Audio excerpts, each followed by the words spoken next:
need to know, regardless of how bad it is or how bad it gets, I'm going to make it. They must affirm themselves. We must encourage ourselves. No matter how bad it is or how bad it gets, I'm going to make it. Mental health is affecting millions of families around the world. Now more than ever, there's greater levels of anxiety and stress and people feeling alone and hopeless. This conference will bring families together and give us the tools that we need to handle it. Families and friends and mental health professionals. It is going to be featuring the CEO of NAMI, Dan Gillison.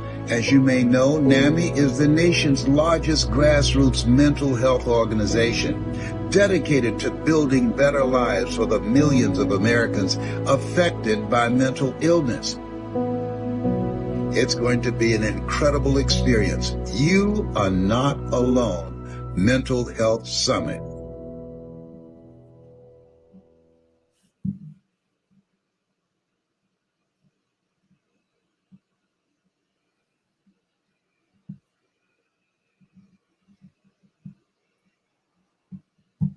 Hello, ladies and gentlemen. My name is Stephen Anthony King, and I want to welcome you. This is the You Are Not Alone Navigating Mental Health and Illness event, and I am so excited, and I'm here with my co-host, Carissa. Carissa, welcome. Hello, Stephen Anthony King. It is such a pleasure to be here today with the NAMI Family Greatness event, you and, of course, Mr. Les Brown. Let me just introduce you for a moment before you go on and steal the show. Would love to talk a little bit about you because I know that you're going to be leading and hosting today. So welcome, everyone. Stephen Anthony King is a highly regarded international motivational speaker, a certified relationship coach, and the co-founder of Complete Chocolate Couples. He has been mentored by the renowned Les Brown, who has helped him hone his skills as a speaker and an incredible author. Stephen's passion for inspiring others stems from his life experiences, where he has turned his trials into triumphs. He has authored the award-winning and Amazon #1 best-selling book, It's Really Good to See You, with a foreword by Les Brown. With over 3 decades of corporate experience in sales, sales training, and executive sales management, Stephen brings a wealth of knowledge to his audience. Stephen is a devout husband, a proud father of 3, and grandfather of 1. His divine calling is to educate, motivate, and inspire others with his life principles of purpose, positivity, and perseverance. Stephen lives by the philosophy that he gives so much because he has been given so much. Stephen, wow, what an incredible introduction for you. Honored to be here. I'm going to let you steal the show for a moment. Take it away. Thank you. And thank you for that gracious introduction. The only thing we were missing, Carissa, was my theme music. But again, I am super excited to be here. And ladies and gentlemen, I want you to know that if you're tuning in right now, it's not by accident.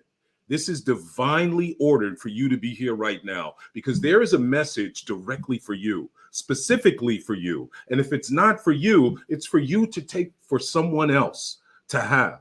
Because as we all know, mental illnesses affects so many of us in so many different forms. It may not be directly. It may be a friend. It may be a family member. And what we are here today is to let you know that, number one, if you have mental challenges, you are not alone.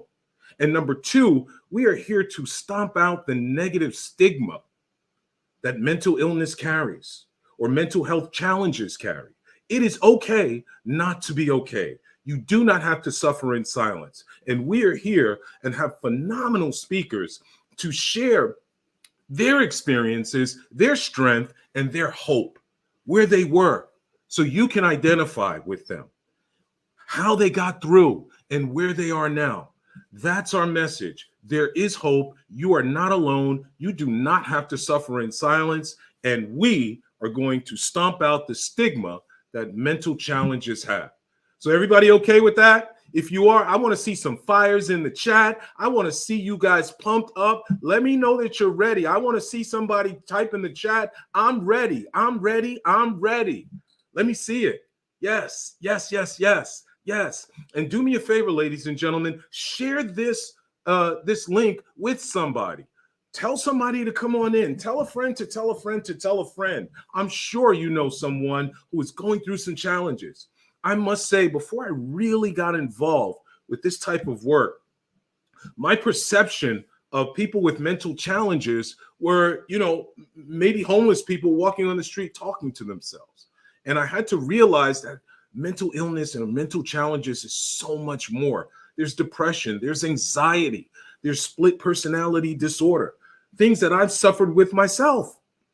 During COVID, when COVID first came out in 2020, my anxiety was through the roof. I had panic attacks to the point where I was hyperventilating and I didn't know how to deal with it.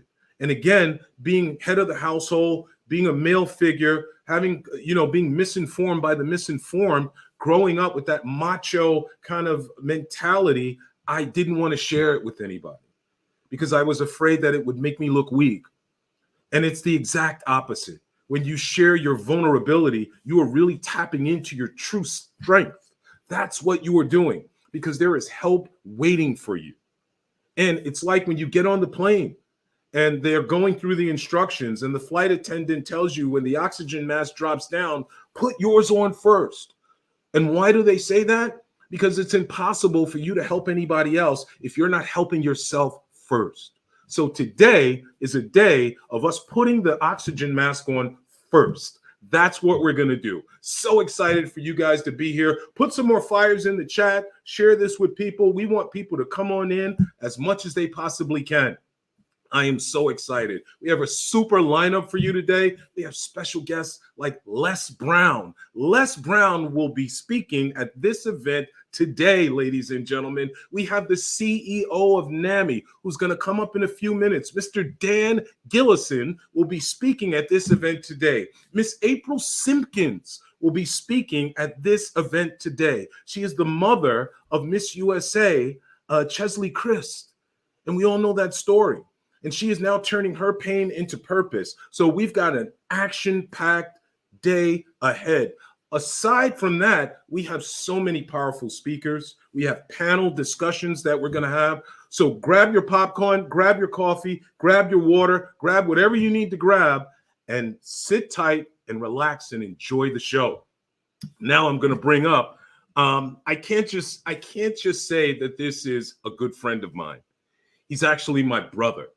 And we are I guess the motivation for this event was brainstormed by myself and this other individual. So without further ado, let me just introduce who he is. All right. Darren Rowan. Darren is a girl's dad, first and foremost, ladies and gentlemen. He is smitten by his daughters. All right. Inspirational international speaker, two-time best-selling author, CEO of Mindset Academy. Darren uses his platform to encourage a better way of mindset and to help you clap for yourself. So without further ado, ladies and gentlemen, welcome to the stage, my brother from another mother, Darren Rowan. Darren. I just love you to death, man. Yes, sir. Yes, sir. Yes, sir. I'll send you my Cash App so you can send that to me. Yes, sir. Yes, sir. But I am I'm just so thankful that you all have taken the time to be a part of Stephen and I's dream. We were in a class one day being mentored by Les Brown, and the spirit was heavy in that class that night. And when we got off the call, I called Stephen. I said, bro, we got to do something. And for weeks and weeks, we began to put our heads together and trying to figure out what could we do. And then we had the leading of the spirit that led us to Don, who you would meet later, who's a part of NAMI. And then that introduced us to, and then that brought us to Dan Gillison, who Stephen's already talked about. And then the team formed with Matt Tamayo and Carissa and Ava, people you're going to hear from later too. But I just want to let you guys know that this is a dream of ours. And every time we hit a snag in the road for this event, because it's about a 6-month event in planning, Stephen would say, D, don't worry about it. It's just of God. It's going to happen. Sometimes things in your life are fitted just for you. I remember when I was going to one of my dances back in the day when I was a young man, and my girlfriend told me instructions. She said, I want you to go get a gray suit because it's going to match what I'm wearing. I said, okay, baby, I got it. And I went to the suit store and I seen all these suits. But they didn't fit me. And the owner of the store said, don't worry about it, young man. I'm going to custom fit this suit just for you. He took all my measurements, down my arm, around my neck. I was small then, so it didn't take much. But I came back in a week and that suit was just there for me. And the guy said, you might see some other really nice suits, but this suit right here is just made for you.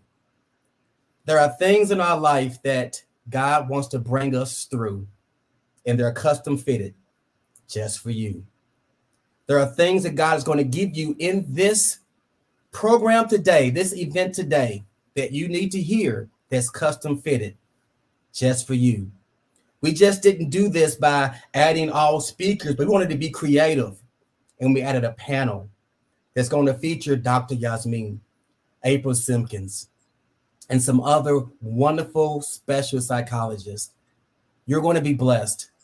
And I thank you from my heart that this is happening. My mother used to play a song back in the day when we was growing up, my sister and I. And it was a gospel song. It was a gospel song.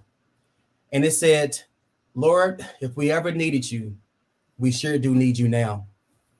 And today, that song rings loud in my ear. Lord, if we ever needed you, we sure do need you now. And that's why this event is happening. Just last week, my nephew had to be a pallbearer, my 17-year-old nephew, to a good childhood friend of his because he took his own life. And I was reading where NAMI puts a quote. It said that the second leading cause of death amongst our youth from 10 to 14 is suicide. So if we ever needed this event, we need it right now. Mm-hmm. So I just want to thank you all for tapping in. I hope you tap in tomorrow. You're going to be blessed with some fruit, with some seed, and some encouragement and some tools, not just motivation, yes, but some tools that's going to allow you and give you some encouragement and the will to fight on, because we only can win if we keep fighting. I'm in Louisville, Kentucky, the home of Muhammad Ali. And Ali says this: you don't lose a fight because you get knocked down. You lose a fight because you don't get up. So thank you very much, Stephen. What we about to do now, my brother? What we got to do? Before we go on, and thank you for that, Darren. Thank you for that. And Darren, his catchphrase, ladies and gentlemen, is clap for yourself, right? So if you are here right now, clap for yourself, right? And please forgive me. You know, when I introduced myself, I needed to say, and I should have said, it's really good to see you. That's right. And for me, ladies and gentlemen, that is kind of a show of gratitude to the divine creator. I had severe eye challenges, 14 eye surgeries in total, have sight just in one eye. So when I say it's really good to see you, I mean it's really good to see you. So my show of gratitude is really for my eyesight. I have some others as well, but you yourself have an "it's really good to see you" moment. Right. You yourself have been at that fork in the road where it could have gone a different way. Mm-hmm. And you wouldn't be here listening to us right now. So when you go home today, or if you're home, grab your loved ones and say, it's really good to see you. Just think about it. That car crash you survived, that heart attack that you survived, COVID-19 that tried to take us all out, and you are still here and others are not. So it is really good to see you. And that phrase should never mean the same to you again, ladies and gentlemen. As a matter of fact, put that in the chat. Clap for yourself, and it's really good to see you. Come on now, we're going to keep this energy up. And we want everyone to know that we have a donation link. And all the donations today are going directly to NAMI for the work that they put in, for the work that they do. If you don't know, NAMI is the largest grassroots mental health organization, nonprofit in the country. They've been around for over 40 years. And what we are doing today is bringing this information, this valuable resource to those communities that may not know about NAMI. Okay, the work that they do. And again, they're a non-for-profit organization. So all the donations that we collect today are going to NAMI. And we're going to have the information on where to go to do that very shortly. But right now, ladies and gentlemen, right now, you are in for a treat. We want to honor this gentleman. This gentleman is the CEO of NAMI. Okay, he is recognized as a change agent in Lifestyle magazine. Darren, I think your mic is on, or someone's mic is on. All right. Dan Gillison is recognized as a change agent in Lifestyle magazine and a leader in the nonprofit Times 2022 Power Influence Top 50, the CEO of NAMI, the largest grassroots mental health organization in the country. Okay. They are dedicated to building better lives for millions of Americans affected by mental illness and their families. Ladies and gentlemen, Dan is also the author of the best-selling book, You Are Not Alone, the NAMI Guide to Navigating Mental Health. Please put some claps in the chat and help us welcome the CEO, the man of the hour, too sweet to be sour, Mr. Dan Gillison. Welcome to the summit, Dan. Thank you. Sir. Welcome, sir. Thank you. Thank you, Stephen. Thank you, Duran. Thank you, Carissa and Matt and Ava, the whole team. We really do appreciate it so very much to be with you and for this opportunity to talk about mental health. It's so very interesting that we can speak about physical health, but that other element, because to be quite frank, there's no physical health without mental health. And that's a part of our body of work for the 44 years that we've been in existence. We began 44 years ago in 1979 in Madison, Wisconsin, by two moms who began advocating for their sons who had been diagnosed with schizophrenia. And it was stated it was because of the way they were being raised. Well, right then and there, those moms said, we need to create a voice. And that's how we started this grassroots organization that has grown to over 650 organizations across these United States. We believe that we're the DNA in the communities that connect people to services and connect people to hope. We know that right now there are a lot of young people, a lot of people that are feeling hopeless. And our charter is to create hope. Our charter is to help people find the resources. We have a helpline. I'll be talking more about that on tomorrow. But, what I wanted to start off by saying, in addition to saying, thanks is, what you all are doing on today and tomorrow is demonstrating that you care. And people don't care how much you know until they know how much you care. So that's what you all are doing for so many. And I hope everyone stays with us throughout this summit, because I think this is a very important summit. And we believe in the 3 C's. We believe that we are a collective. We believe that it's about community, and we believe it's about collaboration. So in terms of who we are, it's those things there. And we do believe we want to meet people where they are, not where someone wants them to be, but we want to meet them where they are. And we know we have to create judgment-free zones to do that. We want to thank Les Brown for lending his name to this event and for being such an advocate for mental health. And again, that word caring enough to bring us all together. And that's critically important, because at the beginning and the end of the day, it's about people. At the very beginning, you acknowledged me, Stephen, as a change agent and some other superlatives. And you mentioned the book. And this book was written by our chief medical officer. Thank you very much, Dr. Ken Duckworth. And it's written from the perspective of 130 first-person experiences and interviews with individuals navigating it. So more to come on that. But on behalf of our board president, Judge Joyce Campbell, our staff, our alliance leaders, and our volunteers, I want to welcome everyone to the conference. And I also want to say that if there's anything you just shared in terms of raising me up, it's because of all the people that I work for called NAMI, because that's who raises me up and allows me to represent them. So any accolades, it comes from them. And I want to say to them this morning, any of them that are participating, board members, or our volunteers in the field, our executive directors in the field, our staff, and our leadership team, I want to say thank you to them because I get to represent them. So now, as we do at every one of our events, when we begin, we always acknowledge our veterans. So I just want to take a moment to say, anyone that's listening that is a veteran, thank you for your service from all of us here. And we also want to say thank you to the families, because we also recognize that when a military person is deployed, the whole family is deployed. So we want to recognize you and thank you for your support as a family and as a veteran. And to all the caregivers who work in the mental health space or a person coming to this summit to learn, thank you for making this investment. It's critically important.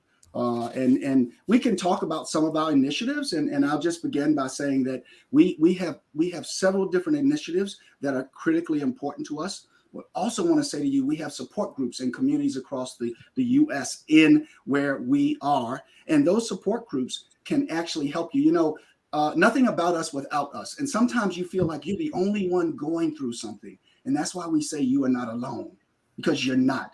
And those support groups are critically important. So you can sit across from someone else that you, until that support group meeting, till you went to family, until you went through peer-to-peer, you thought you were alone. But all of a sudden you're sitting across from someone that's navigating the same thing you are.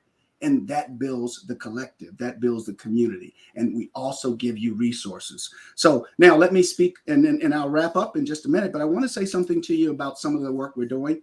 You know, during COVID, there was a lot of fear, uncertainty, and doubt that occurred, that isolation.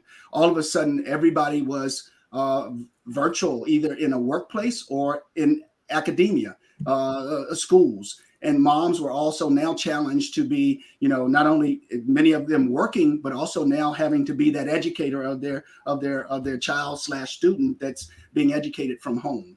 There was a lot of fear, uncertainty, and doubt of the future, where it was going to go. We're seeing the ripple effect of that. We're seeing a lot of our young people feeling hopeless versus hopeful. I would charter and I would challenge all of us to help them feel hopeful.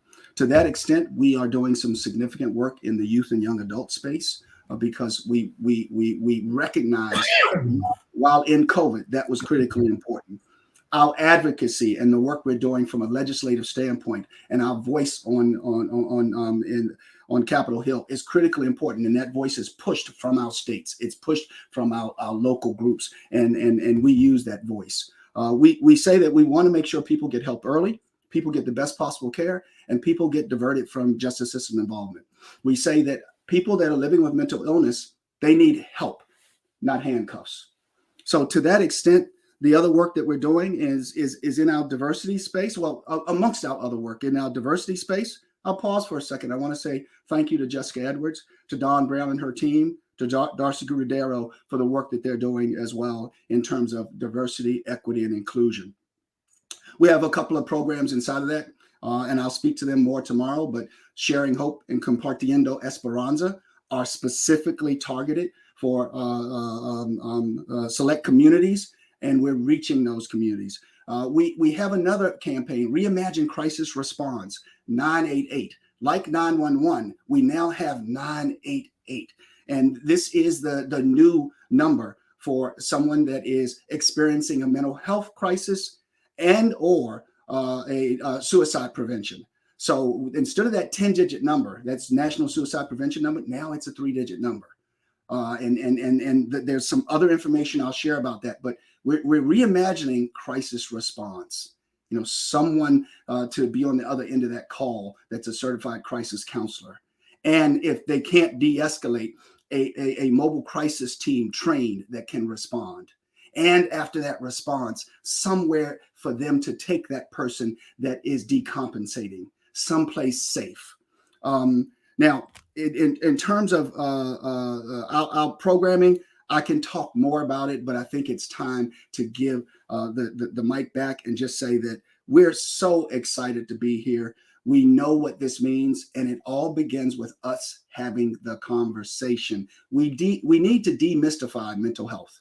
We need to demystify it. And it can't happen without conversations. It can't happen without community. It can't happen without the collective. So we're so very pleased to be with you. Thank you. Listen, ladies and gentlemen, CEO of NAMI. And Dan, I can't thank you enough for the work that you do. And I've had the pleasure of being able to have conversations with you directly. And what comes across more than anything is your passion for the work that you do, you know, and that's when it's not work. When you love what you do, you have truly found your purpose and you're helping so many. Just one question. What do you find in these communities that are underserved? What do you find is kind of their mindset when it comes to mental health issues? Well, thank you, Stephen. I think it's two things. It's stigma and access.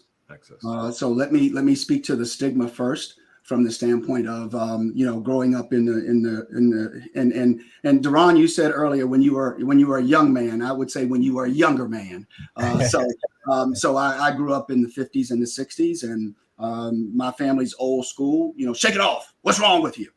So that's part of that stigma that's coming full circle. So if we look in our communities, it's what's invisible, and that which was invisible that now is becoming visible, we don't want to actually address it. So we have to become more comfortable. So answering your question, it's stigma, and then it's access to care. So it's there's some duality there, and from the standpoint of now, if you have someone that can get past that stigma, that demonstrates strength in their vulnerability, it is the access to that behavioral health care. So we're working on both. We've got to address the stigma, and that's why this is so important. And then we've got to address the access. The access is regarding insurance. The access is regarding a workforce, and a number of, and it's also and when I say insurance, parity. So those are the two things, Stephen, that I would say are most important, and we need to make people feel more comfortable in having that conversation and acknowledging, just like you can have a rotator cuff injury, you can have an ACL injury, and you immediately go see about it. Go see about your mental health. That's because right. You need to take care of your whole self. And there needs to be more people like all of us that are here today that are willing to have that conversation. And we also need to check in on people. But answering your question, it is stigma and access. Dan, one of the things, I know we got to move real quickly, but one of the things that I love what you just said was they need help, not handcuffs. Mm-hmm. That really hit home for me because in the community, right, maybe even on the lesser served communities, we misdiagnose. Mm-hmm. And I say that off of a dissertation that my daughter wrote in the PhD program. It's called The Pipeline to Prison. Yes. And it's how our schools are misdiagnosing our youth and not giving them the help because they don't understand the ways to address and do help. Can you speak to that just really quick, please? Cultural competency is critically important. Cultural humility is more important. And I would say that what your daughter has addressed in her dissertation is on point. And it is, it's clear until you walk in those shoes, you don't really understand. So we have to do better training in terms of really, we could, in a lot of situations, you have 15 minutes for someone to assess you. And that 15 minutes, they're addressing the symptom and they're not getting to the root cause. In our communities, we have something called, but it's not just in our communities, but most in our communities, we have something called adverse childhood experiences. And those, and that creates trauma. So, and if you just, interact with them very, very quickly, it's easy to assess something that is a symptom and you haven't gotten to the root cause. The other thing that we have right now is vicarious trauma for our young people. And that vicarious trauma is indirectly have become traumatized by something you've seen or something a loved one has experienced. So, and by the way, that can be misdiagnosed as well. So there's a lot in terms of that's inside of what you just said, but it starts with really getting to the root cause and taking the time to understand. And it's that cultural humility and that cultural competency. Thank you. Because different communities experience different things. And unless you have that cultural humility to pause and to learn, you're not going to be able to understand it. Thank you, sir. Mm-hmm. Thank you. Thank you, Dan. We honor you. We salute you as well as your organization. And ladies and gentlemen, the CEO of NAMI will return at 1:40 p.m. Eastern Time today to have a very compelling interview with Miss April Simpkins. You don't want to miss that. So a couple of things we want you to take note of. 988 is the number to call for mental health crisis. No longer 911. We've seen too many stories in the news of what happens when we call 911 for people who are not criminals. They are suffering from an illness, and we don't want that to happen. So it's 988. Spread that to all the people you know. And again, at 1:40 p.m. Eastern Time today, Mr. Dan Gillison will be back for a compelling interview with Miss April Simpkins, and you don't want to miss that. Thank you, Dan. We honor you, we salute you, and we'll see you a bit later. Thank you so much. Thank you, sir. All right, Darren, we're moving on, my friend. We're going to bring up our first speaker today, who is Miss Carissa Johnsen, okay? Life and leadership advisor, international, right? Shamanic healer and transformational speaker with over 8 years of experience in the field of transformation. Her expertise is working with the public, all right? Public figures, elite professionals, and high achievers as she bridges ancient wisdom, ancient wisdom to modern day leaders to help them reach their human potential and lead the world to true prosperity. I love it. She is holistic to the core. You can feel her energy. She is also one of the producers of this event, and you're in for a treat, ladies and gentlemen. Without further ado, welcome to the stage, Miss Carissa Johnsen. Thank you so much for that beautiful intro and for having me. I truly feel so honored to be here in this moment with you all. I was thinking about, I was calling upon Creator and God and asking for what message to share today. And I could very easily teach and speak on a lot of things that I do in the world, but I thought one of the most important things to do for today would be to have a conversation.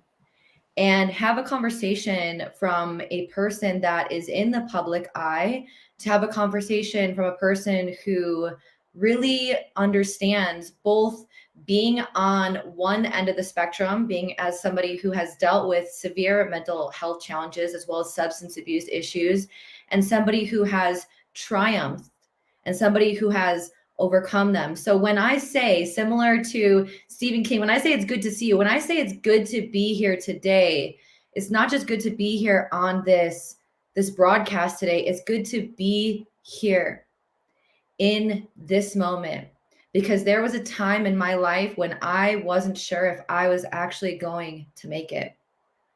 When I was 6 years old, I was diagnosed with anxiety and depression.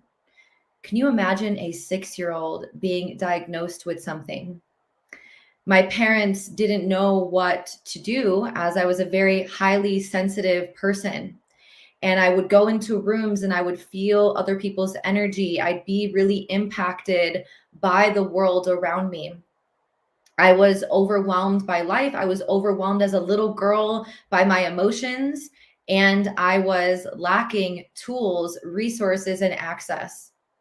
And similar to what Dan Gillison was saying, there are traumas and there are experiences that young children experience and go through that we might not perceive as trauma because maybe they didn't directly experience the thing.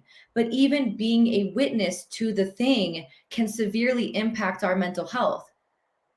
But it wasn't until later on in my life that I actually witnessed that. So what happened to me, or what happened through me, because I'm utilizing this as my purpose and my passion now, is that at a very early age, because I didn't have the tools, the education, the awareness, I had a single mom who was doing the very best that she could. I got into substance use. I was dating a drug dealer. I was getting arrested. My criminal record by the time I was 14 and 15 years old was the length of my arm. I was severely depressed, severely anxious, utilizing substances to numb my emotions because I didn't know how to feel. I was labeled with this thing that was supposed to carry me through my entire life. When I got that diagnosis at 6 years old, I was told, you will never be able to overcome this. Your brain is different. I internalized that I was therefore broken. And if I'm broken, who will love me?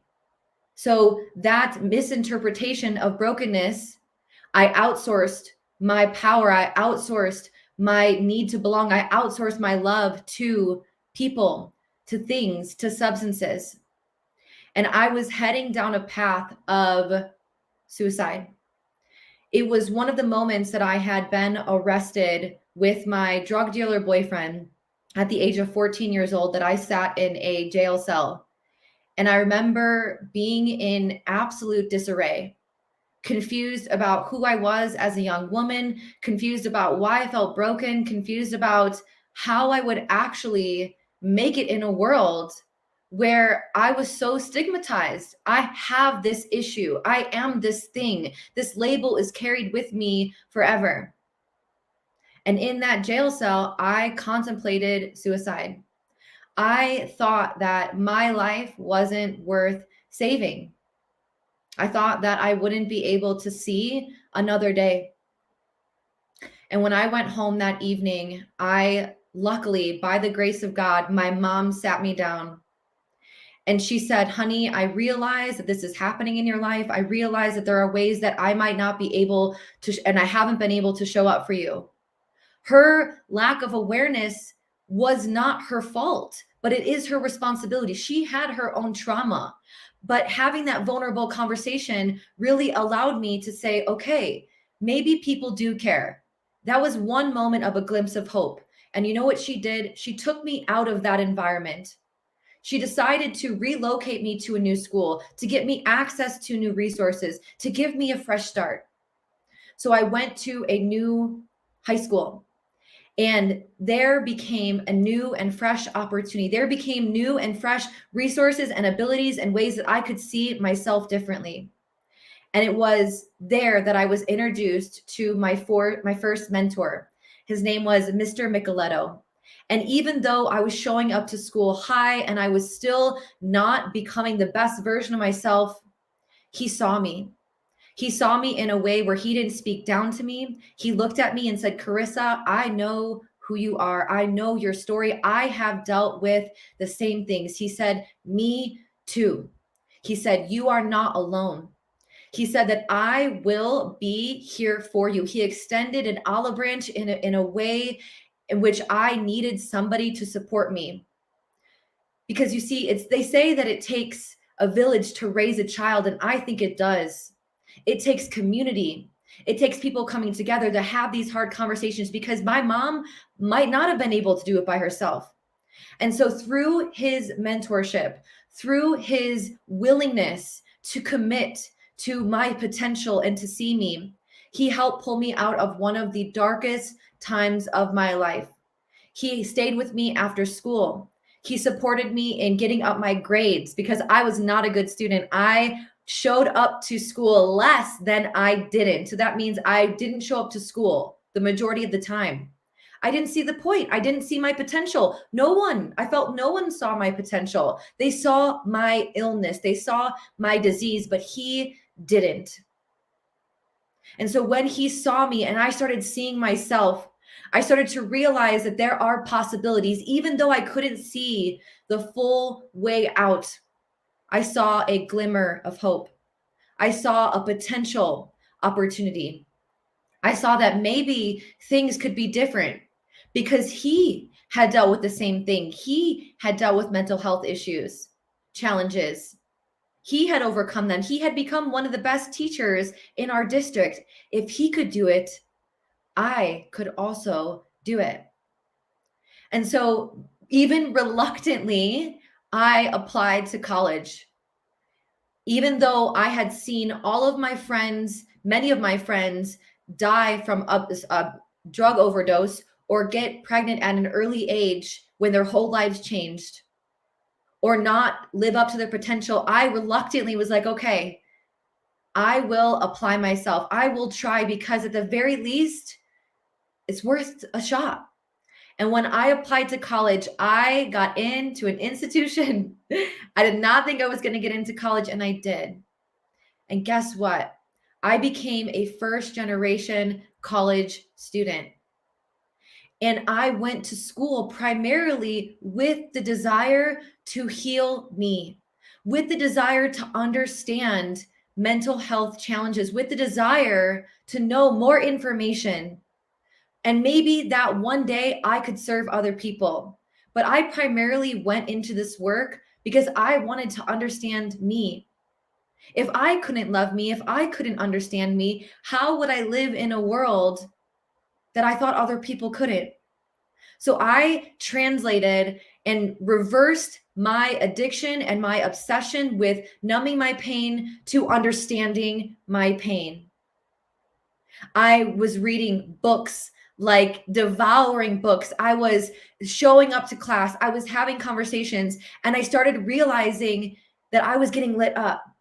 The same high that I was feeling from drugs was the same high that I was feeling from life. Feeling that same eagerness, that same potential that says, wow, there's more out there, expanding my consciousness. And I got into more counseling. I was in therapy throughout this entire process, working with professionals who could support me with tools that I didn't have, that most of us do not have access to. And so I turned my addiction from numbing my pain into my obsession with learning more about it. And what I realized was that I wanted to give back. As I had started overcoming what felt like debilitating anxiety, I started to feel new in the world. I started to feel like I could show up. I started to feel like me, my authentic me, my true me, who I actually am meant to be in this world. And when I started to feel that, I could not help myself. I wanted everyone to know this information. When I started to experience a new life, I realized that this was my soul's calling. This was my purpose. To share this information that had helped me go from being a 6-year-old little girl navigating life to substance abuse to now becoming a master's degree college graduate. I started winning awards in sororities. I started holding leadership positions. I was getting on the dean's list. I graduated summa cum laude, top honors, because I started to believe. What started as a seed grew into an oak tree.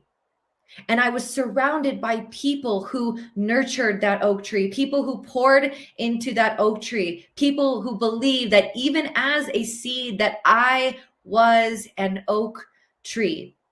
Even though I couldn't see the oak tree, other people saw that within me.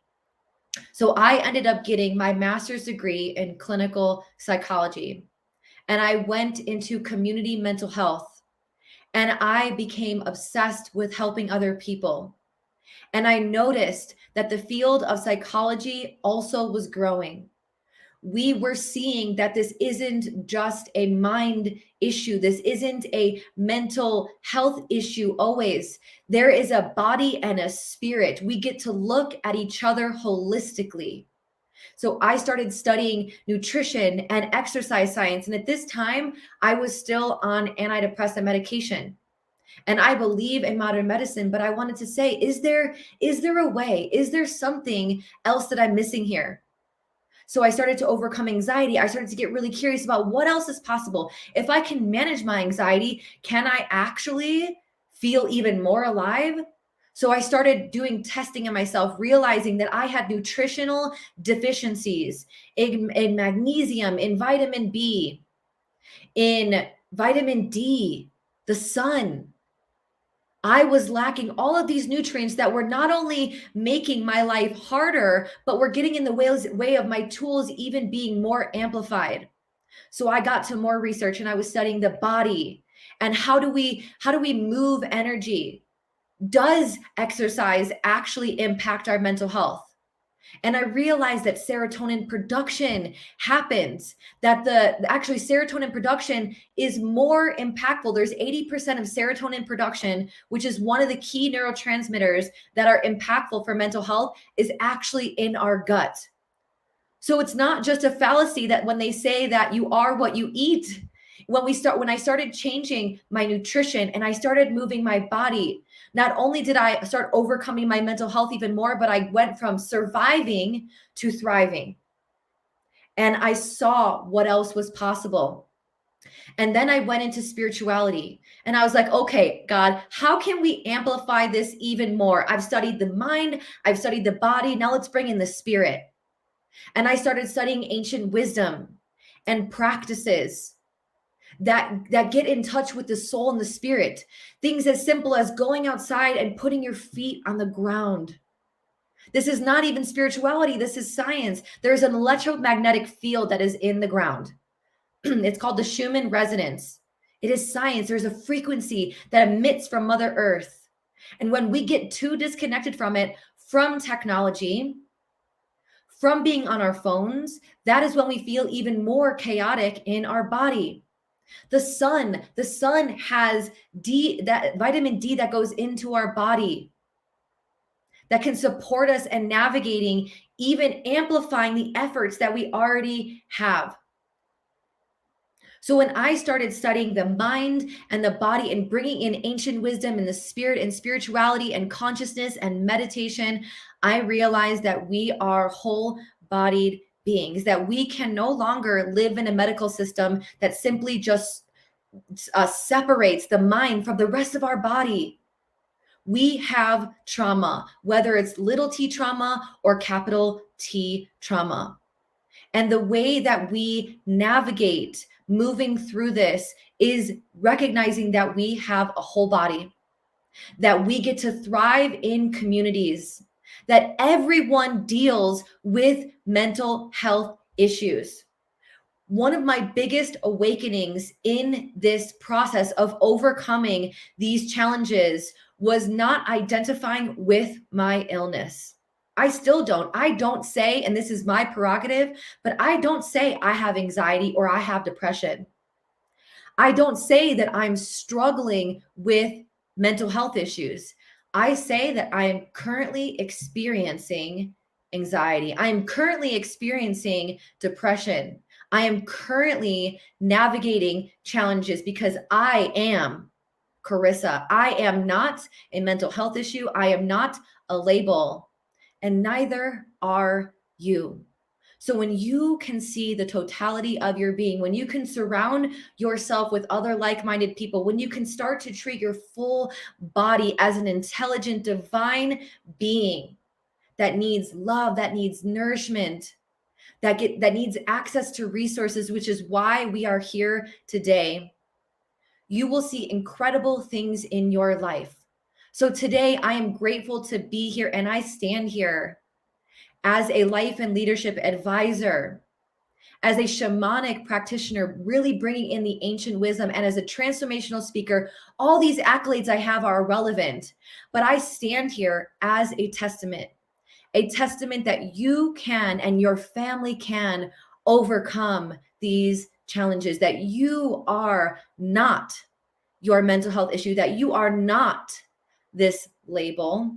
And most importantly, I pray to God that you see that you are not alone.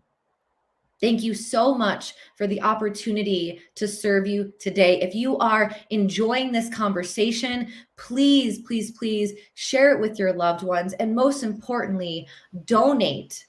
Donate to this cause. We are raising money to NAMI, the grassroots biggest organization with mental health, to get these resources, to get the support out to more people. Because if I didn't have it, I don't know where I would be today. So blessings to everyone who's showing up here for themselves, their families, and their communities. These are the conversations. This is the vulnerability. This is what matters. Thank you. That was awesome. That was so awesome, Carissa. Thank you so much for that compelling story. And I had so much identification with you. And what I get from your story, from your testimony, is that your past does not have to be a life sentence. It can be a lesson. And, often your purpose is disguised in your pain. Look at where you were. Those things had to happen to you for you to get to the point that you are now today. And look how you are giving back to so many human beings because of your experience, not because of your theory, not because of your teaching, but because of your personal experience. I identify with you with the substance abuse and how it really makes you a shell of yourself. But my wife often asks me if I had a chance to do it over, would things be different? And obviously you don't want to go through the pain that you cause yourself and your family members from substance abuse. But that was the gateway to my spirituality. That led me to my higher power, which lives in me. And now I seek that higher power on a daily basis. And now I'm able to give back. I stand before you with 25 years clean and sober, without any substances. I'm dealing with life on life terms by going within. And I think it's Eckhart Tolle who said in The Power of Now, if you don't go within, you will go without. And that speaks to the spirituality of what you talked about. Before I go on, because I have a few questions for you, but you mentioned donating. We are donating, ladies and gentlemen. The website to go to is donate.nami.org/You Are Not Alone event. I'll say it again. That's donate.nami.org/You Are Not Alone event. We'll put it in the chat. But again, we're trying to raise money for this phenomenal organization, and we're all we got. Yeah. But ladies and gentlemen, we're all we need. That's it. We have the power. We have the power to help people who have mental challenges, and we're going to do so. I want to speak a little bit about the ancient wisdoms that you talk about, Carissa. That's very intriguing. Please elaborate on that just a little bit more. Yeah. So primarily I study shamanism, which is one of the most ancient spiritual sort of perspectives and lifestyles. I don't identify it as it being a religion. And ironically, people mostly identify shamanism with Native Americans. But historically, it shows that shamanism has been across nearly every single continent and in every single culture for the last thousands of years. People have identified shamans as sages, as mystics, those who hold the ancient secrets of success and of thriving and of happiness and wholeness and health. And so some of the simplest practices of ancient wisdom that I teach are of prayer, are of ritual, are of coming into oneness with nature, because everything is alive, everything is energy. There is consciousness constantly surrounding us. So people don't realize when I say these ancient practices, it's modern day meditation, it's modern day prayer and ritual, and bringing our intention into every single moment. Just like before this live, I was in our group chat and I sent us a prayer that I had just asked God to channel through me. Utilizing our prayer, utilizing our words, utilizing energy, getting out into the sun and realizing that the nature can heal us, nature can support us, nature is here to help us. So there's techniques that I do called energy healing, guided energy medicine, where essentially I'm able to move energy with an individual. These are not spiritual woo-woo. There's actually a science behind these modalities that I'm so excited are becoming more mainstream and talked about. Because just like there's a stigma around mental health, there's a stigma around people who identify as healers. The truth be told, we're all healers. We all have gifts. We all can speak to God. I am not unusual. I just practice these gifts. I just hone in on them. So these ancient practices are often very simple, but take a lot of us to come into alignment with that. We're on our phones a significant amount. So getting away from technology, getting into nature, communicating with our creator are some of the simplest practices that can have some of the most profound impacts on our lives and our leadership primarily. Awesome. That is so awesome. And I think it's okay to speak for you when we're talking about God, we're not talking about religion. When we're talking about spirituality, we're not talking about any one specific religion. God is just a common name for that divine source. Yeah. We really welcome anything that you call that divine power.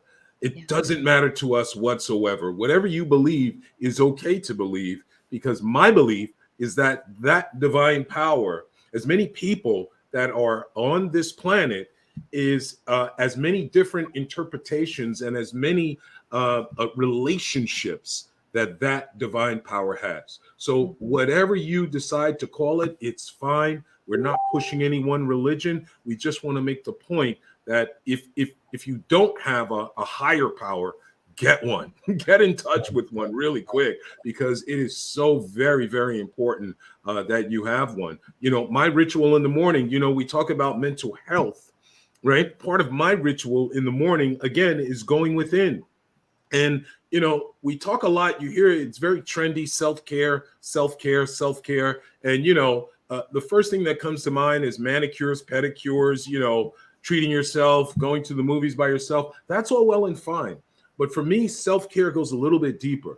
So my ritual in the morning is the first thing that I do when I open my eyes. I mean, the very first thing before I get out of bed is I listed minimum of 5 things that I'm grateful for. And that points my mind in the right direction. I am now intentional about my thought. Right? Yeah. Because we all know you can wake up and you don't have to do anything to start thinking negative. All the things that happened yesterday, all the broken pieces of yesterday, you're bringing that garbage into today. All the fears of tomorrow, which 80% of them never really manifest, but all those things that you're bringing into the right now, because the right now is all we have. So I'm intentional about my thought process. Yeah. You can't be angry when you're truly grateful. I'm not just saying list things that I'm grateful for this. I'm talking about feeling the gratitude in it. When you're in a state of gratitude, you can't be angry. When you're in a state of gratitude, you can't be fearful. When you're in a state of gratitude, you cannot be resentful. So I'm very intentional. The next thing I do is a prayer routine, and my prayer is not one of please grant me or please give me. It's thank you again. Yeah. I am claiming that what I need, I already have by that. The next thing I do is send out positive messages to my friends and my family members. That energy that you talked about. We are all energy. And what energy are you putting out? Because what you put out is what comes back to you. So I am sending positive vibrations in the morning through text messages, things of that nature, even when I don't feel well, because I don't want you to think I'm on a pink cloud because I do this routine every morning. It doesn't work that way. Sometimes I have to force myself to do it. And Denino in the book, The Greatest Salesman in the World, says, strong is he who forces his actions to control his thoughts. Yeah. Sometimes your thoughts may be off, excuse me, but if you take certain action, you can bring yourself back in alignment. Yeah. Thank you for that. That's beautiful. Yeah. Dee, I want you to jump in really quick before we move on to our next segment. Carissa, I love your affirmations. And I'll be really quick. I want you to really touch on this. So when I was coming out of my situation, I won't label it because you said I'm not a label. And I love that. But I used Post-it notes, and I got it from an old TV show. And I began to put Post-it notes around my house that redirected my thought process. I'm not weak. I am strong. I'm not a quitter. I am a champion. What gave you the mindset to say, I might have these, but I'm not a label? Because I felt that very powerful, because it's wordplay and it's how we speak to ourselves. It's a self-affirmation. Can you touch on that really quick for our listeners, please? Yeah, I'll touch on this really quick because I know we have many people in the green room who are ready and eager to come on. So we see you, we're celebrating you, we're getting ready to bring everyone on here. I want to say this, you know, for a time, I didn't believe what I was saying. I didn't believe I was strong. I didn't believe that I was better than anything. But you know what I could access, similar to what Stephen was saying, I could access the feeling. So instead of saying I am strong, how do I feel? Like, how do I bring the feeling of strength into my body? What does that feel like? If I didn't feel safe in an environment, what does safety feel like? So I didn't at the beginning I didn't actually believe it. So neurochemistry shows us that we have to, in order to redefine neural pathways, there has to be a consistency in a process with that. So every day I would not just say I'm strong or I'm not this. I would say what I am. I would feel the emotion. I would see a visualization. I'd bring all of the senses in to create an experience that then I could get behind. So bringing in, you know, the sensations, bringing in visualization, bringing in the felt feeling, that is what amplifies it. It's not sometimes the thought alone of like, I am this. It's I am this, and I see me as a champion, and I see me like Rocky sometimes, right? So it's bringing in all of that. And so thank you for that beautiful question. I know that we have some other people waiting in the green room, so I'm going to step back into more of the producer role. I'm going to let Stephen take the wheel as he introduces our other guests and our other speakers. So thank you all for this beautiful conversation and these blessings. Really excited, looking forward to what's next. Awesome. Thank you, Carissa. Once again, ladies and gentlemen, Carissa Johnsen, producer, transformational coach, just overall spiritual being that you feel her spirit. And thank you, Carissa. You're doing a good work for us. We're moving on, ladies and gentlemen. Once again, before we move on, this is the You Are Not Alone event, a collaboration with Les Brown, the great Les Brown, #1 motivational speaker in all the world, and NAMI, the largest grassroots organization for mental health and mental advocacy. And again, we are donating today to NAMI. All the donations go directly to NAMI, 100%. It's donate.nami.org/You Are Not Alone event. We'll put it in the chat, but we're really looking for your support. If you're getting value out of this phenomenal summit, please pay it forward, give back. Your donations, you never know how that's going to help another individual.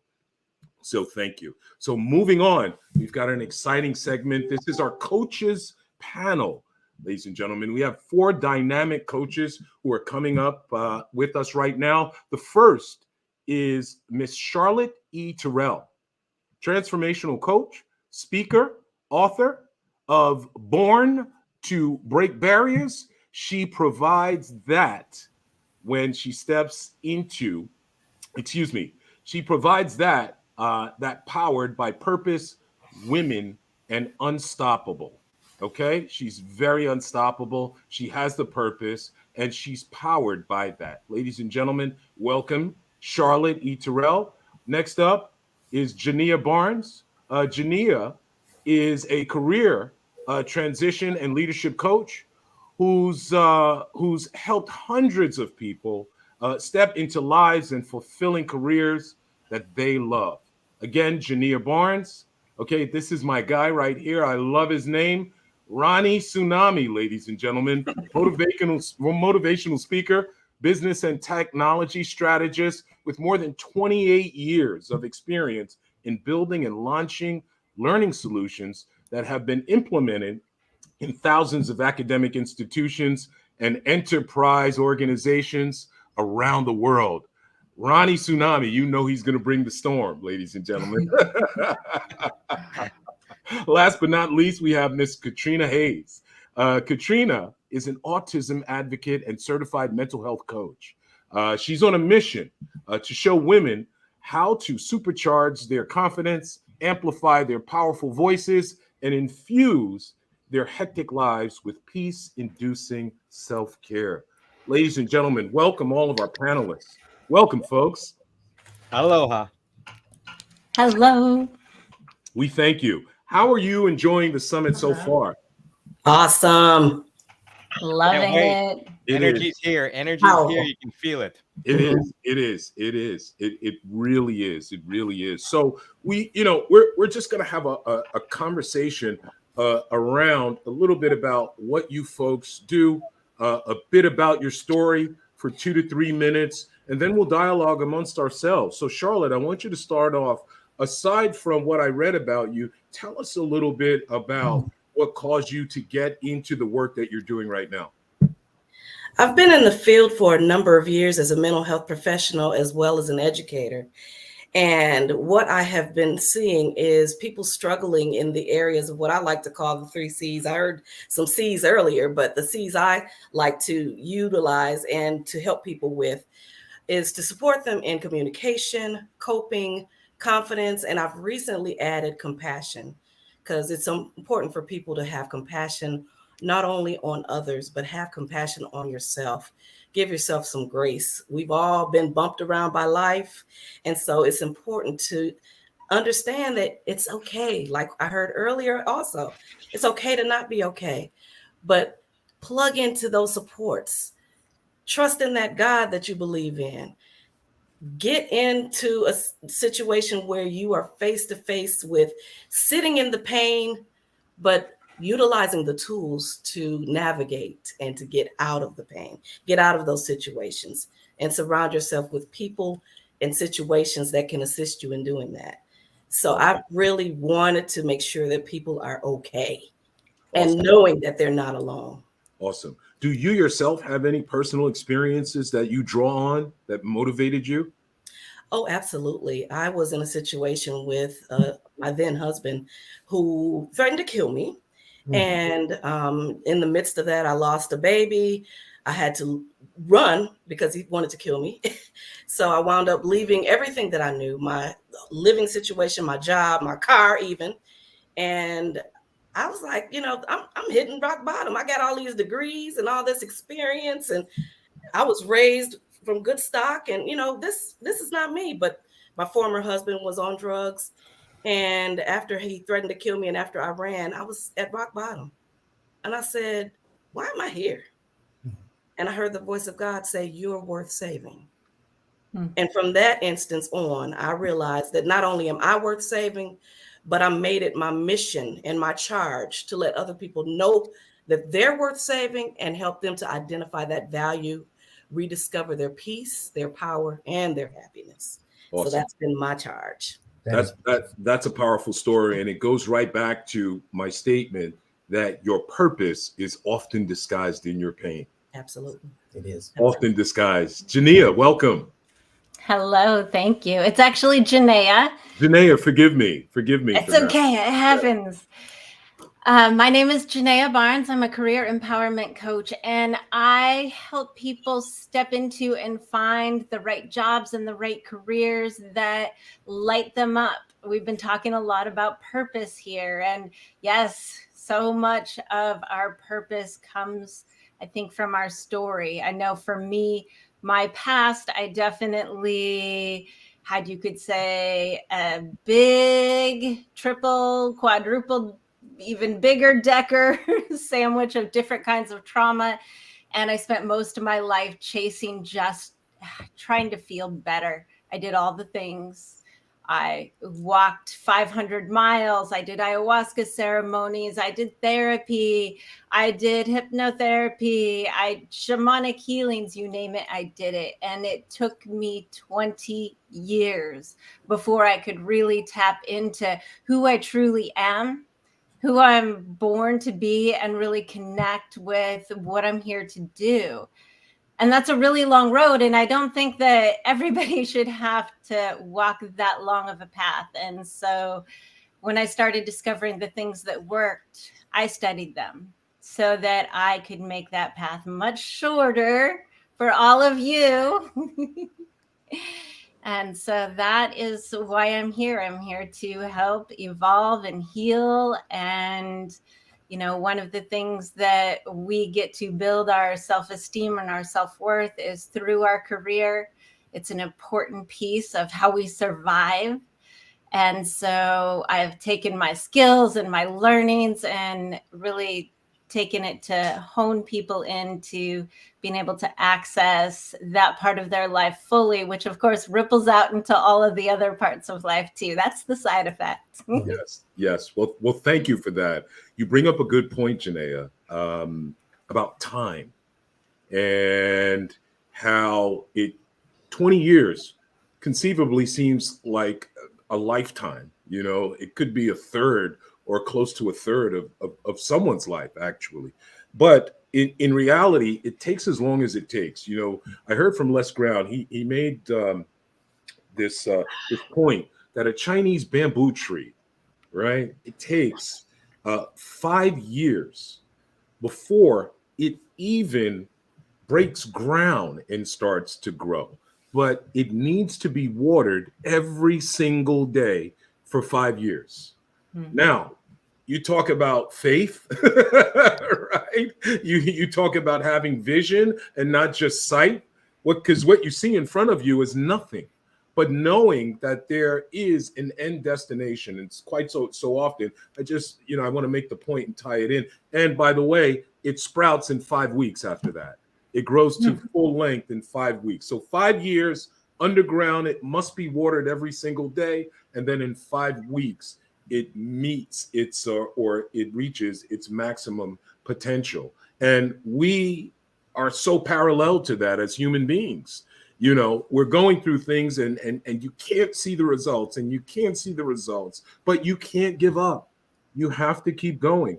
And before I move on to Ronnie, I just wanted to know one specific life experience for you that helped propel you into the work. And I do this for the audience to be able to really identify.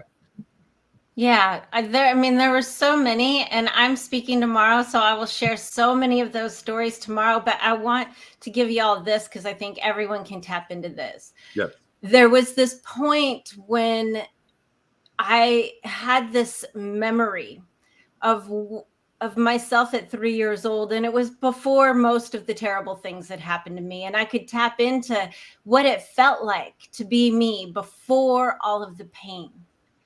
And so I used that memory of just every time I would step inside it and I would feel the feelings of being me, tapping into that joy and feeling what it felt like without the pain. And every step that I took on my healing journey, like, does this bring me closer to that? Or does it take me further away? Mm-hmm. And I knew the other piece of that is I knew, because if you have felt good at one point in your life, you've really had a moment of overflowing joy. Now you know that it's possible to feel that way. So let that be your anchor to guide you, because if you felt it once, it's possible to keep feeling it. Awesome. Thank you so much for that. My man, Ronnie. Aloha. Aloha and mahalo. Thank you for allowing me to be a part of this distinguished panel. I love all of you. Yes. Inspiring, motivating. Basically, my mission in life is to help those who help others succeed. So helping coaches, speakers, authors, transformational leaders is really what I get my kick in. Built a lot of programs, but it's just trying to do my part. We all have a mission, a purpose, and I just love giving people hope. And I think my journey, Stephen, to your point, in terms of like what really motivated me, in 2014, I couldn't walk or see. I had heavy inflammation in my joints, was walking with a cane, and then my eyes started shaking every 3 to 5 minutes. So basically, I had vertigo every 3 minutes. Wow. So it became very debilitating. By 2015, I was bedridden, and I almost gave up. I said, "Oh, lived a good life, did a lot." At that point, I learned about lifestyle changes. Being a Hawaiian, Wasn't easy to change my life style in terms of diet, for instance, or other things, but I did. And within a few weeks, I was able to heal, could walk, and after going to a whole food plant-based diet, ended up being able to actually, my eyes stopped shaking. So it changed my whole life. And I said, I will help every coach, speaker, author again, because they helped me in this transformation. And so I've dedicated my life to that and using technology. I'm a business technology strategist. So how do we accelerate? How do we tsunami size? How do we go big and fast? Because as I say, for every hour, every minute, every second, someone's message doesn't get out there to help others. And we all have that ability to share a lesson learned, right? It's just that some take a bigger jump in doing that. Then I'm going to do everything I can to make sure their message is heard to as many people as possible. Awesome. So I guess it's really appropriate to say it's really good to see you, Ron. Yes, very much so. I resonate with your story. Yes. Thank you for that. That's a phenomenal story, and just one of so many. We all have one of those stories where if we gave up, just think about it. If we would have given up, we wouldn't be here. And so often, you hear the phrase, keep your eye on the prize. And what I've learned through my life experiences is that the prize is in the process. Getting through the going through is where you build strength, where you build character, where you build experience to be able to reach back and help someone else. Yes. Hope is one thing. We all give hope. Taking action is another. Absolutely. And I think that moving forward, and I encourage everyone, so many great speakers. I saw the lineup and I said, oh my gosh. Now, taking hope and inspiration is great, but implementation is the third piece. And just write down notes. And I feel like everyone here has a plan of action to help others. Absolutely. Darren, come on in. Join the conversation. Well, we lost someone. I think we lost Katrina. Yes. We'll have Carissa and Matt bring her back in, but for now, please join us. I was going to interject when we did the go around, but since we're all of us together, first of all, thank you all for being part of this panel. I love it. And I love the stories that you're going to share, especially tomorrow and then today in your coaching sessions. But I like what you said, Ronnie, because your mission, I like what everybody said, but Ronnie, I really drew to that because we all have a position, right? Every team has got a, basketball team. The point guard has his role. Shooting guard has his role, right? But all 5 players on the team has to move together for the win, right? So, and if one person doesn't do the right play, then it can result in not being successful. So I love that part about it. And the 20 years, Janae, did I say it right? Yeah. Janae, the 20 years of finding your purpose, I love that. Because I did an engagement the other day and I talked about hide and go seek. Right. And then how sometimes we just have to go back and just say that strongest proclamation that we said as kids, ready or not, here I come, and go get that purpose and fulfill that purpose. And because your transparency and our authenticity is what really helps to change and shape lives for people to come behind us. Right. Stephen Anthony King was the first guy I heard to say this quote from T.D. Jakes. They said, if God was done with you, you'd be dead. So as long as there is purpose, breath in your body, there's purpose in our lungs. So I'm excited to hear how each of you turn your pain into your purpose and help to lift other people up. Awesome. Thank you, D. Appreciate that. Charlotte, I want to go back to you. The intriguing part of your story, which got me, was the abuse that you endured. Give us kind of a sense of your mental state during that. And was there ever a point where you felt like giving up and like, what was the extreme for you? When were you on the ledge? Figuratively. Well, the night that, I'll rewind back to the night that he threatened to kill me. I so happened to be pregnant at that time.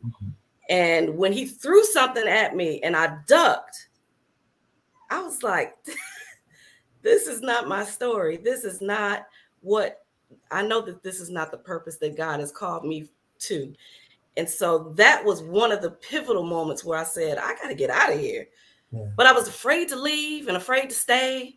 And so I didn't know what to do. So all I could do was pray. And that's what I did. I prayed. I was just like, Lord, either get him right or get me out of this. And I wound up losing the baby.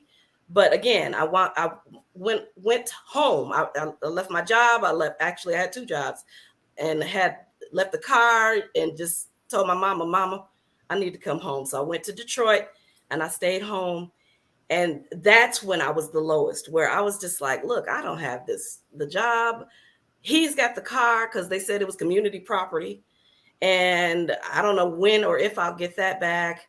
I had to leave my housing situation, my townhome, and everything. I had to leave it behind, only to realize from that voice that I know was God telling me, you're worth saving.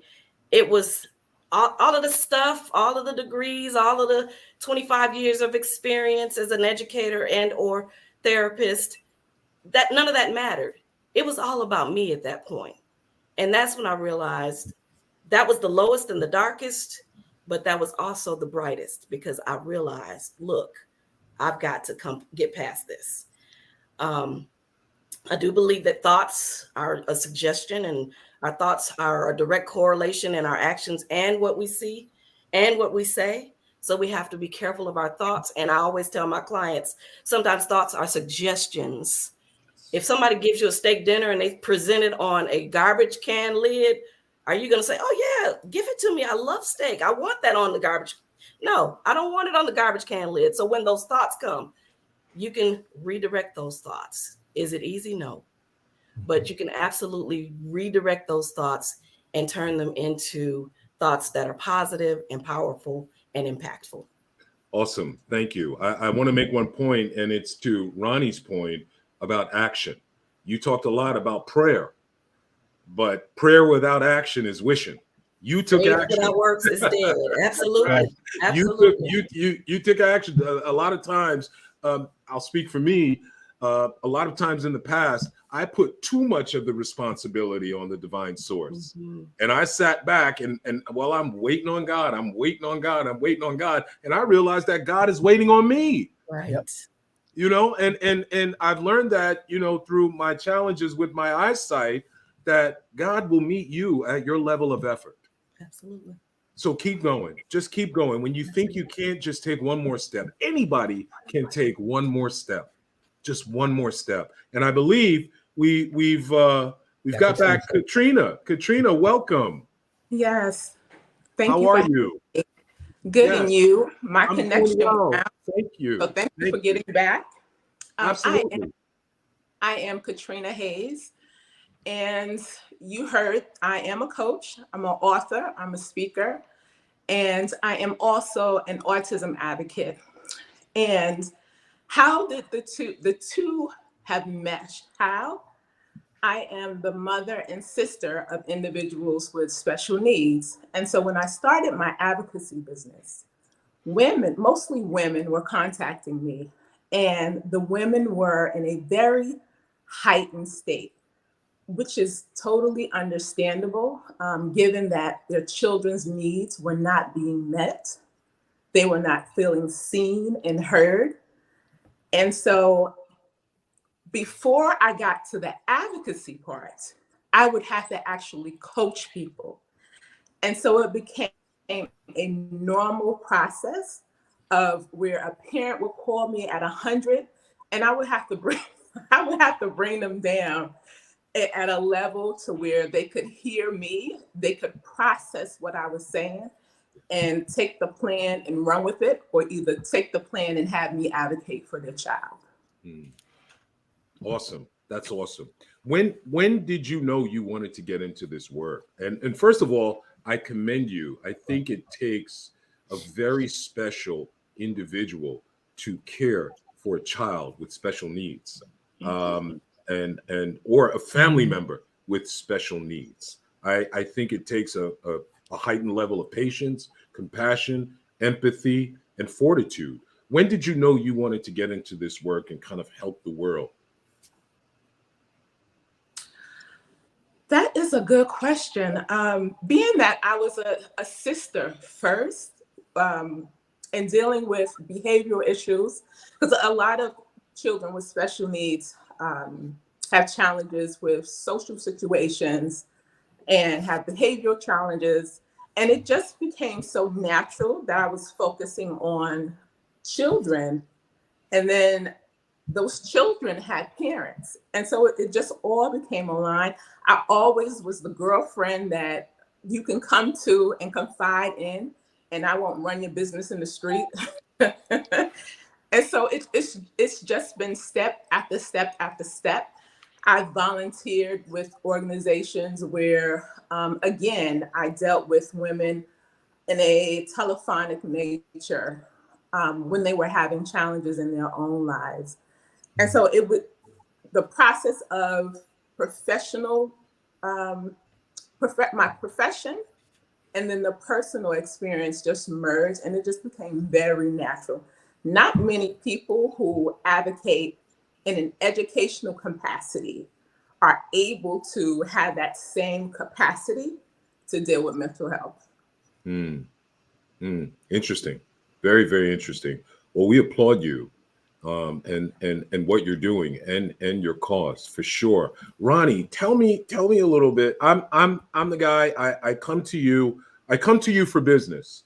Help me with my coaching. Help me expand my clientele. Get me some funnels.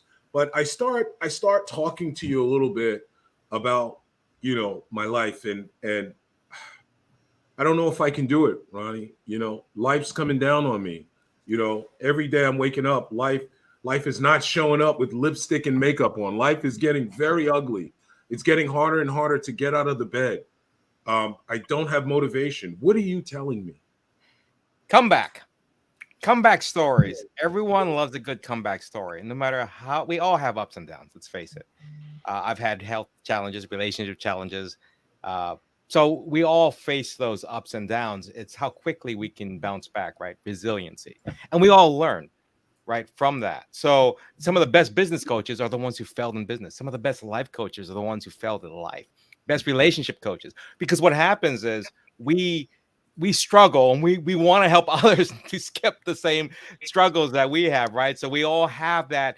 I believe in Hawaii, we say aloha. Alo means to share. Ha means breath of life. In Hawaii, aloha doesn't just mean hello or goodbye. It means to joyfully share the breath of life face to face. Coaching, teaching, sharing knowledge. We all have an innate drive. Yes. To share the aloha, right? To share. We either have passed it to our kids. I have 5 kids, 2 grandkids. So I want to share that. We have stories of journeys that we want either people to follow or to skip certain parts to help them. And we're going to face other challenges, and then we'll share those stories of how we overcame that. But to me, that's part of the human story. If you believe that we are spiritual beings in a human existence, right? Then share the journey, and we grow spiritually, right, through this journey. But then what? Everyone believes in some form or fashion that we pass down knowledge, right? Whether you believe it's universe, whether you believe it's God. Okay, all I'm saying is take action. So when someone comes to me and says, well, okay, I got this knowledge, and I say, okay, what are you going to do with it? What action are you going to do with it? And they're like, well, I feel like I should share it. I'm like, well, then share it. Well, what's stopping you? Well, I don't know the technology. I don't know the marketing piece of it. I just want to teach people. And I go, okay. So if I handle the marketing and technology, or I help someone, or I share it with you, or we do it for you, or if I can figure out the marketing and technology part of it, what then? What do you want to do? Open your mind. Think big, tsunami size. If you could change the world, how do you want to change the world? Once you get that out of the way, that meaning all of the excuses, then all of a sudden it opens the mind. I'm like, well, if you handle this, I can do this, this, and this. That's where I want people to think. People tend to think about the challenges first, rather than, well, what would you do? Now, whether you believe in God, intention, universe, helping you, right? Manifestation. I hear that a lot, right? I'm going, all right. Well, what action are you taking there? So that's the whole thing, is when a coach comes to me and says, I want to do this. First thing is, what's stopping you? We find out. I take that out of the equation. Then we move forward.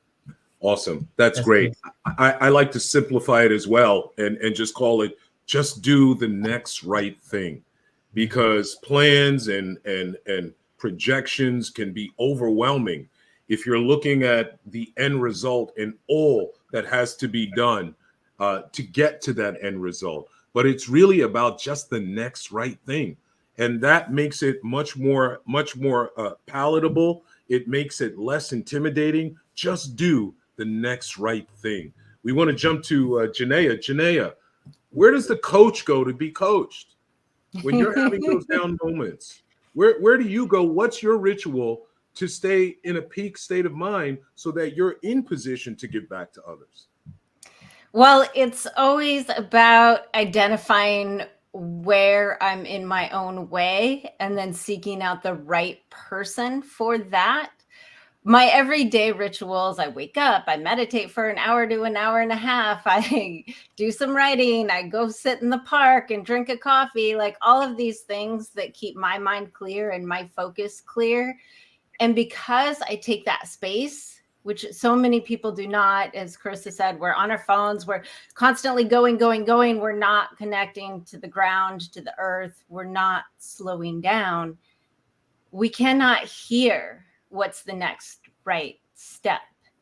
So you've got to learn. One of the biggest things that I teach people, and this comes with process, and yes, it comes from healing the trauma and overcoming a lot of that stuff, a lot of that noise that gets in the way of us hearing what is the next right step.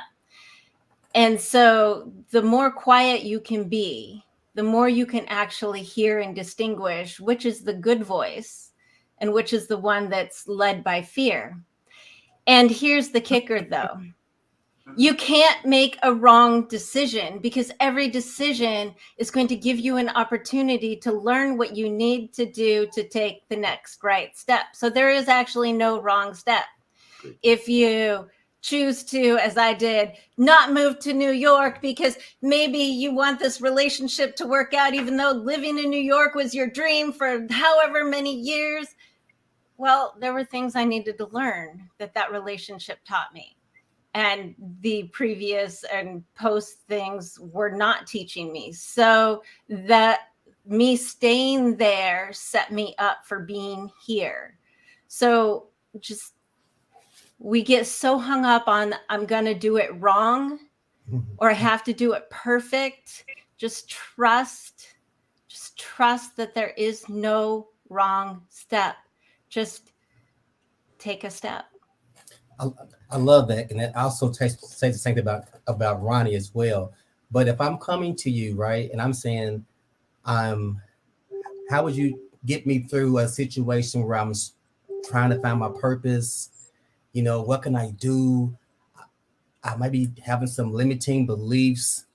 You know, how would you empower me to even go in a direction? And maybe Ronnie, you can tap into. One of the big first things that I do with people is we start learning how to self-empower yourself, how to recognize your limiting beliefs, how to bring them to the surface. And I teach people how to rewire them out of their brain. I empower people to not have to step through it every time. Like, okay, I know I believe I'm not good enough. I teach people to wire that stuff out of their brains so that they don't have to sit there and do affirmations day after day that will only take them so far because they're not deep within their spirit. As Carissa said, she said, you have to feel it, you have to step into it, and eventually the neural pathways will be there. I do a lot of processes that take you, it's almost like going faster. It is like going faster, basically. Instead of experiencing something 4,000 times till you actually get it, we get to have your unconscious mind get it in a very short amount of time. And this allows you to take those next steps that are closer to those bigger goals that you want quite a bit faster. And I guess, I'm sorry, go ahead, Ronnie. It's your turn. Darren, I was just thinking that the biggest thing that seems to stop people that I noticed, the very first thing at least, is imposter syndrome. I want to help. I've gone through this, but why would anyone listen to me? Why would anyone care? Even though I know someone might get a story, but there's all this hesitation about either people thinking that you're just an imposter, that you figured out a way, but that doesn't apply to everybody. There's all these different things that we play in our mind, right? Like, why would anyone listen to me? In the imposter syndrome, or what makes me different? If someone else is already teaching this or coaching this, why would anyone? What makes me different? Right? What would set me apart? So one of the first things we do when I work with coaches who are trying to build a brand, right, to get out there, it's like, well, let's create what I call a pipeline or pipe. Identify your purpose, then your interests, your passions, and your experiences. If we can identify all of those 4 things and align them as much as possible, where your purpose and then your interests, how they align with your purpose, your passions, the things that you would do 24 hours a day, if you could, and then your experiences, your history. What are those stories? What are the journeys? What are your career things you did in your career? When we can combine as much of that as possible, no one's going to have that exact profile, only you, right? Then I can build a brand. Obviously, I've got a surf theme. I'm from Hawaiian, so I can play off of the wave theme. Now we got a concept. We got a theme that can make you stick out. But once people feel like they're unique, they got a story to tell, it's amazing. Mindset, open. Oh, well, I am my personality. I am this. I have something to share. Then they feel more comfortable and they start to come out of their shell and they start to think, I have something to deliver. And then the second phase is, okay, now that we know who you are, right? Who are you? What is your personality? What is your role here in the world? Then we figure out, okay, what's your transformation? What transformation did you go through and how did you do it? Was it a 5-step system? Was it 7 steps? Let's identify how you transformed yourself, because typically you're your best avatar, right? You are the target audience. From that, we take it further. Awesome. So thank you. We're about to wrap, Darren. I just want to give the last word to Charlotte. Charlotte, in 1 minute, please tell our audience who is tuning in right now because they need help. What's your message to them? Whether it's depression, whether it's anxiety, whether it's whatever it is, domestic violence, substance abuse, what is your message to them to make them or to give them the inspiration to keep going on in 1 minute or less? You have been through 100% of your bad days. If you're here today, you have been through 100% of your bad days. Also, whatever you're endeavoring to do, remember, done, not perfect. Just do it. Do it afraid. No matter what it feels like, what it looks like, what you think about it, just do it. Get it out there. Fulfill your purpose. Move forward in your purpose. So do that. Live a life of thanks living. Everything is everything for a reason and for a season. Be thankful in all things. And don't forget to breathe. Breathe. We go through life and we just taking these shallow breaths. We're not even breathing sometimes. Laugh, pray. And finally, we are created as human beings, not human doings. So just be. Awesome. That is awesome. Awesome. Thank you so much. I don't know what happened to my camera, but I'm there. Just be. That's it. Ladies and gentlemen, just be. Just be. Do the next right thing. You have to do the next right thing. Pray, but take some action. That's what I take from this group today. I want to thank all of you. And if you folks have information or if you have free gifts, we will be mentioning where the audience can go to get in contact with you further and get some of your free gifts that you may be offering. Ladies and gentlemen, the You Are Not Alone Mental Health Summit. We are having a fantastic time. So much value. So much information that we're learning, and it's just the beginning. It really is just the beginning. Up next, I promised you, Dan Gillison, CEO of NAMI, is coming back right now, and he's going to interview Miss April Simpkins. And I really honor and salute Miss Simpkins. She is the mother of Chesley Chris, who was crowned Miss USA. And we're going to have a compelling interview with these two dynamic individuals.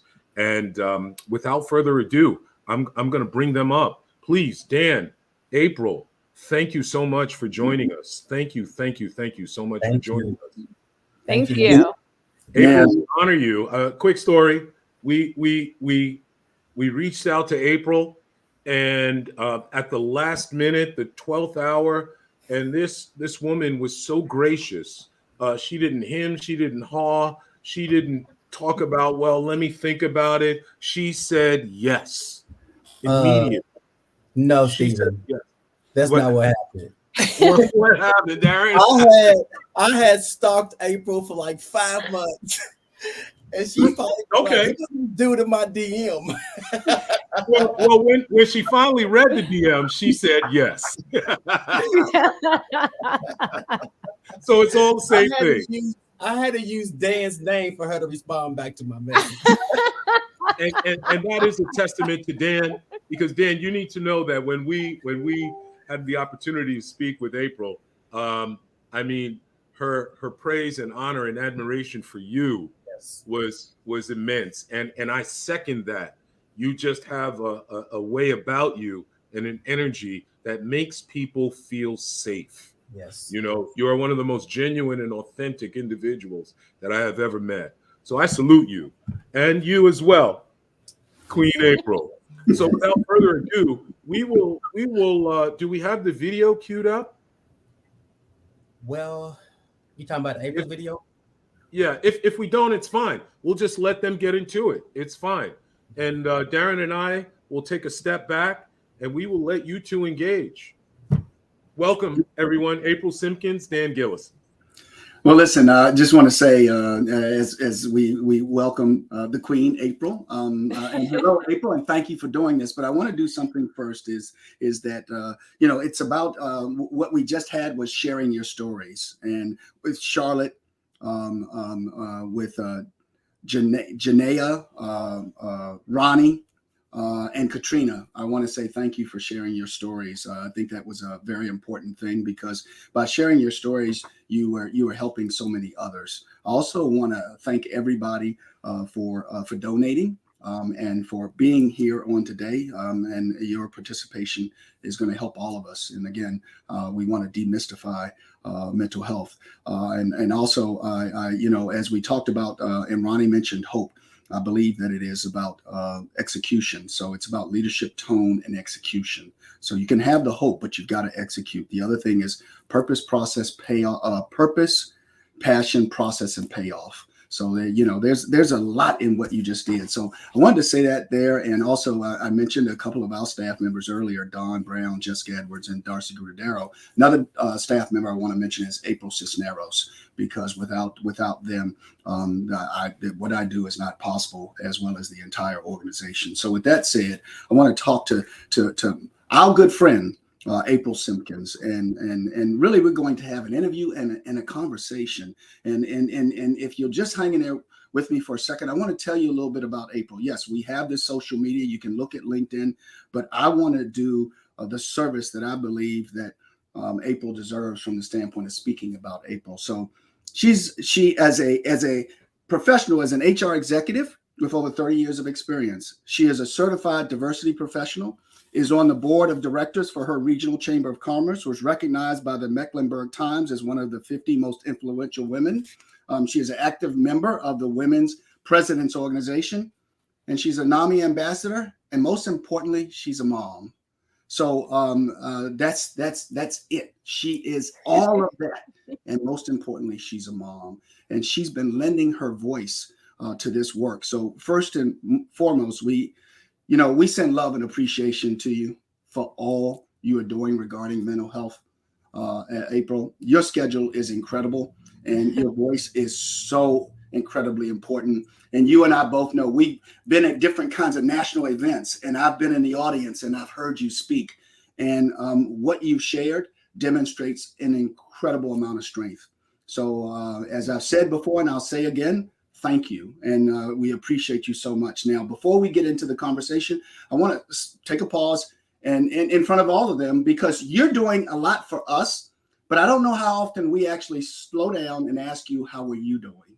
So I'm going to stop right there, and I'm going to ask you, and you don't have to share that with the whole public, but I want to make sure you know we care. But, you know, for all you're doing for us and helping us navigate the environment and mental health, we need to slow down and ask April how she's doing. And again, that can be a sidebar for you and I later, but I want to make sure you know that that's real. How are you doing? Thank you so much, Dan, for asking. I'm doing okay. Sometimes I take it moment by moment, day by day. And so right now in this moment, I'm doing okay. Okay. All right. But you're right. You and I will sidebar later.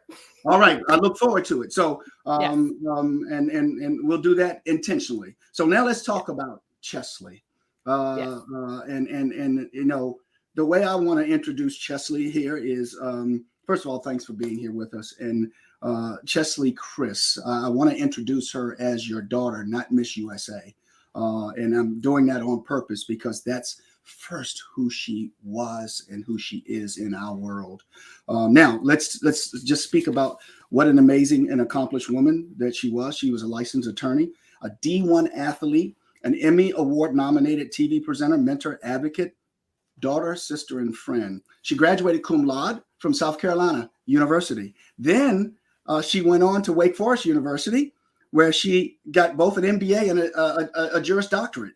And then she worked pro bono for clients with excessive sentences, particularly with people of color, and served on the board of directors of Big Brother and Big Sister of America.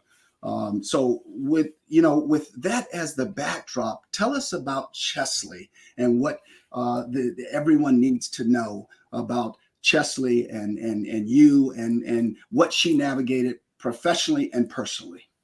Thank you for asking that. Chesley truly was just a phenomenal person. Obviously very accomplished, but there was a private side of Chesley. She had a very quirky sense of humor that kept all of us laughing. She had an energy that made her a presence in any room that she entered. She was one of the most humble individuals. Even with all of those accolades, she made everyone feel like they were the only person that mattered in the moment that she engaged with them. She was extremely altruistic. Chesley did not need to benefit from any of the good works that she did. She did works because they needed to be done, just like working as diligently as she did to help reduce the sentences of people who had been incarcerated with long sentences for low-level drug crimes. She stepped into that space because she was passionate about it and saw a need and a place where she could lend her voice. On a personal level, Chesley and I were more than mother and daughter. She was truly my best friend, and she was my first call in the morning. We spent every morning together. She would be getting her makeup done or getting her makeup prepared, and I would be fixing a breakfast, and we would just engage and chat. And she was probably about the last phone call I made at night when we would relax with our hair bonnets on and FaceTime one another and kind of talk about our days. So she was an incredible person. I think there were a few things that saddened me that I heard publicly when Chesley passed. The first were questions around her faith. That somehow, because Chesley battled a mental illness, her faith was not where it needed to be. Her walk with God was not where it needed to be. And nothing could be further from the truth. You can be strong in your faith and still be struggling with your mental health. And I don't want anyone to feel discouraged in seeking treatment and assuming that this is something that only needs to be resolved with prayer. Pray about it and pray with your therapist, but go and seek support. You know what? Sure. And I think, another,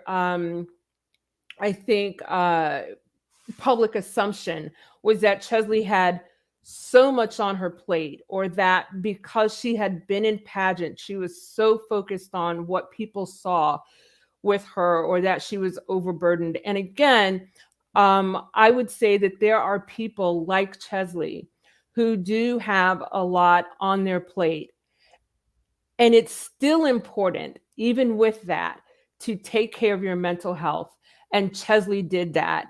I have said, when I was doing one of the television programs and talking to the host of the program, and I said, as her mom, knowing how long Chesley battled this fight, I would be remiss in not giving her praise for every day that she did wake up and stick it out that day. I would be remiss as her mom if I didn't recognize how hard she fought. And I think that also needs to be recognized. Thank you for that. And it's kind of, we say that we need to create a judgment-free zone, and we recognize that a lot of times our human behavior is very judgmental.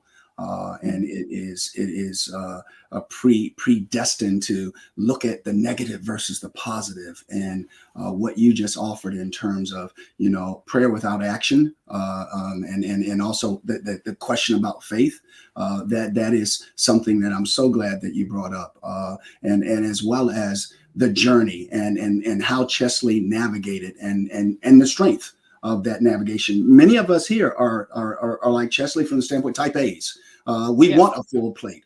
We expect a full plate, and we're all navigating something. So thanks for sharing that. What else would you want to share with the audience from the standpoint of observations, learnings? We talk about social media, and you mentioned two misconceived kinds of statements. What other kinds of things would you like to share in regards to your observations? Thank you for bringing up social media, because that was another space where people believed they knew Chesley, and did not accept that is a part of Chesley that she chose to share. That was not the whole of Chesley. And I feel like it's that way for many people who share on social media. People are picking and choosing the parts that they share, how deep they go, or how lighthearted they are. It's a snippet. It's a snapshot into their world. Another point that I'd like to make about Chesley is that part of her job, and this is true for many people, and I say this because, of my expertise in human resources, but there are certain jobs that require you to present yourself in a certain way. We see that in salespeople. We see that in customer service reps. There's an expectation in that role that you are going to present that way. Chesley was a television correspondent in the entertainment sector. And so again, there were many people who were taken aback that this happy, smiley face that they saw could possibly be battling so hard with her mental health. And I will say that while Chesley was a fun person, part of her job was to also show up that way. And that's why I made it so clear after Chesley's passing that there is a public Chesley and there is a private Chesley. And I saw Chesley in private struggle with her mental health. April, you just, we to a certain extent, we're a cosmetic society, and we manage the optics, as you just mentioned. And sometimes we judge a book by its cover versus actually getting into, the table of contents and the chapters. What counsel would you give for other parents here on today from the standpoint of society, of all that we know, optics, of the, some of the other things that we know, the social media? Is there anything that you would offer to other parents? And then I want to pivot, and I want to go to how things transition for you with your employer when as this was evolving, because you've shared that story, and I think that's important for the work that you've done over the last 30 years. Yes, I think that it is imperative for parents to learn how to really listen to your child. That should be primary and foremost. And I can tell you as a parent that there are times when I will have to politely decline going to something or doing a presentation or heading out to meet friends for dinner because my child needs me in that moment. And honestly, how it presents to those doesn't take precedent over being there for my child. And that's a message that I send to my children. I'm here for you, and your mental health matters that much to me. It makes it a lot easier for them to begin to share with me when they are struggling, because they know I'm going to put a priority on it. I'm not going to turn to them and say, we need to put a pin in this because we have to go and do this and smile and show ourselves in a certain light. It's okay to not be okay. And I let them know that, both in public and in private.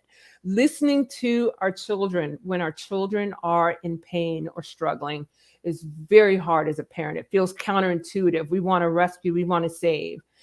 And, I've often said with Chesley and her battle with her mental health, I'm one of those moms. I would do anything for my children, anything. I will fight any battle for my children.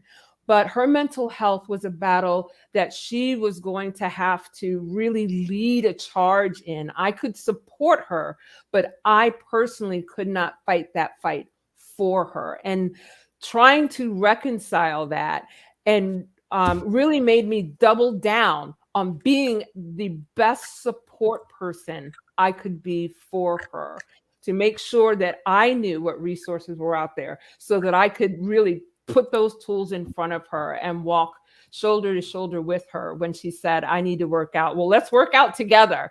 I need, to get better sleep. Well, let me stop this phone call so you can go to bed and get your sleep. Whatever I needed to do to support her, I did that.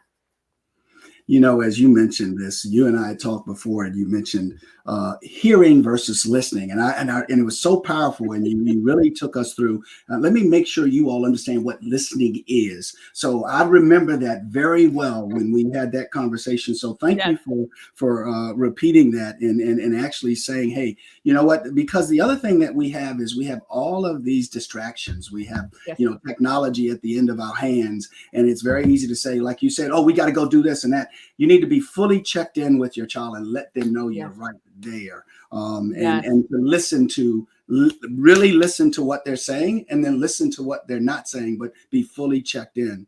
100%. It's funny, Dan, because I have 6 children.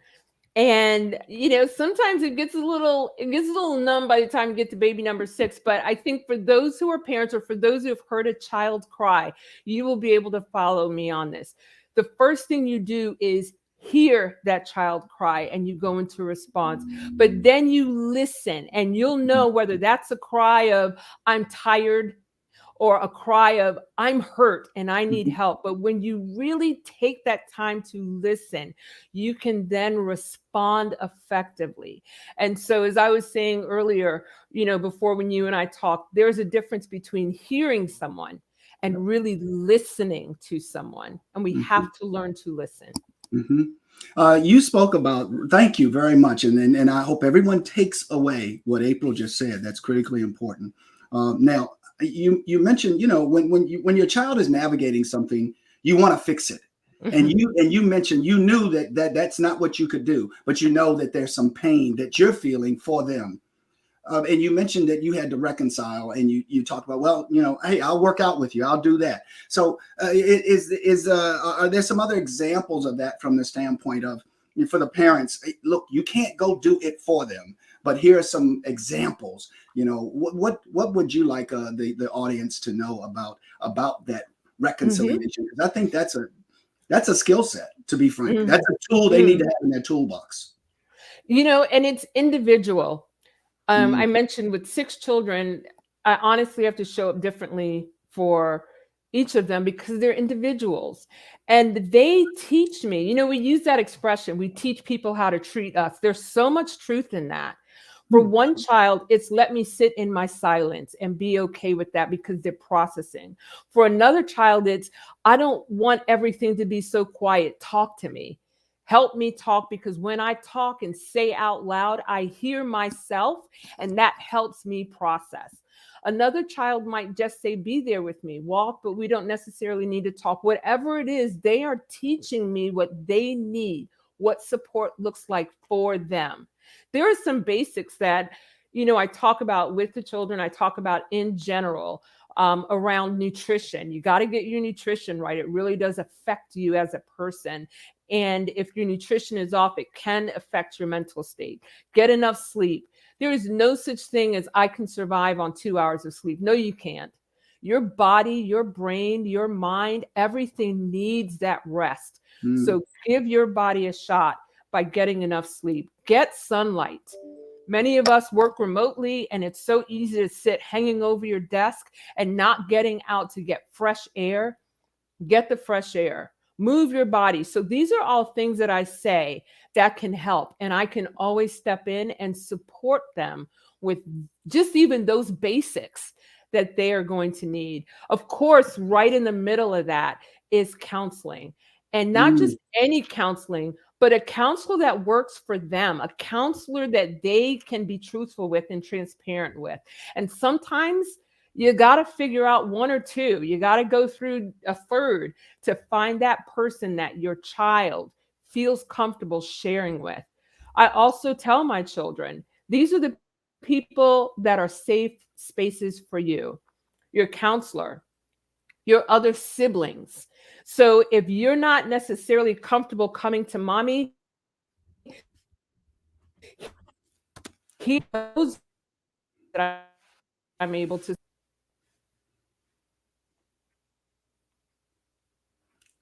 Yeah, so this is really good, and I want to ask you about community, and I think you mentioned it from the standpoint of the other children. So it almost sounds like community. What have been your experiences during COVID? Because and you can kind of share that from the standpoint of your experience as a mom.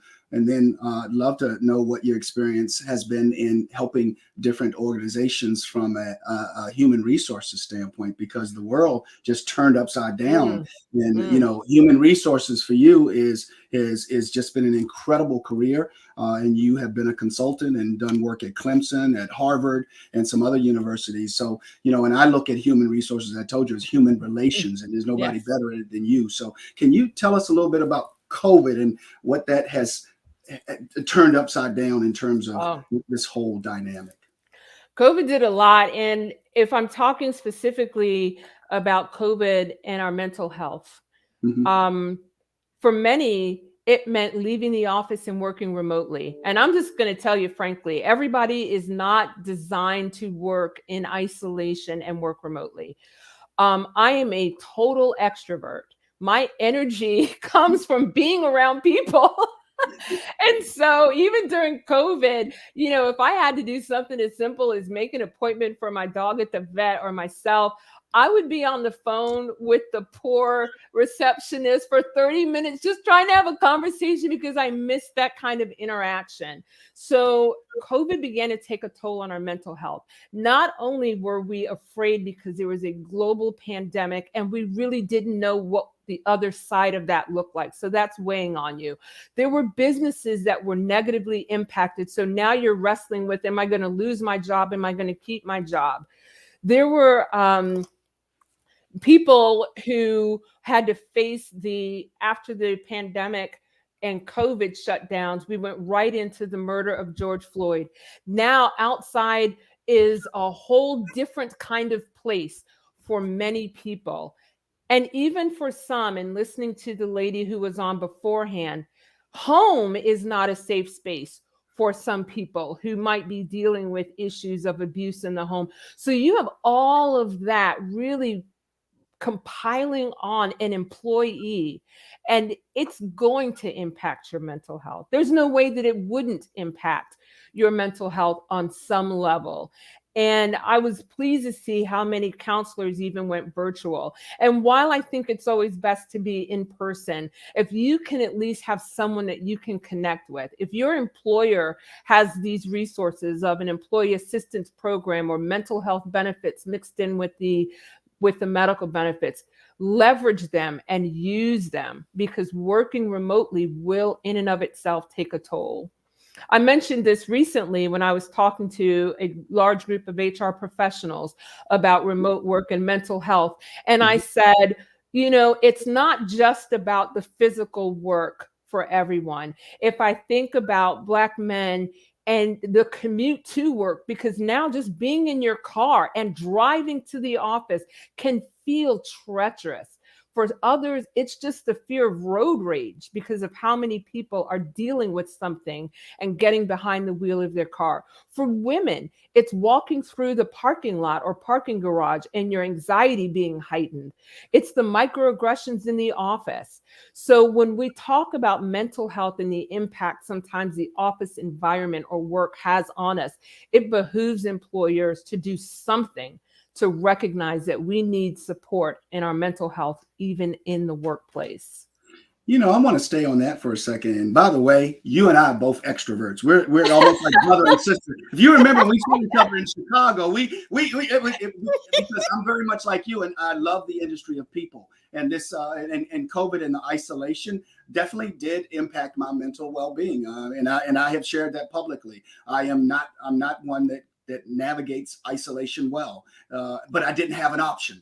Right. So it's I had the what's that called, adaptation. I had to adapt, but it wasn't easy, and it's still not easy. Yeah. But I love the industry of people. So when we saw each other in Chicago, it was like, oh, we're out. Oh my God, you and there in Chicago, you were with the chief human resource officers from all over the world, not domestic, but international.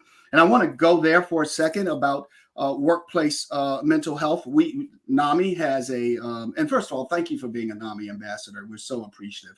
And I'll come back to that too, because I want to, we've talked about turning pain into purpose. And I want to ask you about why you chose NAMI, because you didn't have to choose us. But you chose us. So I'll come back to that. But where I want to go right now is we have a program called Stigma-Free Workplace. And we really want to create workplaces that are stigma-free. You are an incredible consultant and executive that has done the human relations, human resources, the benefits. You've done the whole portfolio. And we all work. What are the things the workplace needs to really do? We always have benefit packages with a physical. What does the workplace need to do on this mental piece? I say this many times, that the culture is established top down. Many times it is based on what a leader will accept, expect, reward, and discipline. And anything that goes counter to that is really creating a subculture or a counterculture. So you really have to understand at the highest level in that organization, what is that person or person's feelings about mental health? And if it's a case of, well, we all just need to figure it out ourselves, or we don't know enough, or what if we know this and we can't do that, and it sounds like it's fear-based, then that's going to permeate throughout the organization. And that does not mean that as individuals in the organization that we can't take steps to protect our mental health, to focus on our mental health, and to use that language. And it may become a little bit of a subculture. Hopefully, if those people have influence, it will go to the top and it can change the culture in the organization. There are a number of things that we can do as individuals, and it almost does feel like a grassroots effort if you're doing that. If you work in a place that doesn't have, or you don't believe it has that kind of support, begin to use that language. And I did that in my own workplace, where we didn't have, prior to Chesley's passing, we didn't have a strong mental health initiative. While it was not problematic, it wasn't something that was intentional. And when Chesley passed, there were a number of calls I made rapidly, and it was difficult to make those calls. There were times when I couldn't finish my sentence, and I'm so appreciative and thankful for my husband who was there, because there were a number of times that he would have to take the phone and finish the sentence for me. because when Chesley passed, I could not say those words. I could not say that she's no longer with us or et cetera. And so I got my my supervisor on the phone. And for some, you might think, why on the world do you care about your job? But Chesley, if Chesley were not a public figure, that might not have been one of my first calls. But something people don't know in general is that when I had my own consulting practice before I sold it, Chesley worked for me. If you looked at her bio, you might see it somewhere listed there. So people at my work knew her. She was just on one of our team calls less than a week before she passed. So I felt compelled to reach out to my supervisor so he could let my fellow employees know before they heard it on the news that she had passed. And one of the things I appreciated, there's so many things I appreciated about the way my supervisor, my company handled it, is they let me know that my mental health was their priority. They wanted me to be okay. Do what you need to do, April. We can handle it here. At no point was I made to feel like I was the linchpin of the organization and everything was going to fall apart if I didn't just show up in 5 days or 3 days or whatever seems like a reasonable amount of time for bereavement. So just that declaration really helped me to be able to focus on my own grief. When I returned to work, understanding that in the workplace, they have to balance supporting me with business continuity. Clients still need to be serviced. Other employees still need support, but they also want to look after me. And so we came up with our plan, and that was that our director of human resources, who was my subordinate, she was going to go in lockstep with me. Every email that I sent out, she was CC'd on that email. So if I couldn't show up for work one day because of my grief, she could finish whatever conversation. She could jump in and get in touch with that client because she was already in the loop. I say this because when we are talking about our mental health, especially in the workplace, so many times we put ourselves second out of fear of losing that job. It feels like it's always hanging over our head. If I do this, if I miss too many days, I could lose my job. Once my PTO is over, if I ask for more time, I could lose my job. When mental health becomes a priority in the workplace, when we speak frankly about what is going on with us and what support we need from our employer, that's when conversations begin around equity and reasonable accommodations. How can we help? If what this person needs is 15 minutes to step back and say, I need to reset my mental health right now. Let's accommodate that. Let's give that person that space to do what they need to do to be okay in this moment. That is creating an environment where we recognize someone's mental health in the workplace. Wow. And you know what, that this is fantastic because you're really talking about that executable file. What does that look like in the workplace? So this is really cool. And you said culture established from the top down. So it's kind of what we're seeing both in the political environment as well as in the executive environment from the standpoint of the private sector, is that people will, leaders will, behind closed doors, discuss their mental health and that of a family member. But when they walk out amongst everyone else, they won't share. We're starting to see a change where some of our best and brightest leaders and our best and brightest politicians are owning their mental health or their mental illness. They're living with it, and they're not seeing it as a burden. They're seeing it as a part of their life, their existence. So we just need to see more of that, and hopefully we'll see more leaders doing that. And you're lending your voice to it, and you're helping leaders be comfortable with it. So we appreciate that so very much. I want to now pivot to you shared what took place when you went in the workplace. I now want to go to what I mentioned earlier, which was you chose NAMI. You became an ambassador for NAMI. Why did you choose us? Because we're so blessed and fortunate to have you as an ambassador. So why did you choose NAMI? So I'll give a little bit of a longer answer if that's okay. It is, absolutely. Some people may know that I shared my story, my husband and I, of Chesley when we were on the Red Table Talk. And that was probably the first time we kind of stepped out into a very public space to talk about high functioning depression, our grief, Chesley, her mental health. When that was over, I really thought that we were going to, I don't want to say shrink, but that we would be a little less visible after that. What I found was the number of people who reached out to me through social media or email or text message because they could relate. They were so thankful that I was speaking up, that I was saying something, that I didn't shrink away, that I felt compelled to keep going. So I went on another program. And on that program, there was a licensed psychiatrist. And when we were sitting in the back in the green room, I began to share this with her. I said, there are so many people who are reaching out to me, and I'm not equipped to support them. Where can I send them? Where can I redirect them? Who is equipped to help them? They're reaching out to me from everywhere. And she said, have you heard of NAMI? And I said, I'm not familiar. She literally pulled out her phone right at that moment. And of course, me being the type A that I am, began with all of my research. Let me see who this organization is. It's really, and the more I learned about NAMI, the more I really felt I wanted to be aligned with this effort. NAMI is helping so many people. The fact that NAMI is nationwide, that every state, the access was something that really resonated with me.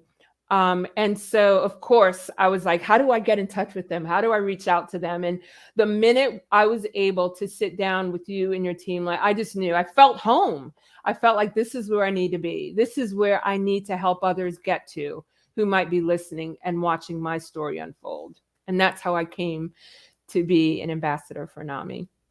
Well, thank you so much. Thank you for sharing that story. And that background is so compelling, and we appreciate you so much. So now I want to also say, April, one of the things that, in addition to you and I both being type A's, we like to walk the talk, and you're demonstrating it. You're demonstrating it by using your voice, but you're doing more than that, because you, in partnership with NAMI, you said, I want to create a memorial fund. So you've created the Chesley C. Christ Memorial Fund for Mental Health.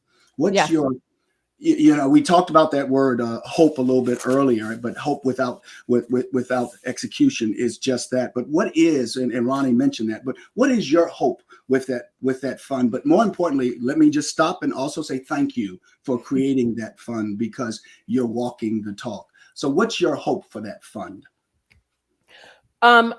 My true hope for that fund is that we will continue to help others. I know that there is a spectrum of mental illness, but having watched Chesley battle with depression for years and knowing her struggle, I want to see others hear her story and know NAMI is a place where I can go to get started.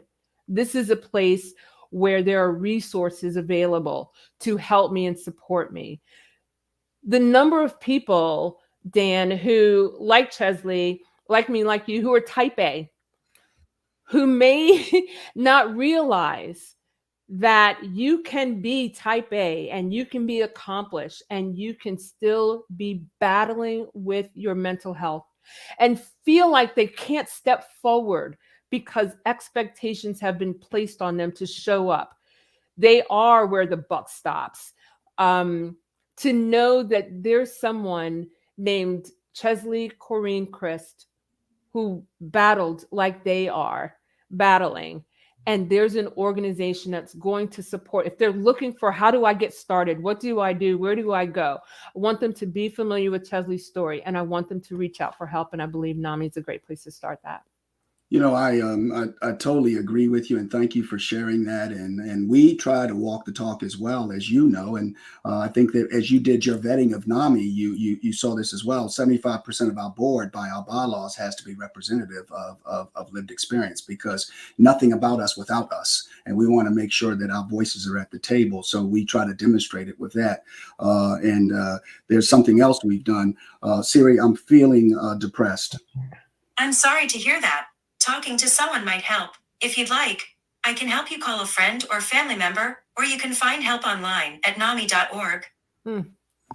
So I wanted to share that because this is a part of us executing, and you're keeping your voice strong, present, and very relevant, and we appreciate you so much. So hope everyone has enjoyed hearing from April Simpkins on today. I enjoy every opportunity I get to hear April. And if I hear that she's going to be somewhere, I try to be there and be in the audience. So I just hope you feel what I felt today in terms of that transfer of information and her sharing her story with us. April, thank you so much. Thank you, Dan.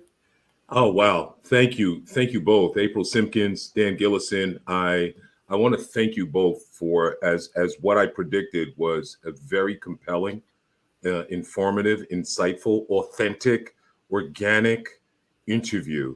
And I know that everyone who's listening in has been touched in some way, shape, or form.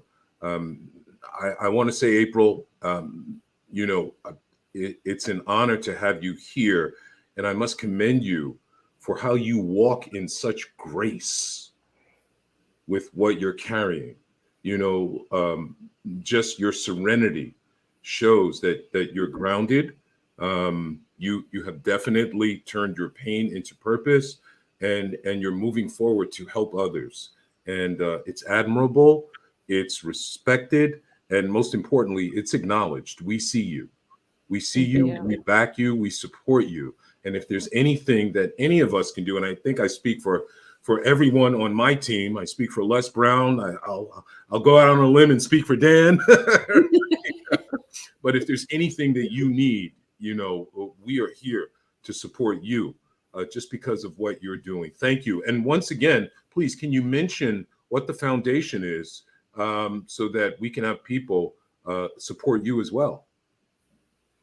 Yes, it's the fund that we have worked in partnership with NAMI to establish, that Chesley Seacrest Memorial Fund for Mental Health. Fantastic. That is it. Awesome. So we would be able to find that, or our audience would be able to find that on the NAMI website? Yes, it's on the NAMI. It's on the NAMI website. It Great. Absolutely is. Fantastic. Fantastic. Yep. And Dan, as always, so thank you, Queen April, and thank you, King Dan. You know, your ability to just you know, direct the conversation and really get to the substance in such a gentle, kind, and compassionate way is very admirable as well. You're a great man, and you're doing great work, and God is pleased with both of you. So we thank you and we honor you both for being here.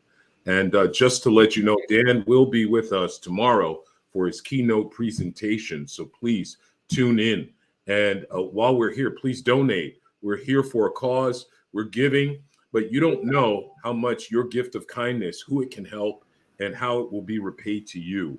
So we're going to donate.nami.org/youarenot-alone-events. That's how you can donate and give back. But we thank Dan, we thank April, and I'm going to turn it over to my co-host, Darren Rowan. Please take it away, Darren. That was a wonderful segment. Wow, that was so much value in there. Yes. But I want to remind you all to donate, right? We are here to raise donations for NAMI. I'm hoping that you've gotten value from this so far. We're a little bit over, so I want to hop right into it. So this next panel, when Stephen and I got together, we want to do something different. We just didn't want to do speakers just to give value that way, but we wanted to also do panelists. So I'm going to bring up some outstanding experts in their field, and then also bring up some amazing panelists that's going to ask questions to the experts. so that we can deal with mental health illness in real time. And if you have questions, put them in the chat quickly, because we have people that are monitoring the chats and maybe they can ask questions on your behalf. All right.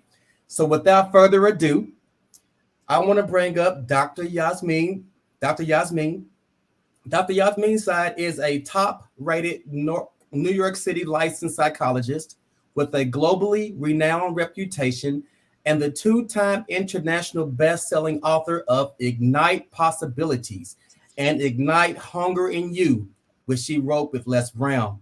Using ancient Eastern wisdom to cure modern problems, she helps people decode their thoughts and emotions so that they can live the life they want to live. Welcome, ma'am. I'm so honored to have you with us today. Thank you so much for having me, Darren. Great. Let me introduce the other ones and then come back to you. Is that okay? Absolutely. All right.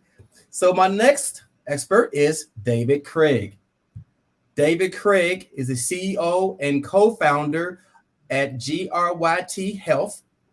David Craig is a two-time cancer survivor, oncology research, and patient experience champion. After 10 years of struggling to see his own cancer journey in the patient experience research he led for the pharmaceutical industry, he loved to use his survival heart and researcher brain to help other patients. In 2016, he co-founded GRYT Grit Health, a digital health company that empowers people to be in charge of their own health through connection, education, and advocacy. At GRYT Health, he and his team of fellow survivors and caregivers use their expertise and personal experiences to amplify more voices to improve health outcome. David has a BS Communication and an MBA in Technology Management from Rochester Institute of Technology. Mr. David Craig. Is David not on with us? Did he drop? Okay, well, we'll go to Miss Dawn. All right.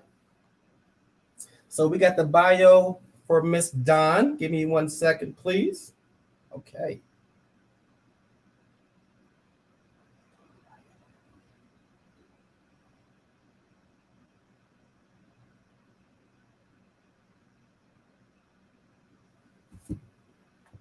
Force for the Office of Innovation at NAMI. Okay, so we got Don's bio. Don is the National Director of NAMI Helpline Services. Don and NAMI's helpline team work each day to help further the recovery of people affected by mental illness and restore their families. Together, they bring their lives, lived experiences, professional skills, and passion to the service and support of NAMI community. Dawn was drawn to NAMI following her son's schizophrenia diagnosis, and in 2011, she volunteered to serve on the NAMI helpline. Shortly afterwards, she accepted a staff position leading the NAMI helpline that has allowed Dawn to align years of professional experience in business and in nonprofit. Let us welcome Ms. Dawn Brown. Thank you, Don. Hi, Darren. I think we had the wrong Dawn. There's two Dawns at NAMI. That's all right. That's all right. There are two. She is my sister in spirit. Yeah. Yes, Dawn P. Brown. Blessings to you, Dawn. We're going to give you your just due. All right. Yes. Dawn L. Brown is the Director of Cross-Cultural Innovation and Engagement Task Force for the Office of Innovation. That's her correct title. We want to honor her properly. That's right. And she's also, her spirit is just so warm and genuine. Don, we honor you. We thank you, as well as you, Dr. Yasmin. So Darren, continue, please. I was in the background going, no, that's not it. That's not it. That's okay. We got through it. We honor you, Don, and you know how much we love and respect you for what you've done for us to make this thing come to fruition. So thank you, Queen. Thank you so much. So Miss Rachel and Harvey. Don Brown is cool too. Miss Rachel Harvey is a Spanish teacher, an executive function coach, and nutrition coach of 17 years. She has experienced the struggle with mental health as a daughter of a parent with borderline personality disorders and has navigated the teen crisis for mental health in her own family. Rachel believes that the first step to radical transformation begins with the ability to open up and share our stories.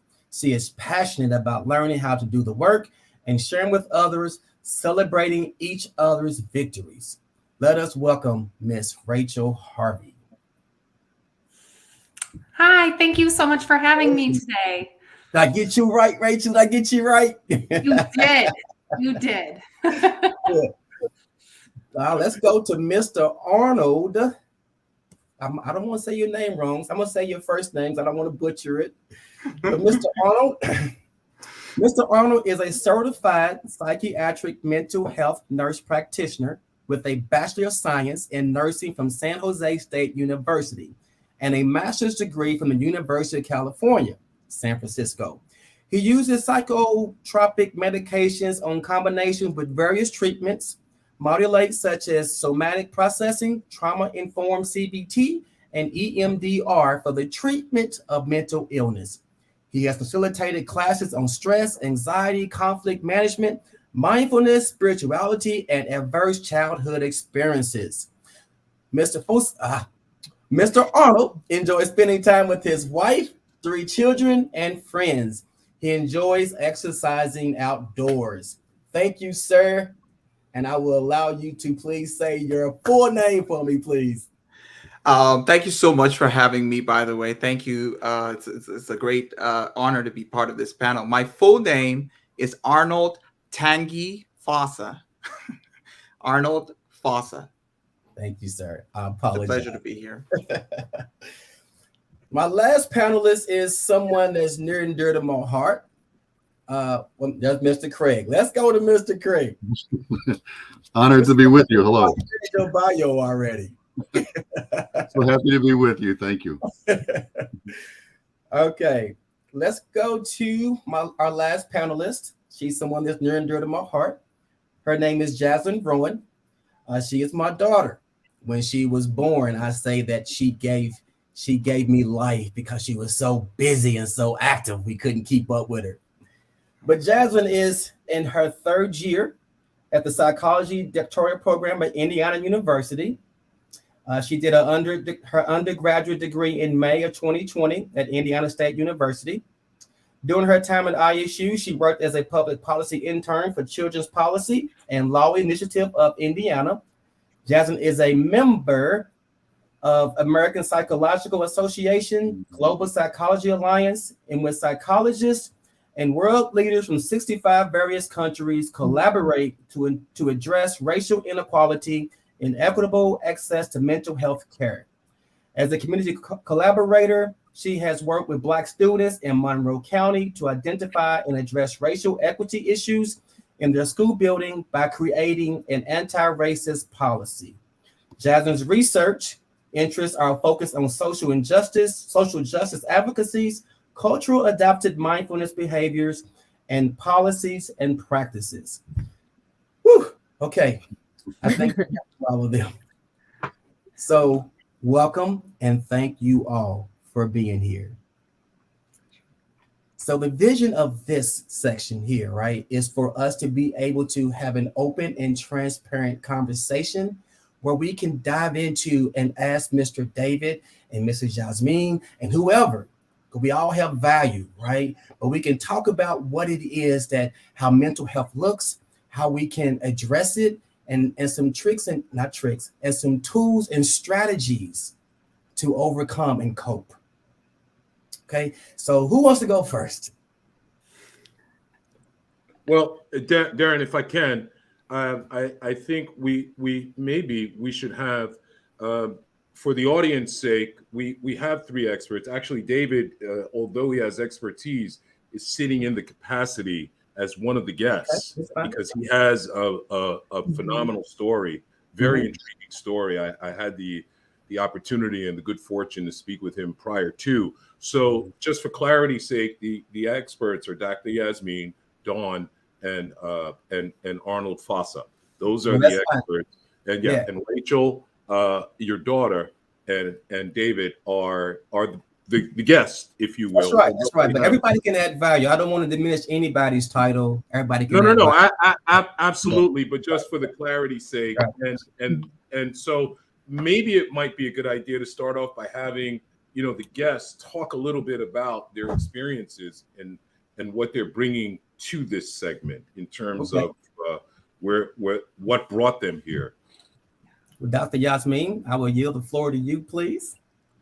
Yeah, so it's a pleasure to be here. Pleasure to meet you. I mean, I know a few of you, so it's lovely. What brought me here is the desire to help at a bigger scale, broader scale. Some of you might not know me. I'm an award-winning psychologist in New York City. I created a group practice that blends Eastern medicine and Western medicine. I like to say that I use ancient Eastern wisdom to cure modern Western problems. And I believe the future of mental health is about tailoring mental health. And so my practice specializes in tailoring because there's not a one-size-fits-all model. I believe you do have to consider the person's personality, their cultural background, their sexual identity, gender. There's so many different components to consider. So I have the privilege of training psychologists in multiple forms of therapy, psychodynamic, CBT, DBT. And so I've created a practice where people come to us and they start with a consultation and we create a care package for them. We decide what kind of therapy they need, what would be the therapist's personality match, and if we need add-ons. Medication add-on, Eastern medicine add-ons, so that we can help them get the fastest results as soon as we can. So I'm here to talk about this or give a perspective on this. Whoever wants to hear how we treat, what we treat, or how it can help, I'm here to help you. Thank you, Dr. Yasmin. Mr. Craig, you want to give us something about yourself, please, sir? I'd be honored to. Thank you. I so admire and am grateful to be with NAMI at this event too. We heard in Dan in the last session talk about expertise plus lived experience. And to me, that is what warms my heart to be a part of. My lived experience is going through 2 cancer diagnoses in my 20s. And those diagnoses took my health, my ability to be a biological father, my sexual function for quite a time, and of course had a tremendous impact on my mental health. And through that whole journey, nobody ever recommended or connected me to resources to deal with all that. So even as my physical body was healing, my emotion and my soul were struggling. And it took me a long time to get over that shame to even be able to ask for help. And so now what I do as a researcher is try to help others overcome the shame and guilt and all the things that we feel as humans, just being able to open up and ask for help. And I'm so grateful to be with this group now for that reason. Thank you, sir. Thank you, sir. Miss Brown, you'd like to tell something about yourself and what brings you here today with us? Well, thank you first for having me. It is a pleasure to be here. I work for NAMI, as you all know, but I'm a mother, I'm a daughter, I'm a sister, I'm a friend, and many of the folks in my circle are touched by a mental health diagnosis, a mental health condition. And I'm here because we at NAMI really want to make sure that people know that they're not alone, and that we are, we're here to develop connective opportunities for integrative services. So I believe that there are communities that just aren't getting the resources that they should. They don't have the access that they need. And I want to help with all of y'all to be able to change that. And I love what everybody is saying, so we are the lived experience and the expertise, as David Craig said. Thank you so much. Absolutely. Mr. Arnold, sir, would you like to talk a little bit about what brings you here today with us? Let's start with Dawn.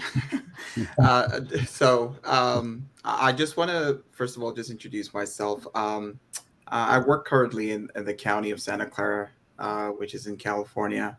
I work in the jail system, but I could never in my lifetime could have imagined that is where I would be working. I started off in a small town in the country, Cameroon, where I had my first hand experience with mental illness through my brother, who is currently diagnosed with schizoaffective disorder. And my family struggled tremendously with that, not knowing where to turn for what to look for, where to turn for help. And a lot of that, while we were busy trying to find answers, my brother suffered a lot. And it was kind of a journey of penance for me, trying to find out how that happened. And what that led me to is reading more about mental health and mental illness, finally going to nursing school, and then wanting to help. I advanced my degree, and then currently now work in the jail. What I have discovered is that we do not have resources in our society, and not only society, but even our families are not well resourced to handle the kind of challenges that serious mental illness presents in our day and age. So this is a great opportunity to get the word out, to connect. Again, referring to Dawn. Dawn is part of my tribe here. I believe that we cannot do this work without partnering with each other. And that's why it's an honor for me to be here. So thank you so much. Thank you, sir. Miss Rachel Harvey, like to give us something about yourself? Absolutely. Thank you so much for having me today. And it's so wonderful to sit amongst the greatness on this team. So what brought me here today is that lived experience. I was completely unaware of the role that mental health was playing in our family growing up. And in my 30s, we had some tough family dynamics that was extending in our extended family. And my sister and I started family therapy together. We received some diagnoses for one of our parents, borderline personality disorder. And there's multiple layers, multiple diagnoses that run in tandem with that. And I remember saying to my sister, oh my goodness, my whole life, I just thought she was difficult. Like, what if we had known sooner and we had had different tools? Would we be in a different position today? And currently, we had to do a lot of work on ourselves to learn how to be able to navigate this. And additionally, I am a mother. Dawn, I loved what you said. I am a mother, a sister, a friend. We have 3 kiddos, and there are so many layers and reasons. But my eldest, who's almost 17, is coming through a season of struggling with suicidal thoughts and self-harm. And we're that family that you would never know from the outside looking in. And I have sat here as the parent saying, I've done everything I can for these kids, and I don't know what to do here. I don't know how to support. I don't know what resources we need. And we ran into this struggle of everybody being so booked up and overflowing that trying to get the professional resources that you need. There are so many families that are trying. So organizations like NAMI that have resources available that can be that first step for people to take to get you plugged in and start getting the resources that you need. I'm the real life experience of, I've seen it in my parents, I've seen it in my children, and I see it in myself. It's so important on why we need to have more resources and join this conversation and start shedding light in the dark corners. Because I truly believe that there's no life untouched. It's just a matter of what that looks like for you. And I'm honored to be able to be here and link elbows with some forces to reckon with, because I do see a great wave of change on the way and want to be a part of it. Okay, great. Jasmine, you want to give us something about yourself? Of course. Like everyone else, I'm super grateful for the opportunity to serve on this panel and answer questions, ask questions to the experts within the room. My name is Jasmine Rowan, and my father, it just goes. But like David Craig, I also have some lived experience. I played soccer majority of my life, and I pretty much still do. And I ended up playing for a Division I college in Indiana.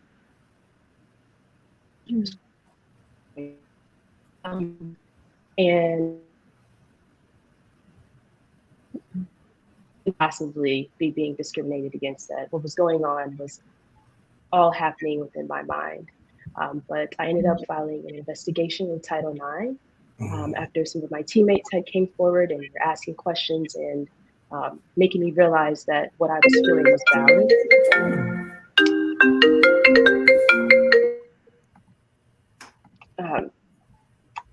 So they decided, and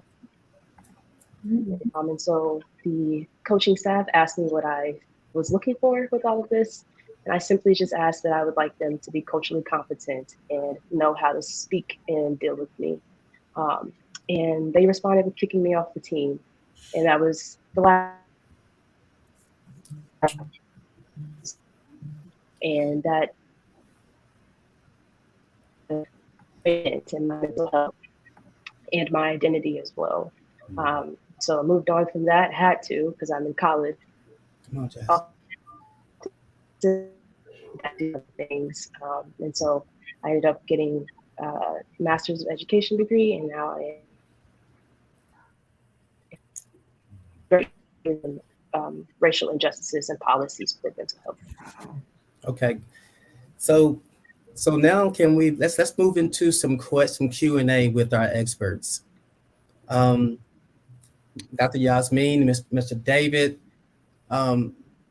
what can we do? You heard some of the stories here, and to anybody that, how can we how can we deal with some of the things that we have just heard as far as maybe a traumatic situation or suicidal ideations with our children? What are some best practice advice you can share with us? I'll be happy to go if you want. And I know there's someone in the chat that also raised a question about suicide ideation and fears, and how can we not potentially ostracize our children who are going through it.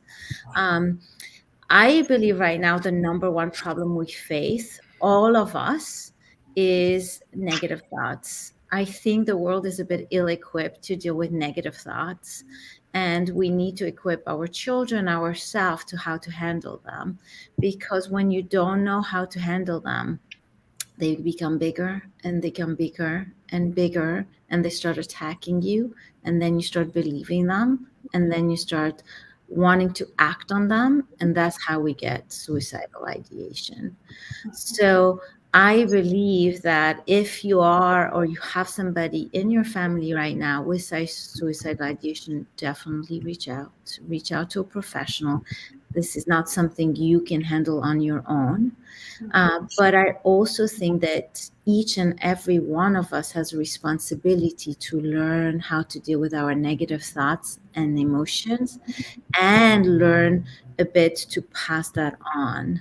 And so one advice I can tell people is, and it's really well known by professionals, that your thoughts are not reality.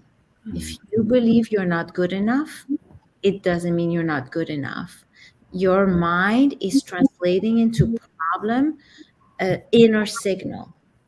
You are not feeling so great. There's something off balance within you, and the mind is like a fire alarm. It picks up and it starts emitting signal. It starts creating problems. So it's very important to understand that your thoughts are not reality. Now they carry messages for you, they carry things, and this is where you really want to reach out. But the first step is to take a little bit of distance between you and your thoughts. They are not you. And you want to balance yourself. If you have so much negative thoughts, we need to bring back playfulness in your life. We need to bring back a sense of joy, a sense of happiness. Your heart is not beating. Your heart is not enjoying life.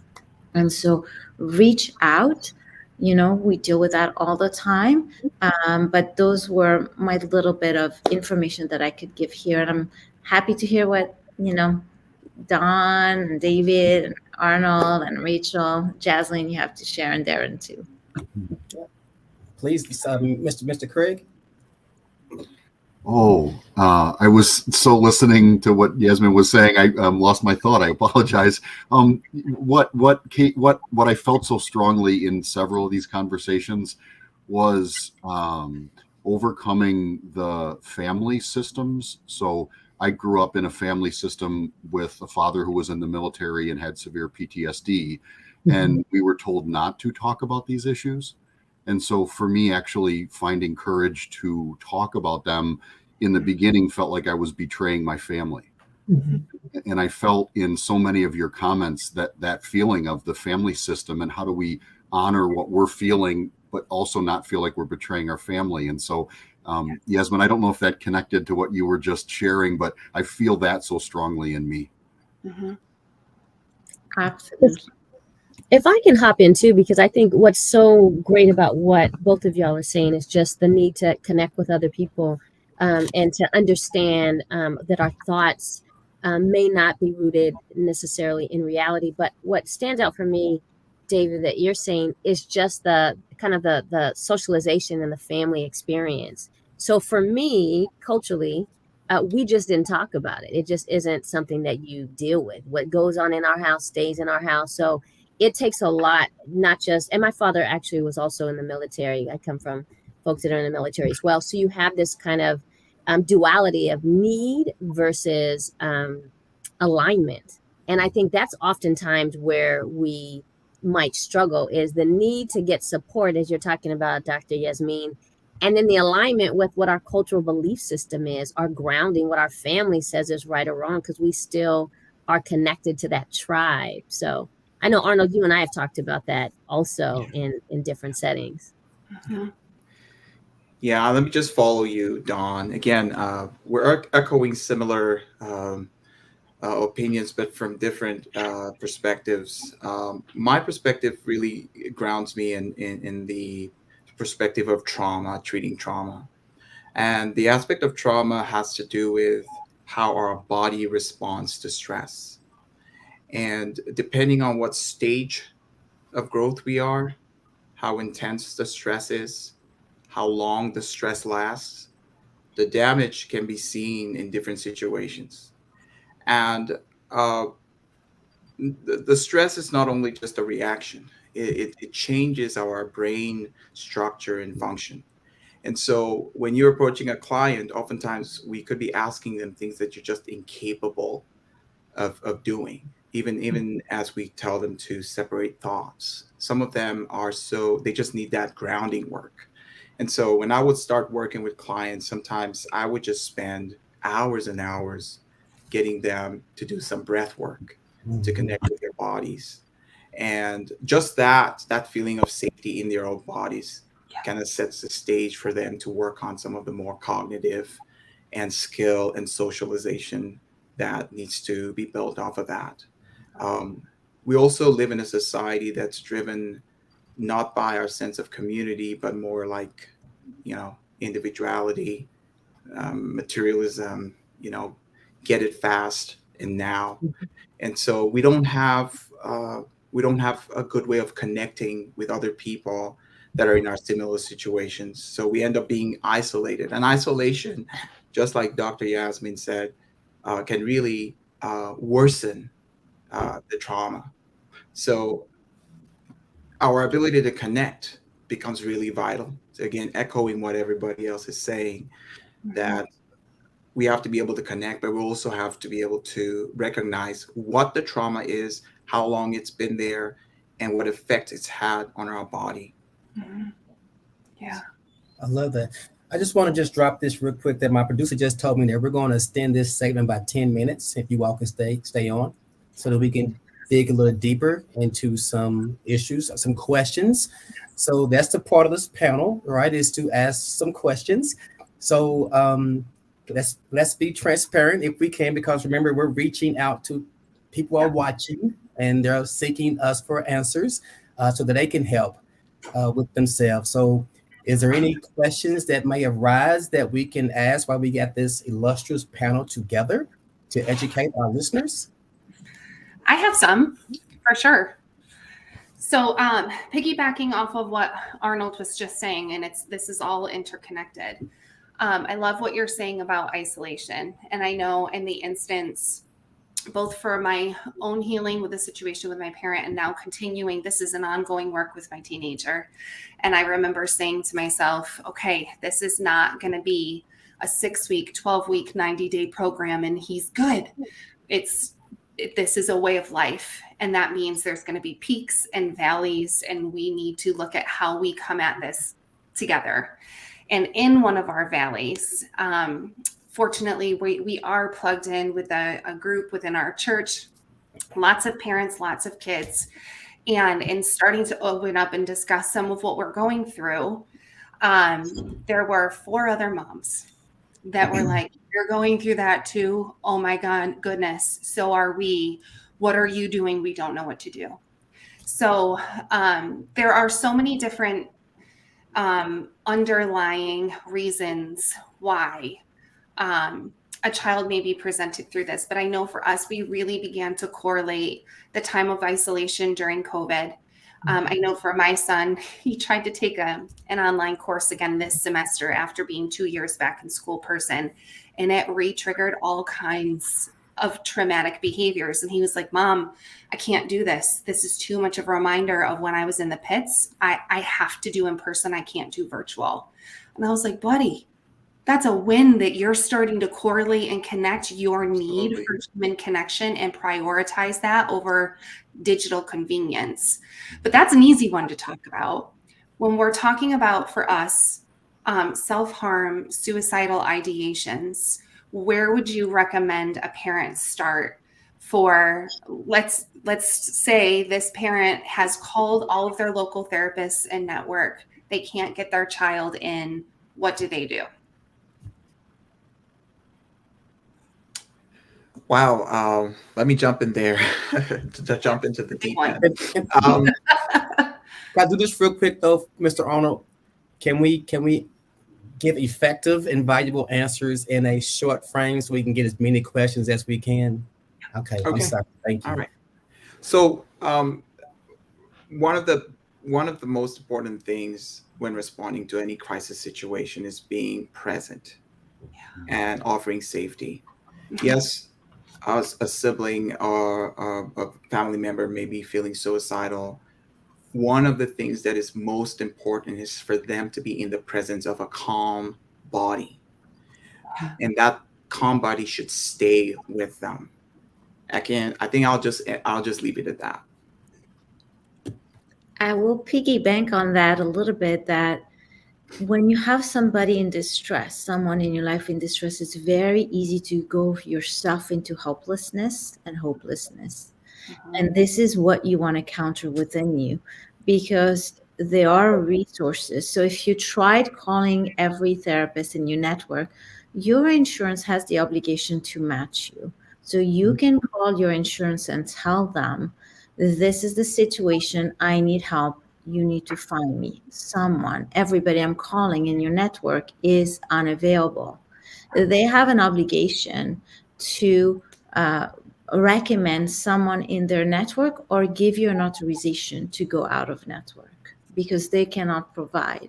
So there's that. There's also, of course, there's a new line. I don't know if you heard 988 that's been put out there that you can call. There are hotlines.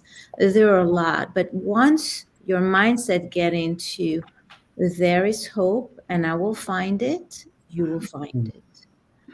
So I'm giving you practical tips, but that mindset is really important behind it. And if I could just add on to, just right quick, I definitely believe 988 is very important. I would also recommend calling your local NAMI affiliate. We have 650 around the country in 49 states. So www.nami.org, and really find a local office, connect with their warm line. These are folks who've also walked this journey. So they're connected to resources. They can help with advocacy. They have their support groups. So we really, really, really want to make sure people understand that you are not alone. And it does feel isolating when you're in that situation. As a parent, I've been there. As you know, a child, as a loved one, it can be really overwhelming. And so we want to be there to help as well. Mm-hmm. Yes. I love how you guys, I feel like you all touched on a separate but important piece of Arnold. I really felt that physical presence. And I know that has been king with my kids, whether it's my 7-year-old that I hope doesn't have to walk this road all the way up to my 17-year-old, just wrapping yourself around this big old man who just needs that safety and that security and calmness. And Dr. Yasmin, remembering that we're not powerless. I remember one of the hardest trainings I did was learning to ask the question, are you at the point where you have a plan? And as a parent, you're terrified to ask that question because you don't want to know, but you realize you have to learn to deal with your own fear to be able to support them well. And Dawn just reminding us why we're here and the resources that we do have at our fingertips in such a compassionate, well-equipped organization that's ready, able, and willing to help. So thank you, all three. Each one of you had such important perspectives for those that are struggling with somebody in your life, whether it's a child, a sibling, a parent, a friend. We are not powerless, and we do have more resources than we realize. So thank you. I want to switch this conversation just for a second, and I'm going to pick on you, Jaslyn, for your question here. So from a daughter's perspective, that may be going through some things, and I know your story, of course. Is there something that you would like to ask to the panel to get clarification from on behalf of what you've been experiencing, on what other people look up to you from your journey? Because your journey has blessed and inspired a lot of people. So I'd like for you to just ask something, please. Yeah, I think pertaining to, I was actually going to ask a question regarding mind, body, and spirit. Well, but I'm mind and spirit could all be connected. So I know some people may view them as independent from one another, and some may focus on the mind and the body, but not more into that and how to cultivate that. So maybe I can jump because it looks like Jaslyn is being cut, but as I understood is the questions about body, mind, and spirit. Some people feel they're disconnected, other people feel they're connected. What maybe our thoughts about it? So, you know, I specialize in holistic psychotherapy, body, mind, and spirit. Having studied for 10 years under a Grand Master of Traditional Chinese Medicine, I know what happens in the body, how it impacts the mind, and being a psychologist with 15 years of experience, I can tell you that there's a lot of connection. The key becomes, it doesn't matter what I think, it matters what you think, because the entry gate is you. And the idea is, if you're somebody who's only thinks about the mind, then the entry gate to healing is the mind for you. If you're somebody who's very attuned to your body and lives in the body and feels emotion in the body, the entry gate might be the body. And there are some people who believe in body, mind, spirit, and therefore it's a more holistic, comprehensive approach. That's why it really has to be tailored. I believe, you know, mental health treatment has to be tailored to the person's language, to what they speak. Like, we all have love languages, well, we have also mental health languages. And so it's really important to speak that. Mr. Craig, would you like to add some value to that, either one of those topics?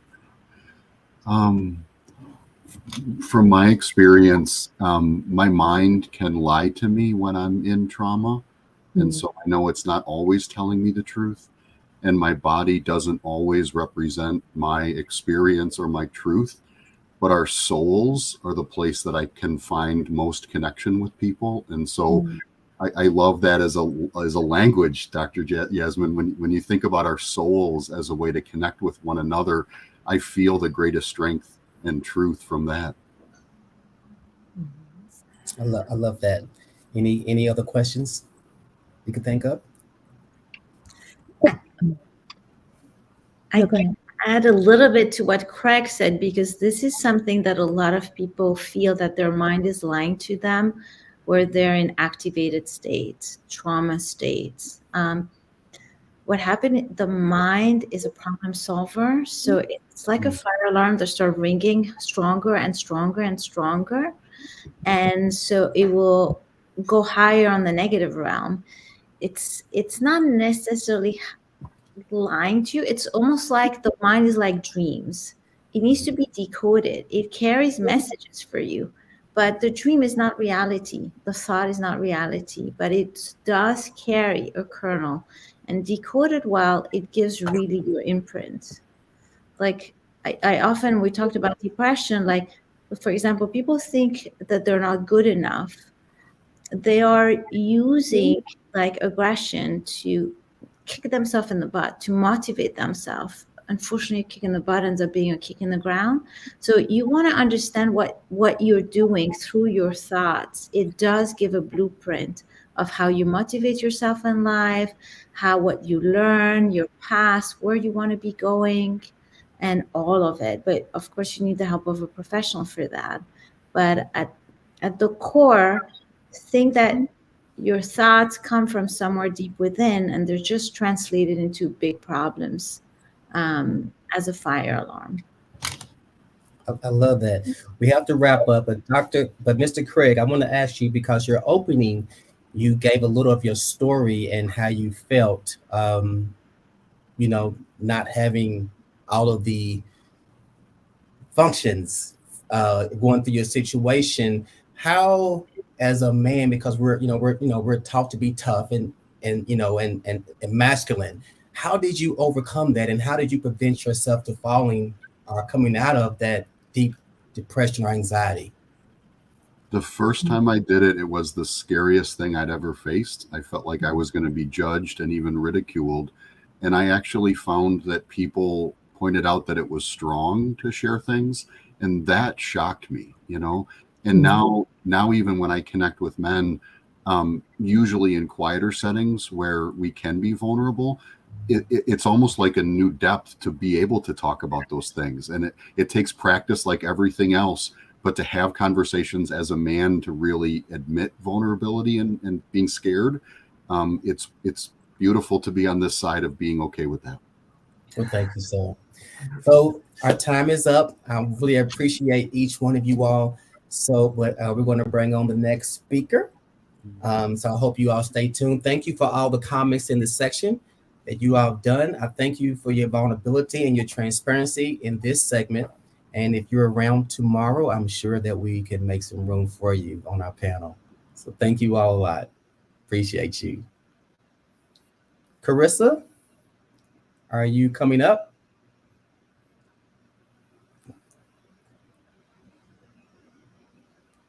I was muted because I was sitting back here. If you would have heard the noise I was making back here, you would have thought I was a crazy woman, because I was just really enjoying that conversation. And I'm glad that we were able to extend it 10 minutes to go a little bit deeper with some of those questions. I genuinely appreciated David's vulnerability. I loved your daughter's question about the mind, body, spirit disconnection. I love Dr. Yasmin's work.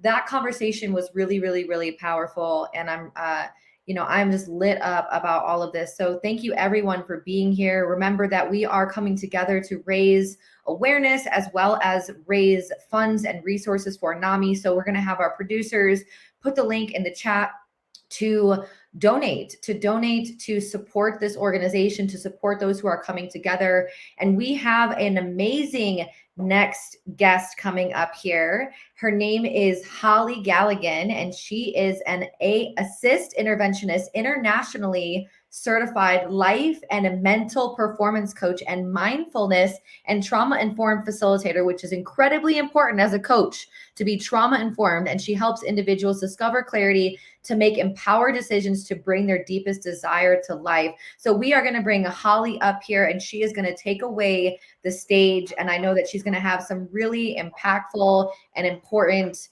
work to share with you. So thank you so much, Holly, for being here. Welcome to the You Are Not Alone Summit. Hi. Thank you for having me here. You are so welcome. I know that you have something prepared for us, so we're just going to give you the floor and give you the opportunity to just share your expertise. You know, we have a lot of people who are joining here today that have dealt with mental health challenges, as well as people who have their family members and wanting to know how to support them better. So we're going to give you the floor and just give you the opportunity to engage our audience, to celebrate and share your expertise. Absolutely. Thank you. You're so welcome. My name is Holly, and in the next 15 minutes, I am going to go through a very simple framework with you to help you eliminate and recalibrate situations that involve anxiety, stress, and overwhelm. And if any of these are topics that might be something you or someone you know struggled with, then you know you're in the right room. All right. I'm going to help propel you forward with ease. So stick with me as I walk you through this simple 3-step process that is impossible to forget. I have super easy acronyms for them. And they're a great way for you to be able to implement them on a daily basis. So have you ever considered what your life could be like if you knew how to recalibrate anxiety, overwhelm, stress, and navigate some of those challenges that you face on a daily basis? I can tell you from my own personal experience in coaching and mentoring and helping clients navigate these types of situations and different challenges they've encountered in the past 20 plus years, that this is one of the most powerful exercises that we can work through in creating some self-awareness and change for future challenges they might encounter. This is kind of a reoccurring theme that I have noticed even in my own life, about how we assess the results of our life and begin using the lessons we learned to improve outcomes of the challenges we face in the future, and begin really leaning into those values and things that matter to us, all right, to identify the work we need to do to improve our mental health and that anxiety that continues to kind of plague us, overwhelm us, you know, send us into these stress issues, right, that send our nervous system and our lives out of control. I'd like to begin by telling you a bit how life used to happen to me, okay? And I felt like I was on an endless hamster wheel. I wasn't in control at all. I was constantly experiencing situations and issues that revolved around the struggle with some undiagnosed ADHD, CPTSD. I was busy worrying about everything, and I was constantly overwhelmed.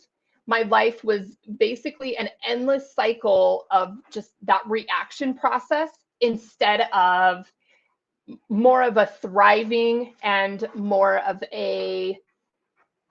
an ability to actually own my daily actions and move forward in a way that I actually wanted to show up and how I wanted to show up.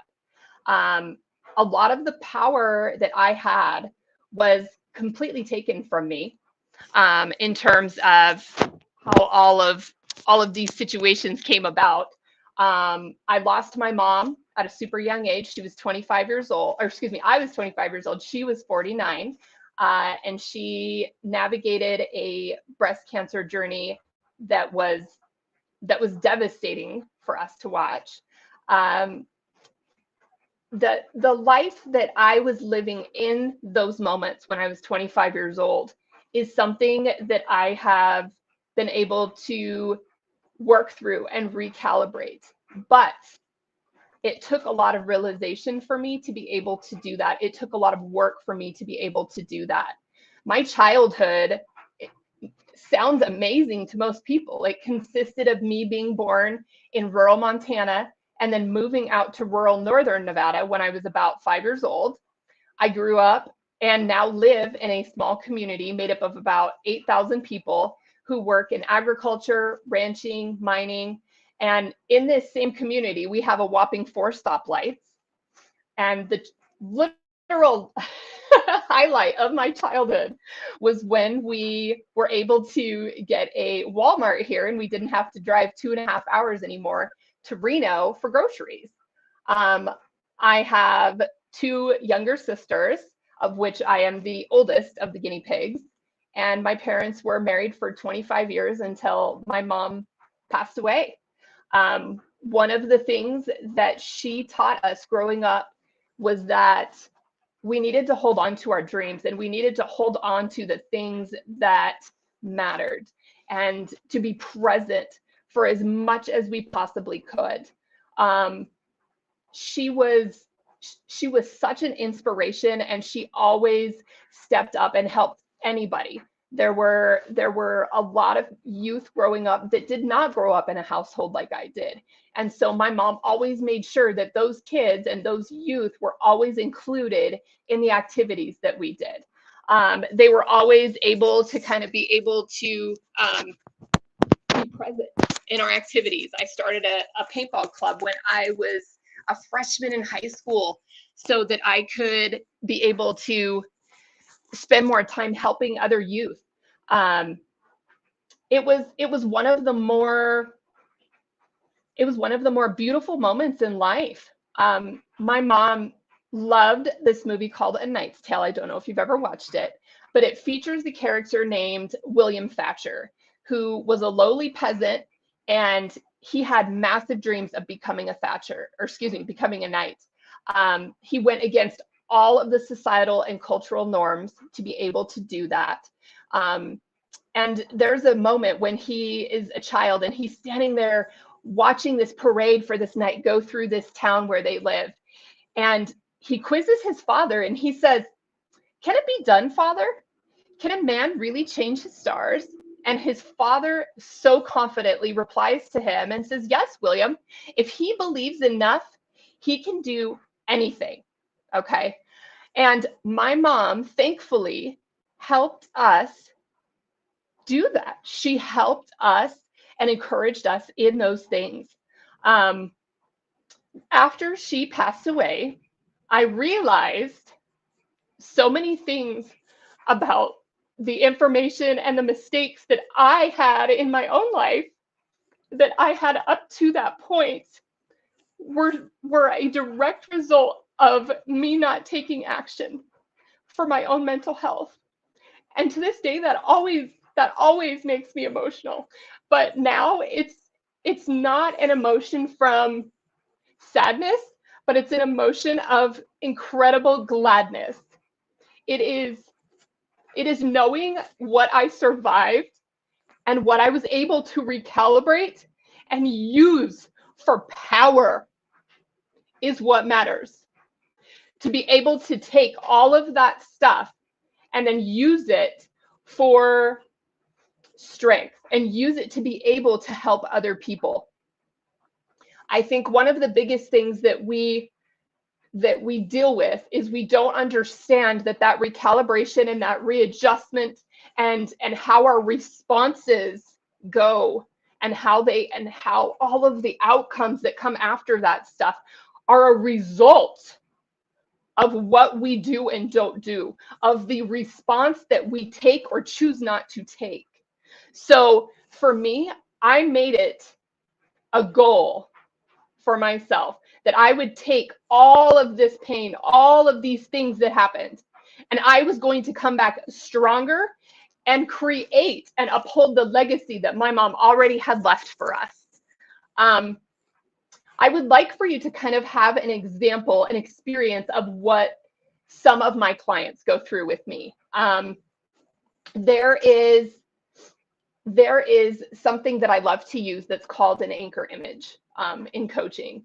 And I love to do all sorts of things when it comes to metaphors. I love to teach with metaphors. I work heavily with youth through 4-H and things like that, as well as doing coaching. So I'm very much, an experiential type facilitator when it comes to things.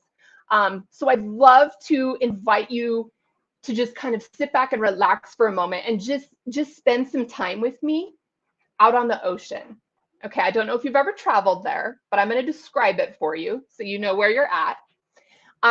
If you can picture in your mind, picture for a moment with me just this place that has tons of rocks. It's very rocky, all right? We're pulling up, we're in a car, and we're gently pulling up off the side of the road here because there's this amazing oceanscape that we can see. There's these amazing waves that we can see out there, okay? And they're coming in, and you can see the spray as they hit the rocks, and you see the spew of water come up and over the top, right? But we're gonna go take a little bit closer look at it, all right? So we're gonna walk down, we're gonna get out of the car, and as we walk down our path, you can feel your shoes kind of crunch on the dirt. You can see where the spring rains have eroded some of the space. You can see these beautiful little sea lettuce succulents and everything as we go down.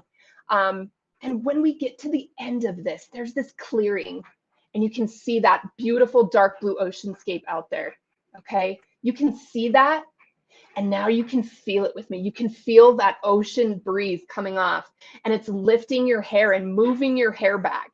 It's touching your face. Like you can taste, if you were to touch your lips with your tongue, you can taste the sea salt.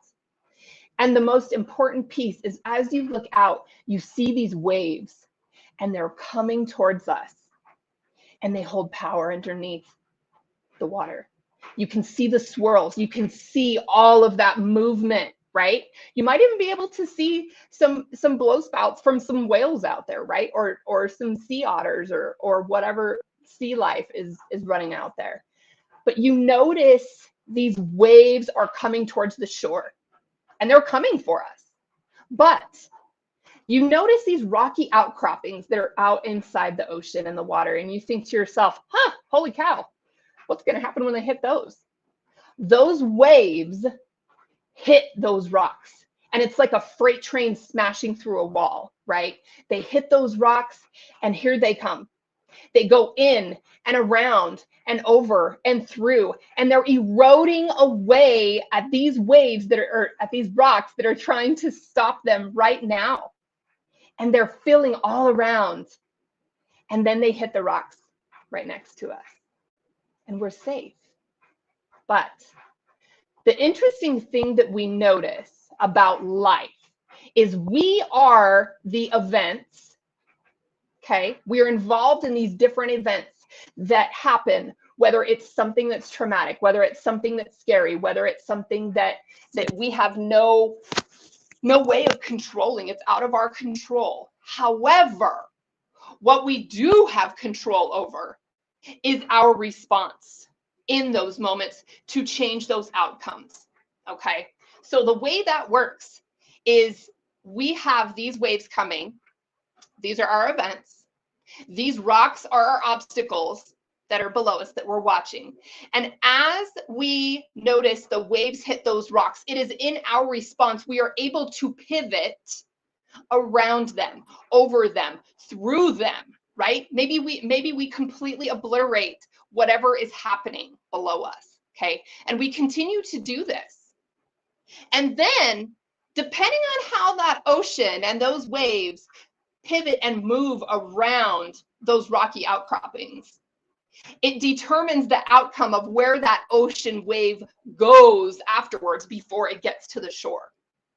So we are totally able to build and change the outcomes based on how we respond.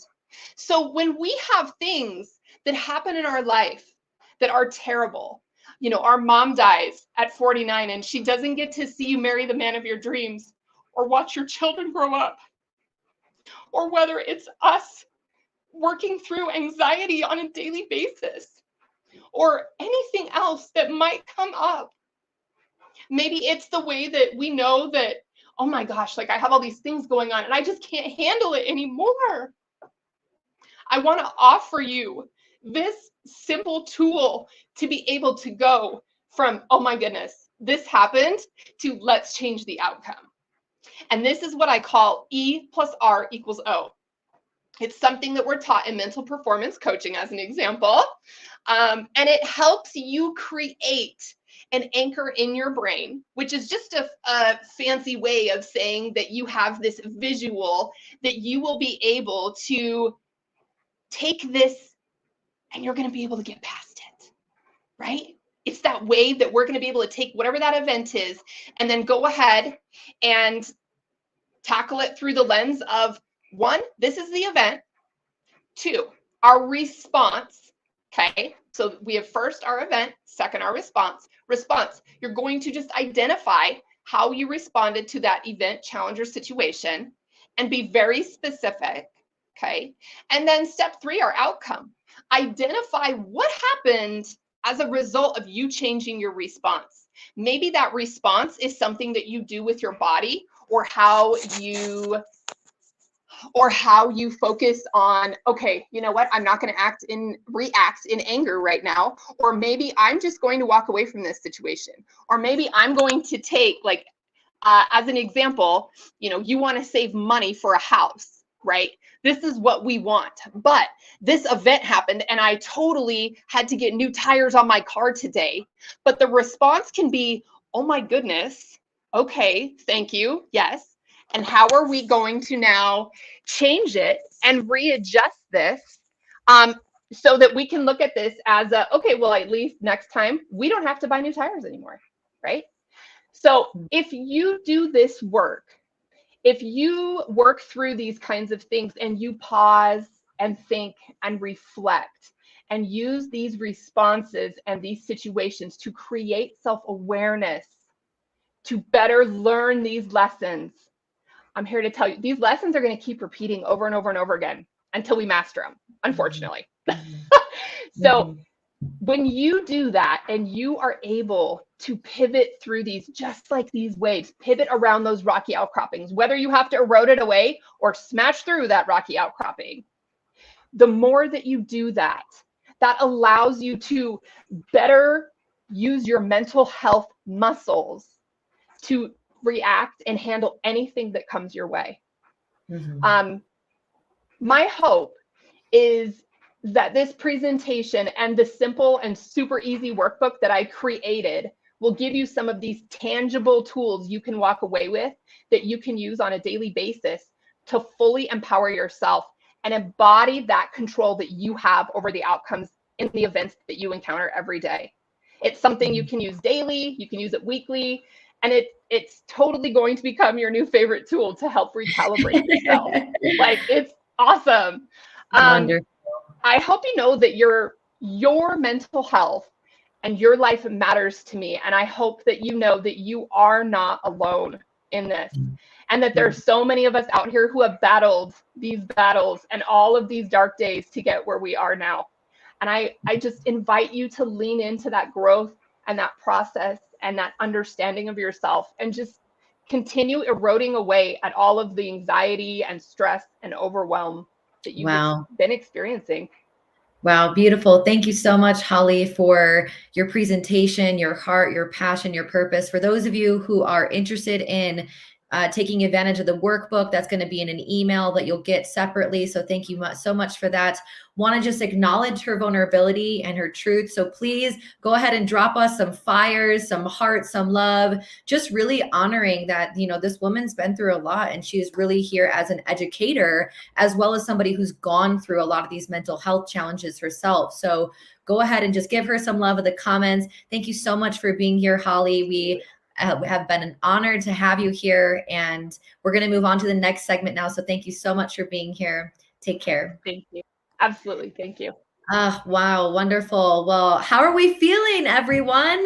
If you are ready to, I know a lot of you are dropping the heat right now. If you really want to experience the heat, you are ready for our next speaker. This this man brings the fire. So y'all better take a step back, sit down, get ready, because we have Kareem Ellis. He is an international motivational speaker, author, breakthrough strategist for over 20 years. He's also the host of the Les Brown Motivational Show and the founder of Empowered Education, a company devoted to developing both organizations and individuals. Kareem takes great pride in cultivating leaders and champions, and I know many of us are ready to be champions of our lives, our stories, and the things that we are here to lead. So let's go ahead and bring up Kareem Ellis, Dr. Kareem Ellis. I'm sorry, I'm going to stand corrected here. I want to make sure that I'm introducing you appropriately. Welcome to the broadcast.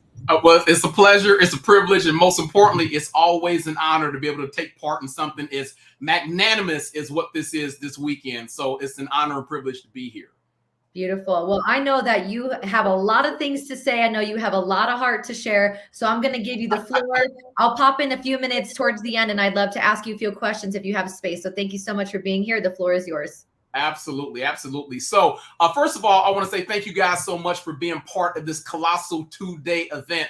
I think the concept of mental health, wellness, and awareness goes underneath the radar on such a level that I'm glad we're all a part of doing it. So many experts, so many stories. And today I want to talk to you about a concept that I've been blessed to give all over the world called snake bitten. I'm going to say that again. The concept is called snake bitten. Now, a little bit about me, guys. I was born in Gary, Indiana. Now, for those of you guys that's familiar with Gary, Indiana, you know Gary is known for two things. It's known for being the birthplace of one of the world's greatest artists and musicians, the one and only Michael Jackson. That title will never be taken away from the king of pop. But the second thing Gary, Indiana is known for is its economic challenges. Now, I say that, and I say that very, very liberally, because being born in Gary, Indiana, I wasn't confused about the financial standpoint of our household. I knew that we was po, not poor, but po. And some of you may be asking, what's the difference between po and poor? Well, po is when you two broke to afford the O and the R that goes on the back end of it. So you just cut it short and pronounce it po. And so as a child growing up, we was po, right? And out of a 7-day week, I could pretty much guess what we were going to eat for dinner 5 days out of that week. And it would be something with pinto beans in it. Period, point blank. Whether it was pinto beans and cornbread, or whether it was bean soup, I promise you, in our household, the money struggle was real. So I knew it was going to be something with pinto beans. Facts about it, I was that child growing up that was saying, I will never eat this food when I get to be an adult. So if you serve me chili, I'm going to check the meat ratio, because if it ain't enough meat inside that, I'm going to give it back and pass on what you're trying to serve me. So everything changed in our lives around the age of 4. See, at the age of 4, my father graduated from Purdue University. He had his degree in engineering, and we shipped ourselves from Gary, Indiana to Cincinnati, Ohio. And when I say our lives changed, we went from po to upper middle class, and it felt like it happened dang near overnight. I almost slipped up and said a word I shouldn't have said on here. Dang near overnight. You see, I got excited about that because it was no more pinto beans in the meals as we was growing up. We went from living in a 3-bedroom, 1-bath, small ranch, very small ranch, to a 4-bedroom, 2.5-bath, 2-story, 2-car garage, full basement, fenced-in backyard with a swimming pool. Come on, somebody. I know swimming pools may not seem like a lot nowadays, but back in the 80s, if you lived in the most expensive house on the street with the swimming pool, by default, your house becomes the hangout spot, right? And so just like that, our lives transformed overnight. And when I talk about spoiled, we were literally spoiled. I knew some kids growing up where if they had siblings, depending on the price of the toy they bought, they had to share it. That wasn't what was going on in our household. I remember the Castle Grayskull from He-Man playset came out, and it was at a mouth-dropping $70 back then. This is the 80s, guys. Come on. I know nowadays $70 is a drop in the bucket, but back then it was $70. Most kids had to share those expensive playsets. We were so spoiled. We got one.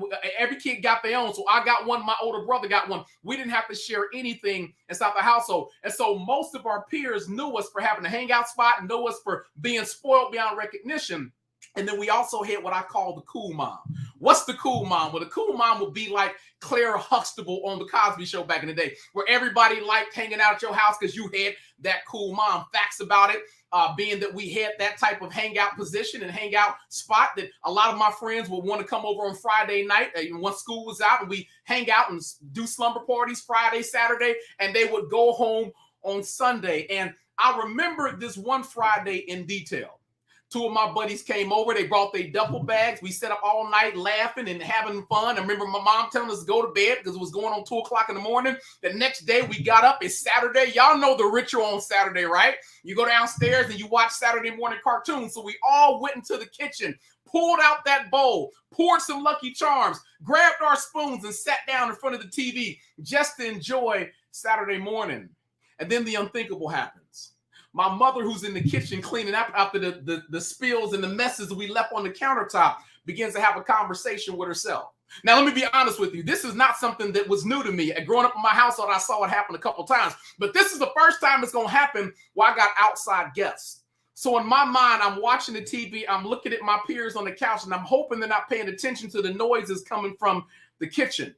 And before I know it, the noises are getting louder and louder and louder. And my mother's having a full-blown conversation with no one but herself. Facts about it, she's starting to raise her voice. She's starting to crank out a couple of choice curse words that shouldn't be said. And she's talking about conspiracies in the government. And one of my buddies looks at me and says, "Who's your mother talking to?" And I just tried to play it off. I just tried to draw attention back to the next cartoon that was coming on, because in that moment, I felt embarrassment like I never felt before. You know, Sunday came and they all packed up to go back home, and I kept thinking in my mind that they hear too much, that they see too much, that they witness too much, and there's nothing I could do about it. So on Monday when I got to school, everything seemed cool. We all rode the same school bus together. We got off, went to homeroom, and that all changed around lunchtime because one of my buddies decided it'd be the funniest thing in the world to tell the rest of the school that Kareem's mom was a little crazy. Like, we was over there and she was talking to herself and having conversations with herself, and she was cussing to herself, and there was no one in the kitchen but herself. I remember feeling about this small. Why? Because we grew up in a household where we were taught that what goes on inside the household is family business. You don't go tell outsiders about what's going on. I remember, you know, a couple years later where my sister had come home from school and she brought home this brand new t-shirt, right? The t-shirt was so new, it had a crease line in the middle from where they folded up, even had a price tag on it. When she came through the door, my mother saw the t-shirt in her hand and asked her, you know, "Where'd you get that t-shirt at?" And she said, "Well, I got it from school." She said, "You know, one of the teachers give it to you or something like that?" She said, "No, I got it out the lost and found." Well, why would you get that out the lost and found? You're not struggling. You got clothes up there. Why would you get out the lost and found? And now here's a side note, guys. The way the lost and found was set up at the school I went to, they would accumulate stuff all year long. And if you didn't claim it within a certain time frame, they needed to get rid of it. So they would just put it out on an open display table and say, if you want it, you can have it because no one's claimed it. It just so happened my sister saw this t-shirt. It was brand new. She loved the logo on it. It had a price tag on it, meaning whoever got it probably dropped it by accident. They never wore it. And she thought there was nothing wrong with it. But that wasn't what processed in my mother's mind. She processed it as if someone was giving it to her because she needed a handout. That, you know, there was financial struggle, and we went from being poor to being upper middle class. So she forbade my sister from wearing that shirt. She said, "Give me that t-shirt. I'll take care of this tomorrow." Now, in my sanctified mind, I thought taking care of it tomorrow means she's going to place a phone call. Right? My mother went to take us to school that day, dropped us off. And as I got ready to walk into the school and I threw my book bag over my shoulder and grabbed my lunch, out the corner of my eye, that Aerostar minivan that she dropped us off in didn't keep going out of the parking lot.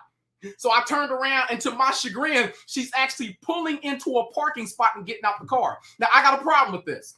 Because you're not dressed to have conversation with no one. You are wearing the same thing you woke up in trying to run inside the house. You got a bathrobe on that don't look like it's exactly brand new. You got your hair all tied up in a scarf. You coming out the house looking like you just a little bit off of it. And now you about to walk into the school where I got to show my face every day. And now I'm really worried. She said, "Shut up, boy, go to class. I'm going to take care of some business." And so I went to class the whole day thinking, oh, my God, Lord, what is she about to do? What is she about to do? What in the world is she about to do? Well, she walks inside the office, demands a conversation with the principal, wanting to know why her daughter brought home somebody's used shirt. The principal was tied up, and so in a little bit of dismay, she took the t-shirt balled up and hurled it very quickly like that, and it ended up hitting the receptionist. Y'all can imagine about how long it took for that to make its rounds away to school, right? Like, it didn't take long for that to happen. By the time she did that and hit that little mini explosion, by the way, the receptionist's son actually went to the school. So you know it's going to make the rounds, right? There was a moment where I was almost afraid to show my face in school. My work actually fell off because I was so embarrassed because I was afraid of what people was going to say. You know, when I was growing up as a kid, the only thing that can get you busted in the mouth was talking about somebody's mama. But in this situation, I couldn't back up the argument because she was doing some stuff that I didn't understand and agree with, right? I was on the fence trying to figure out how do we manage this at this point in time. It's wild because I owe a lot to my mother. I actually skipped a grade. I went from kindergarten to second grade because my mother knew how to teach and educate me at a very, very early age. So I owe a lot to my mother and my father. My gift of communication came from dad. My gift of creativity came from my mother. But here I am in a world where I'm being recognized for having high grades and honors, and I'm doing stuff like plays and things like that typically your parents would come to and attend. But I'm afraid to do that because I don't know what I'm going to get and what's going to show up, and I cannot keep getting embarrassed again and again and again. The year I graduated, in the back of my mind, as they called my name and said, Kareem Ellis, and I walked across with my cap and gown on. In the back of my mind, I'm thinking, please don't let her act up. Please don't let her do anything. Please don't let there be an episode in front of this room full of people. Like, I lived a lifestyle where I felt like I was sitting on virtual TNT, not knowing when that powder keg would explode and go off. Fast forward a few years ago, I remember having a conversation with a good friend and a good mentor of mine. And in this conversation, he was talking about how he was dealing with a challenge with a family member that had mental illness, and he wasn't actually sure what to do with it. And as he told me the stories of what this individual was doing, how it was embarrassing him and embarrassing his family, I'm listening intently with my right ear, but in the back of my mind, the conversation of what he's going through is triggering my own memories. Things I thought that I had buried away, things I thought I hid in my past because I lived such a successful lifestyle. I've been traveling all over the globe. I'm coaching, teaching, and training other people. And for that moment in time, he took me back to my past, the past I thought I had buried, shut the door, turned the key, and blocked it out of my memory. And I'm listening intently, trying to figure out, do I want to get involved in this conversation on that level? It reminded me of a story that I grew up hearing about the guy who got bit by the rattlesnake. Young man, about 25 years of age, is out in the Nevada desert doing what he normally does. He's in a peak of physical fitness. There's a 1 mile stretch of road that he runs up and back. He normally does it about 4 times, trying to get in a 4-mile run. On this one particular day, the sun is high in the air. The heat is very, very hot. He's thirsty. He's parched. He knows he's not going to make it. So he pulls off about a half a mile away from his vehicle just to take a little bit of a breather, just take a little bit of a break. He finds a spot with a little bit of shade. There's a nice boulder. He leans up against it. He's out of the sun. He pulls out his water canteen and begins to take a refreshing drink. Unfortunately for this young man, he doesn't realize he's sitting next to a venomous rattlesnake nest. And the rattlesnake's aware he's there. The rattlesnake is letting his rattle go off back and forth and back and forth. But he's so absorbed in refreshing his body and getting that water down his mouth, he's not paying attention to the danger that's in his vicinity. Out of nowhere, the rattlesnake leaps out of the bushes, strikes him on the leg, and the venom begins to course through his bloodstream. And immediately he looks down and realizes what's taking place, and he begins to make a beeline back to his vehicle. The danger is the venom is already making its way through his bloodstream. So even though he wants to sprint to the car, because time is of the essence, he doesn't want to make his heart pump faster to help move the venom through his system. So he begins a brisk walk. And when he gets to the car door, he's winded. He's trying to gather his thoughts. He opens the car door, he gets inside, and he makes a beeline to the nearest hospital. He's got all the windows down, hoping the rush of air will keep him alive and vibrant. He's gripping the steering wheel with both of his hands, hoping to stay focused on the road. He's got the radio blasting so he can't doze off. He's running red lights to get there. And as he pulls into the parking lot of the ER, he leaps out the car with the engine still on, walks in the front doors as they open, and says, "Help! I need help!" He collapses right there on the floor. The ER team puts him on a gurney. They roll him back in the back, and the ER doctor asks him 2 questions, only 2. He says, number 1, why are you here? He says, I got bitten. Number 2, do you know what bit you? And the reason why number 2 is so vitally important, because in order for them to save his life, they got to give him antivenom. Now, let me be clear about this, because there may be some people in here who don't understand the science of how this works. When you get bit by a venomous snake, what they do is they take the venom from the whole snake, they mix it with antibiotics, and that's how you get antivenom. venom. I'm gonna say that again. They take the venom from the host snakes, they mix it with antibodies, and that's how you get anti-venom. Isn't it odd that the very thing that bit you, the very venom that's on the cusp of taking your life, is the very thing they use to help save your life? And this is why it's so clear about knowing what type of snake bit you, because they can't give you just any old type of anti-venom. If I've been bit by a rattlesnake, they can't give me black mamba. They can't give me king cobra. They can't give me pit viper. Why? Because if they give me the wrong anti-venom, that anti-venom can kill you. They give the young man the elixir. It saves his life. A couple days later, he's out of the hospital. He has survived the ordeal. He's a little bit worse for wear. He has bite marks in his ankle that shows the scars of what he's been through. But some of you guys know the scars that you go through in life, they don't define you. They help to design you when you approach it from the right mindset.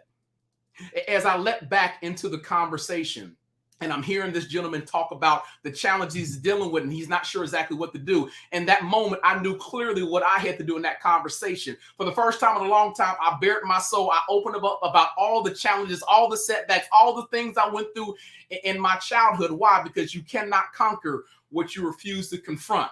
And so in having a conversation with him and letting him know my ordeal and the things I went through, it gave solace to him. In other words, what I'm telling you, in that exact moment, I became walking, talking, living, breathing anti-venom.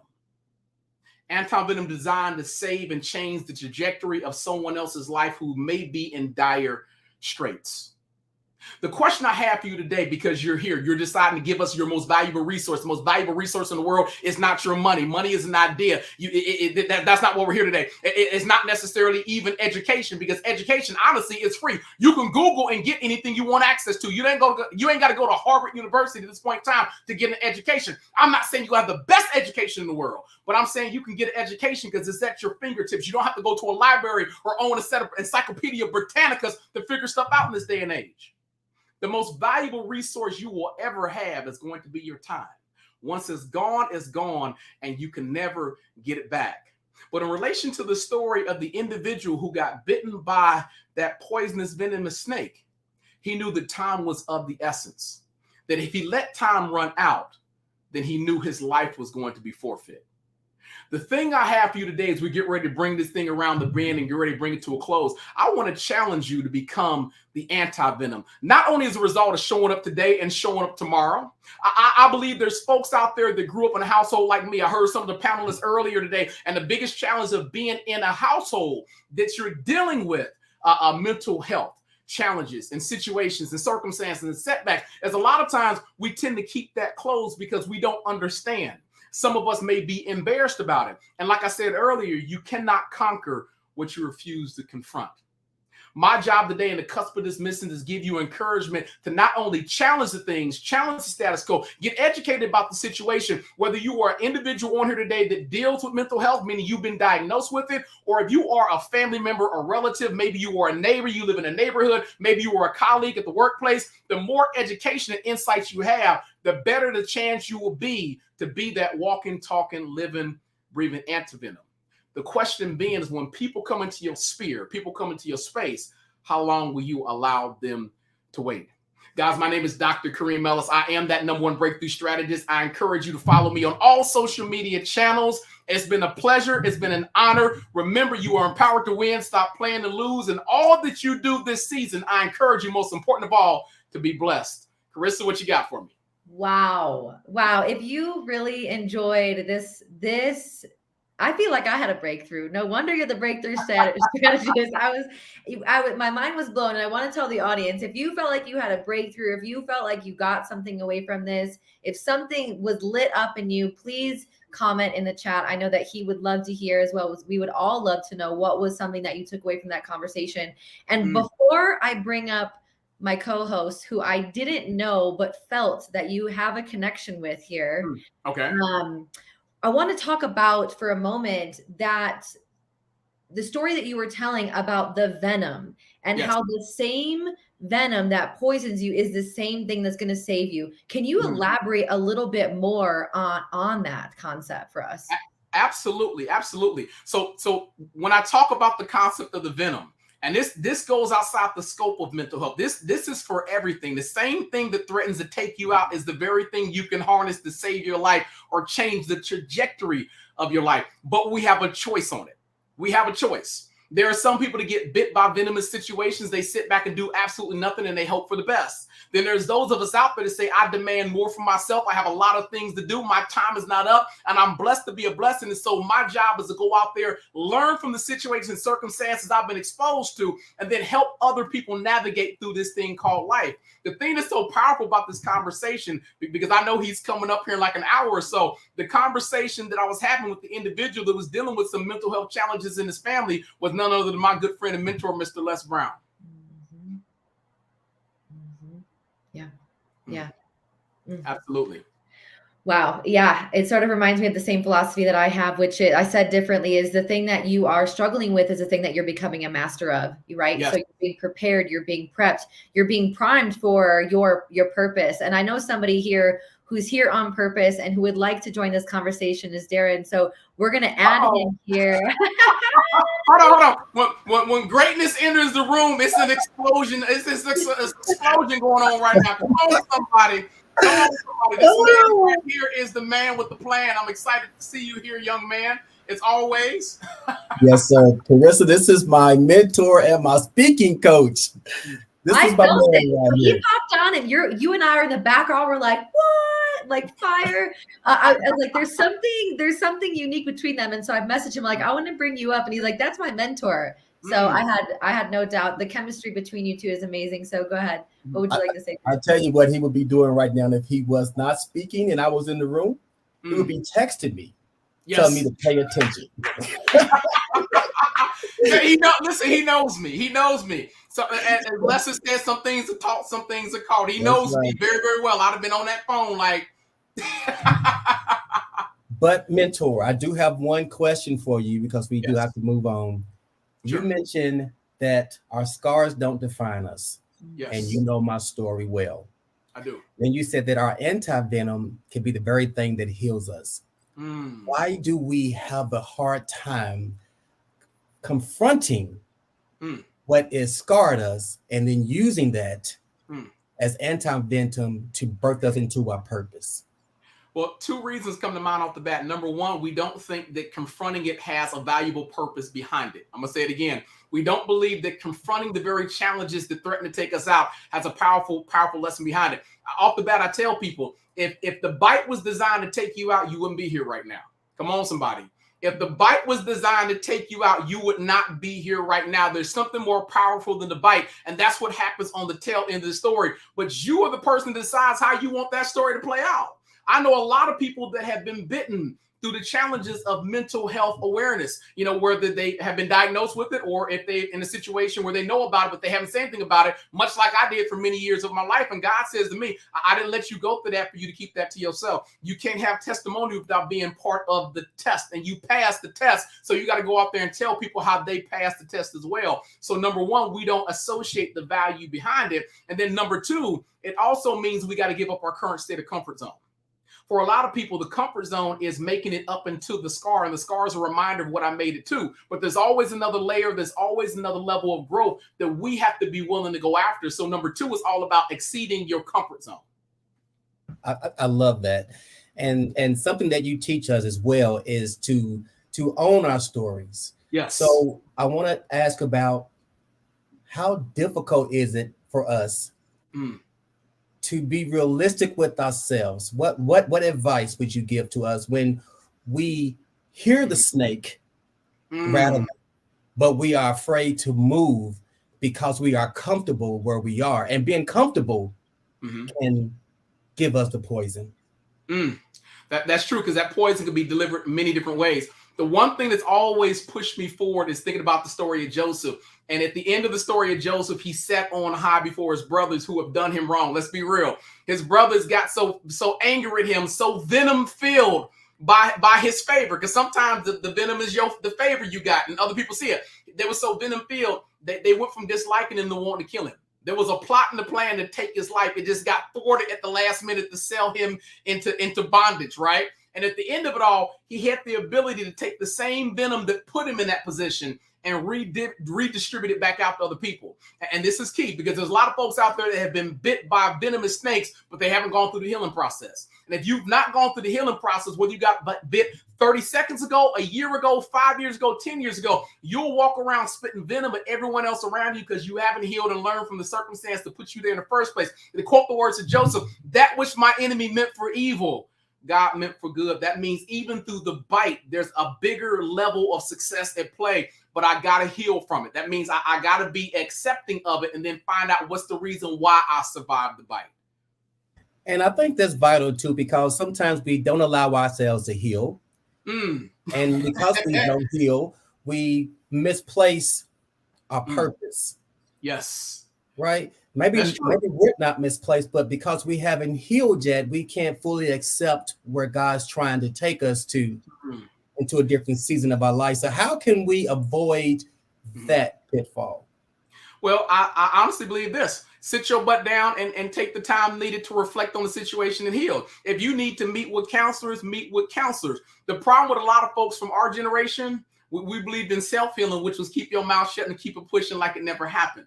Right? And I said earlier, you can't conquer what you refuse to confront. So if I want to go and grow to the next level, if I want to unlock, as I tell people, the 2.0 version of yourself, then that means I need to seek the healing that's necessary. It reminds me of one other thing I want to say. Is a concept I talk about, which is playing hurt versus playing injured, right? And on the court of basketball, you can play hurt. I can sprain my ankle and still be out there handling that rock, right? But if I put too much weight on my ankle while I'm hurt, and I'm not paying attention, that hurt can go from hurt to injured. Injured means I can tear a muscle or something like that because I didn't sit my butt down for a game or two and heal. Some of us are so pressed to be out there on the open court because we want people to see us that we don't realize that when we walk out there and we're not healed and we're talking about a topic that we haven't healed from, we run the risk of not only injuring ourselves, but we can injure people under the sound of our voices. Why? Because as speakers, I see a lot of speakers that are guilty of what I call speaking malpractice, which means if I'm out there talking about a topic that I don't know or I'm not healed from, and I'm spewing information that may be inaccurate because my mindset is askew, then I could be actually giving insights, tips, and techniques and tactics that's going to take you down the wrong pathway. I could end up killing somebody's goals and dreams because I'm not in a state of healing when I grab that microphone to deliver that message. So I'd say there's a lot of speakers out there that's guilty of speaking malpractice. The question being is, what does that lawsuit look like in the long run when someone says, I listened to you, but you were talking to me and you want to heal from your situation, and I believed in you, only to find out you led me down the wrong pathway. So that topic can go deep.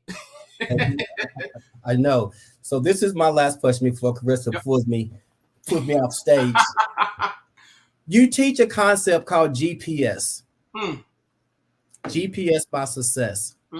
How can GPS your success? Because this is mental health. I'm gonna stretch you a little bit. Okay. How can our GPS our success, and you put it how you need to put it, guide us or direct us to our mental health healing? That is an awesome question. And I'm going to say off the bat, number one of my favorite scriptures in the book of life says, write the vision and make it plain, right? That means I should have a vision for my finances. I should have a vision for my physicality. I should have a vision for my spirituality. And I should also have a vision for my mental awareness, right? But in order for me to have a vision, that means there must be something that I'm searching or going after. So when I say GPS my success, I literally mean GPS my success. We know GPS machine is just that. It's a vision machine. That means you give it an address. Its job is to take you anywhere you want to go. So if you're dealing with mental health challenges, meaning that you've been diagnosed with it, it doesn't mean that you just sit back and do absolutely nothing. Some of the greatest folks in the world have risen to the top and overcame all types of challenges, mental health challenges included, right? So I want to be clear about what address I'm putting inside my life's GPS, because if I know where I'm going, meaning I set the address, then that means I have the ability to move with clarity over confusion. That means I'm going to spend my time connecting with the right people, because the GPS only works when it has a strong Wi-Fi signal. But I also have to dodge my dead zones. Dead zones are places you go where you lose your signal. If you're not careful, you lose your way. And for most people, the dead zone in the mental health arena is lack of accurate information and education that's going to help them reach their destination of whatever it is they go after. Number 4, we got to be willing to recalculate, meaning there's more than one way to get to the finish line. And then number 5, I got to check the history log. That if I want to arrange my future, I can't look at my past. My past only shows me what I've done. The way to change my future is by my decisions in the present. So I use my past to control my present, but my present steps, actions, and thoughts actually dictate what happens to me in the future. And that, my friends, is how you GPS your way to success. And that's in the industry. Well, you're going to, everyone's going to have to go back and re-watch this and take some notes, and then rewatch it again and take some notes again. And to be honest with you, there are people in the speaking personal development industry who I think give themselves a name. Like the breakthrough strategist, I feel like given to you by God, because you definitely are activating so many things in me and within our audience. Dr. Kareem, thank you so much for being here. It's been a pleasure to have you. We're going to transition to the next segment now. So thank you again. All right, everyone. Wow. I just want to take a breath because there is so much fire and energy moving within me. And I know once you all thought that things were just heating up, I didn't do this on purpose, but we also booked another very fiery, passionate powerhouse next. And her name is Moira Laville. I gotta pronounce that, Laville. And she is a licensed mental health counselor, strategic intervention, life coach, functional medicine practitioner, and a bioenergetic practitioner. She is the author of Mind Your Life, One Day at a Time. It's all within you. She helps people take control of their health and heal mental illness and chronic immune diseases without drugs. She is going to take away the stage, and I know she's going to drop some bombs and some nuggets. I know that you all are going to really want to pay attention to this next speaker. So thank you for being here, Moira. How are you today? Oh, you're muted, so let me unmute you real quick. Hold on, there you go. Oh, for some reason, producers were having an issue unmuting her. Moira, go ahead and try to unmute yourself. There is a 3 dots in the corner. There you go. Okay. Welcome. How are you today? I am so happy and excited to be here in your presence, and the whole team. The event I've been following up all day. I'm pumped, and I am so excited to be here. Wow, beautiful. So before we dive into it, I know you have something that's specific you're going to talk about. Can you breadcrumb us a little bit on what you're going to be sharing with the audience here today? Most importantly, it's a great segue because my speech, it's all about the path of finding your own purpose. And I was listening to you today. I am so inspired because we are vibrating with the same frequency, healing, changing lives, and just take people from one place to the next. Because, you know, I heal myself from an autoimmune disease, and that's what people are going to find out. How you can take yourself away from the bustle and hustle of life and take your calling and make it something, because you do have a gift and no one can unwrap it for you. Ooh, okay, well, I'm going to take a step back. I'm going to give you the stage because you deserve it and you need it right now. So I'll step back and I'll pop in a little bit to ask you some questions, okay? Enjoy. Thank you so much. Thank you, ladies and gentlemen. Thank you so much for being here. I am so excited. If you are very excited to be here, I want everybody to stop what are they doing, looking around, and put yes with double S's in the chat. Put double S's, yes, in the chat. Thank you for the greatness event. Thank you, Carissa. Thank you, the whole team of the greatness event, for allowing me to share my story in the hope to inspire you today and remind you that you are not alone. My name is Moira, as you heard from Carissa. I am the best-selling author of 6 international books. I'm also known as the wellness, the integrative and holistic wellness whisperer. I speak internationally. I'm preparing my next trip right now to Kenya, and I've been in this mission to inspire, empower individuals. I use my 6 languages, English, French, Portuguese, Spanish, Creole. I don't use Italian to do counseling, but I do use all those 5 languages to work with people at different level. I work with people all over the world, and I am here to inspire people to live integratively, holistically, mind, body, and spirit to take their health journey in control. I'm also an ordained minister, and I would love right now if you allow me to share my story. My job here is to inspire you, empower you, and transform one life at a time. And if it's your life, I hope you get really to understand you have a mission on it and it's your responsibility.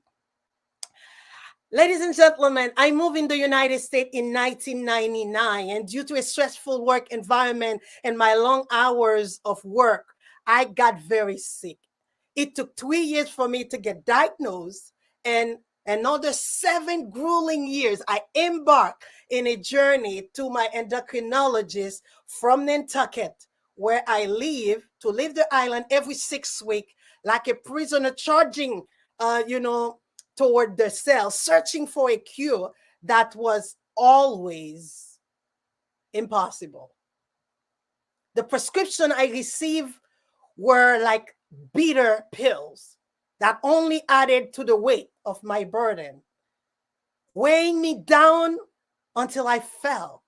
I was drowning. Anybody have felt like that sometime in their lives? If you're there, there is hope. The hospital visit were constant. And I was feeling worse every single day. A dark shadow covers me. It's like it refused to let go. My body felt like a shipwreck, tossed around by the merciless wave of this autoimmune disease that ravaged me from the inside out. My weight fluctuated like a pendulum, swinging from one extreme to another, while my menstrual cycle were like a cruel joke, mocking my femininity and leaving me feeling like less of a woman. It was as if my body has turned against me, like this treacherous ally that had betrayed me in the battle of my own health. The diagnosis was like a death sentence, ladies and gentlemen. This dark cloud that hung over me threatened to snuff me out of this life like a candle in the wind. I did feel like a mere shadow of my former self, this broken, shattered shell of a person that could only watching as life passes by me. I hope this story inspires you to know you are not alone. Because if I'm here today, it's because I take my life in control. I start understanding how to live holistically, mind, body, and spirit. Allow me to share this with you using 5 simple points. First, I want you to write this down. You are never alone. Ladies and gentlemen, life is a journey full of twists and turns, and sometimes it feels like we are navigating through the stormiest of seas by ourselves. But the truth is we are never alone. No matter how alone and isolated we may feel, we are all connected, and we are in this. And the struggle we face today, what are you facing today, is being faced by many. I know this because I have been there myself. I know what it feels like to be lost in the darkness, struggling to find a way. I know what it feels like. The weight of the world is on your shoulder, and you feel like nobody understands what you are going through. There is help. Because through my struggle with this autoimmune disease called Graves' disease, I learned that I am not alone, and I was never alone. I discovered the power to heal ourselves lies within us. And with the right tools and support, we can overcome even the toughest challenges. Which led to my number 2, struggles reveals purpose. As a mental health counselor, my own journey inspired me to be a better person, a better counselor every day. Because for 7 long years, I found myself lost in the darkness of my own mind, struggling to manage this roller coaster of emotion as my world slowly began to unravel. But Nelson Mandela said, the greatest glory in living lies not in never falling, but in rising every time we fall.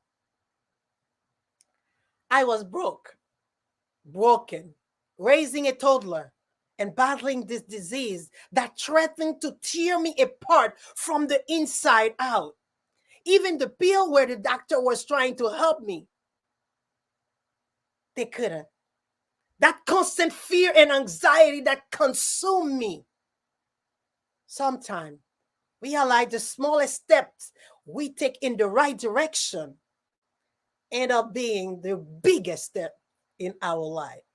So tiptoe if you must, but take a step. Through it all, I had to keep going, ladies and gentlemen, tending to my child and my jobs while struggling to keep my own head above water. The journey was painful and isolating, but ultimately, I realized that was to lead me to something bigger.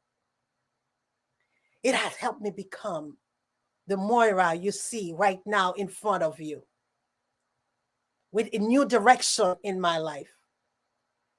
Bad things happen to us for a reason. And sometimes those bad things will lead us to where we need to be.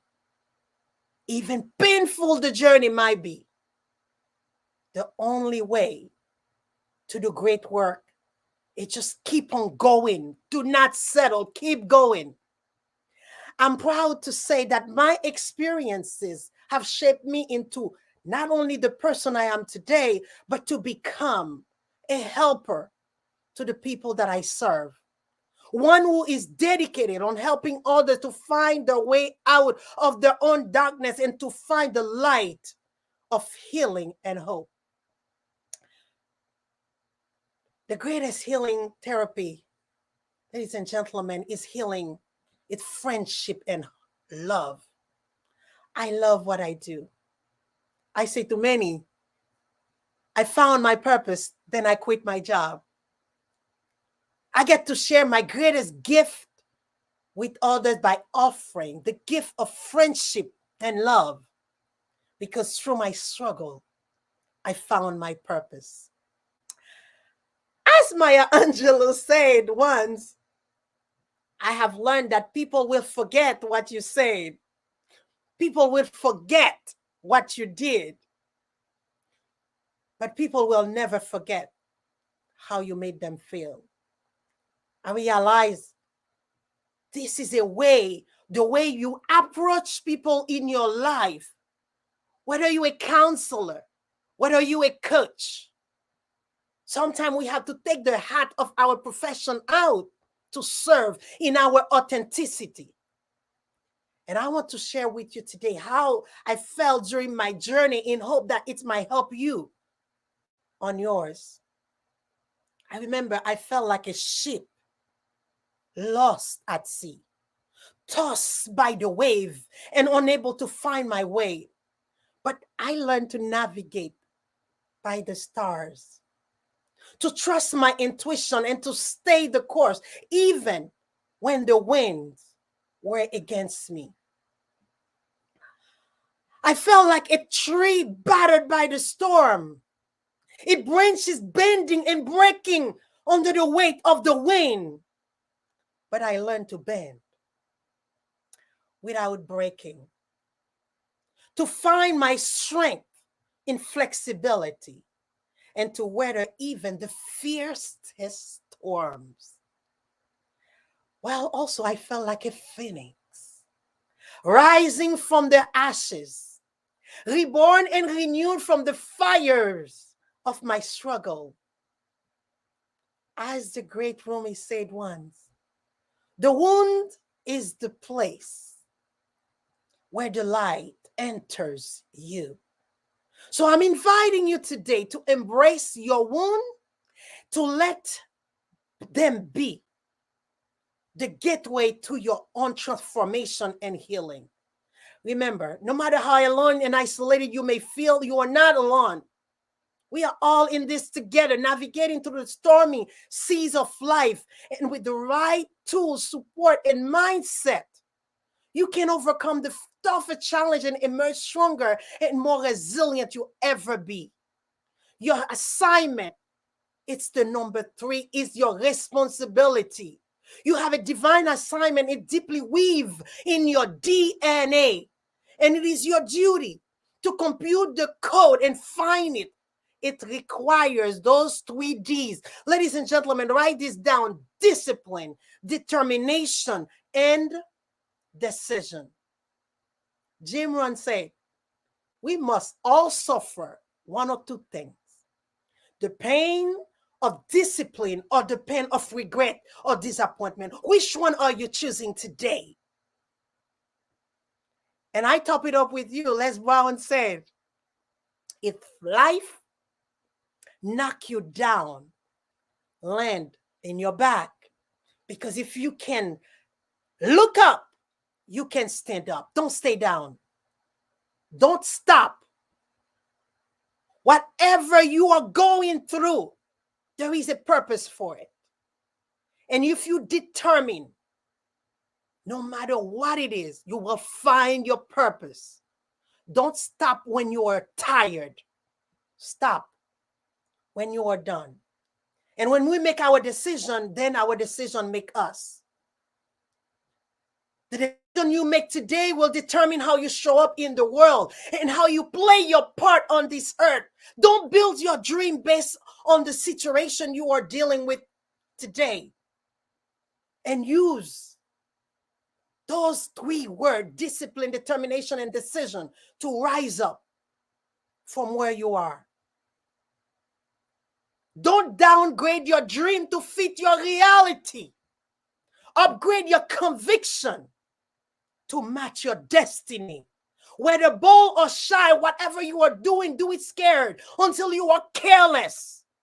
Dream aren't just for dreaming. They were meant for a bigger purpose, living.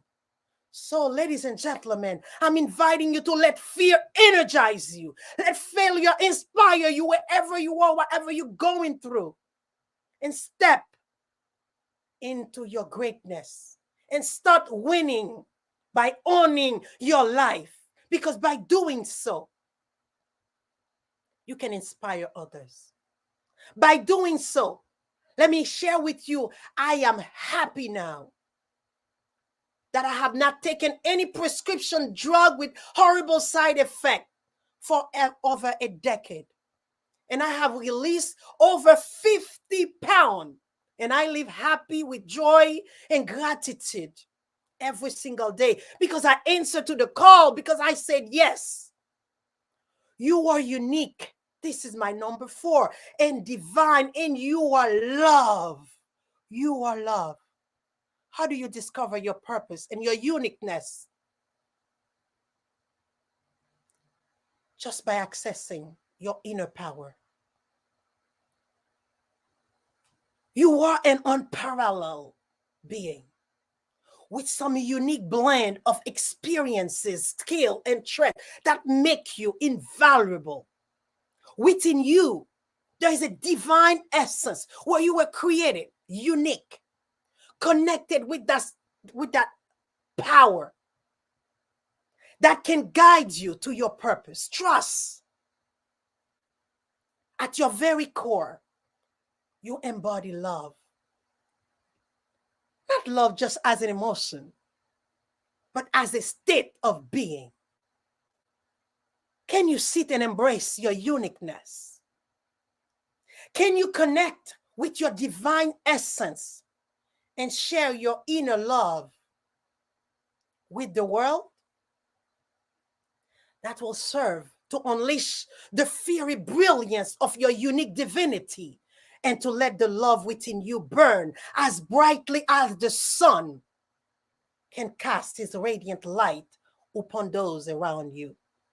So I want you to know you are not alone. You're never alone. Through your struggle, you will find your purpose. You have a unique assignment on earth, and it is your responsibility to fulfill it. You are unique and divine, and you are loved. And my last, not least, never give up. Never give up, because the life journey is full of challenge, but success comes to those who persevere. Like a river, never give up and keep flowing towards your destination. Babe Ruth said, it's hard to beat a person who never gives up. Stay committed. Weather the storm and trust the path ahead. Yet, it's in the struggle our true self we gain. The road that takes us to our true destiny. Take a moment, ladies and gentlemen. Think about your being when you were created with all this divinity and glory. I used to wonder if this life was meant for me after all the pain and abuse I suffered mentally. I used to look up in the sky in disbelief in the philosophy of God and divinity. Like, what happened to love? What happened with mercy and sympathy? If there is such a thing like heaven, you gotta be kidding me, because life on earth was killing me literally. Contemplating suicide, I was ready to die until I searched within and found heaven inside. Until I loved myself, ladies and gentlemen, I found heaven inside. I came to realize and find that there is a God in every soul, in every mind. We are that. We are divine. Never lose sight of the light in you. Never lose touch with the love in you. May those words inspire you and remind you you are beautiful and you are created with unlimited potential. Allow me to thank you for never give up, because you show up here. Today you are here because there is a God in you. There is a God in you. Never give up on the God in you.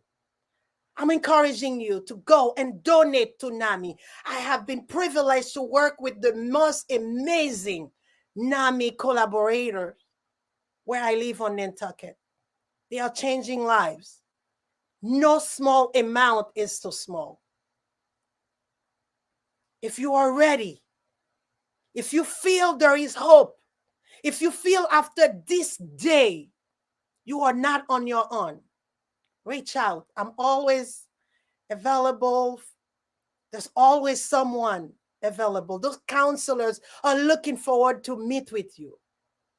Together, we can rise and we can explore our unique path and create a transformative experience. Please don't let doubt or uncertainty hold you back any longer. Reach out today and embark on this journey where you can find and understand your unique divine purpose on earth. If you want to connect with me and know what I'm up to, Moira.com, or email me at tlc@moira.com. Thank you. Oh, wow. You know, it is Saturday, but I think we all just went to church. And I know in the comments, people were just freaking out. There were so many amens, just really giving it up to you and really honoring you, how much of a divine and open channel you are, as well as an educated, powerful woman. So just celebrating you. Everyone, let's give her some claps, some hands up, some fire in the chat. Thank you so much for that. And I have a couple of minutes with you still. So is it okay if I ask you a few questions? Okay, Of course. great. So you had this experience where you overcame Graves' disease. Is that what you identified? Yeah, okay. And You also work as a mental health practitioner. Can you talk a little bit more about the correlation, the connection, whether that be through your own personal experience as well as your studies, between nutrition and the body and like physical disease and the mind, and like how those two are correlated? I am so blessed to be working toward my doctorate and PhD in integrative medicine with the Quantum University, where all is about consciousness. Disease does not start in the body. And we need to just understand the challenges we face in life. We need to understand every day to attack the cause, the source of our problem. We continue to patch. We continue to just putting a Band-Aid on a skyscraper's wall instead of just doing what we need to do for our own healing. We need to do something better. Healing, nutrition, what you were talking today, you took almost everything I could say, because what you were talking today about your own healing journey, how you went through nutrition, how you have changed. That's what I have done. Change my lifestyle. Ladies and gentlemen, there is power in your lifestyle to understand. You wake up in the morning, you live in gratitude. You're just making sure you just bring to yourself what you want to share with the world, because you are who you are, and you can't share another version of who you are not with other people. So nutrition, self-care, meditation. I heal myself completely, and I've shed all this weight to never come back. It's been 15 years, Carissa. I have not taken any prescription drug, and I am energetic. I work all the time, and I'm always traveling. I'm always happy because I took care of my own wellness journey on my own. But there is help. Now I'm helping everybody that wants help. That's right. I make my life a model to serve. That's right. That's right. That's so beautiful. Thank you for sharing that. I know with my own journey, when I realized I had deficiencies, when I realized even coffee was impacting my nervous system, which was making me feel anxious. Now I have so much energy, I sleep really deep. So there's this really powerful connection between that. Thank you so much for elaborating on that. My last question for you these last couple of minutes too is, many people talk about their pain is their purpose, right? They're turning your pain into your purpose. You have a very unique season that you're in where you're really giving back in a very generous way. I know that you work with Top Talent Agency. You're going on the Kenya tour. You work a lot with the Los Angeles Tribune. You do some really powerful, amazing stuff in the world. Can you talk a little bit more about how your purpose is actually supporting you and moving through what you're doing in your life? So how do you, now that you've stepped into your purpose, how does that fuel you more to get through the pain, to get through the difficulty? Because I imagine, and correct me if I'm wrong, but that it's not all fun and dandy, that there are difficulties. So speak a little bit more to that in the next minute or so. First of all, thank you for this amazing question, because every day I wake up now, I say, if I die today, I say it to my family, I die gracefully, because I live to give back right now. I remember when I used to suffer and not having the resources or help. Now, you want to turn your life around by giving. You want to turn people and give people hope, because some people, Carissa, it doesn't matter how much you think they should, they just can't. So for me, what I'm doing, contributing in the world, I'm heading to Kenya now. It's all about the mission, not the commission anymore. It's just focusing on understand your gift were not given to you. And then when I'm looking at the parallel of the seeds, how they grow and they all feed us, I know God was created me for my seed to share, to give. And I stopped living for me. And the moment I stopped living for me, I start seeing my purpose was to give out there people the gift of the health control. I will have my TEDx coming up, and it's the disease illusion. We are created that, that dilemma that our body cannot take care of ourselves. Yes, it can. We have to give the support, the tools, and avoid all those food-like nutrition food, and just feed our mind, our body, and spirit with the right nutrition. And I love what you do, and mental health and wellness all goes together. There's no mental health with psychological health. There's no mental health with emotional or spiritual or physical. So when I started as a mental health counselor, I started with the mental, and I'm like, everybody comes to me, they're not eating well. Yep. They're not feeding themselves. They are stressed out because they're not sleeping well. They're eating junk all the time. And I'm like, I need to do something about it. I went back to school and I become a functional practitioner. And from there, I got so much interest, and I'm working. I have a full practice, work with individual, but also now I'm finishing my doctorate for integrative medicine, which is all consciousness. Understand what you do as well, as it's all part of it. There's no one layer and that fits all. It's all together. Wow. Well, you have wrapped it up in a nice little bow. In shamanism, they say that there's only one disease, and it's disconnection from self, right? So you touched on that in such a very powerful way. Thank you so much for being here, making your time and energy and enthusiasm and just power. We're so grateful for you. We're going to head into the next segment. So thank you so much for being here. Everybody give her some love in the chat, and we're going to move on to our next speaker. Ooh, I didn't think we could just get any hotter in here. And just so you know, after this next speaker, we also have Les. So if you've been waiting patiently, we do have the world's most renowned motivational speaker coming here in just about a little bit. Okay. But the next speaker is also equally as powerful. His name is Anthony Denino, and he is the AKA the smart guy. Broken down into an acronym of success means acquiring right thoughts.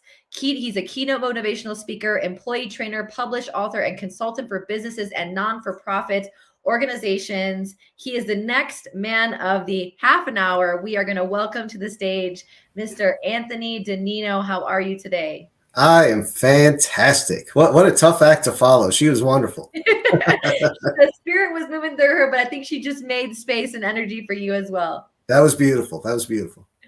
Well, amazing. Well, we're going to give you the floor for the next little bit here so that you can share your wisdom, your expertise, and your enthusiasm, because what you have to say is also medicine. So thank you so much for being here. The floor is yours. It's my pleasure. Thank you. Thank you so much to the wonderful people like Dan Gillison at NAMI, Les Brown, who, as you heard Carissa just say, is coming up next. Man, everybody's excited about Les, I'm sure. Those I've worked with at Greatness Events, and of course you, our listeners. Thank you so much for choosing to attend this session. I have to start off, though, with a confession. I, as a speaker, before a talk, whether it's days before a talk or even minutes sometimes before a talk, I get a little anxious. I get very excited, but thoughts kind of creep into my head sometimes. Thoughts like, oh my gosh, what if nobody is tuning in right now? Or thoughts like, what if they tune in and I just bomb and it's just not good and I don't help anybody?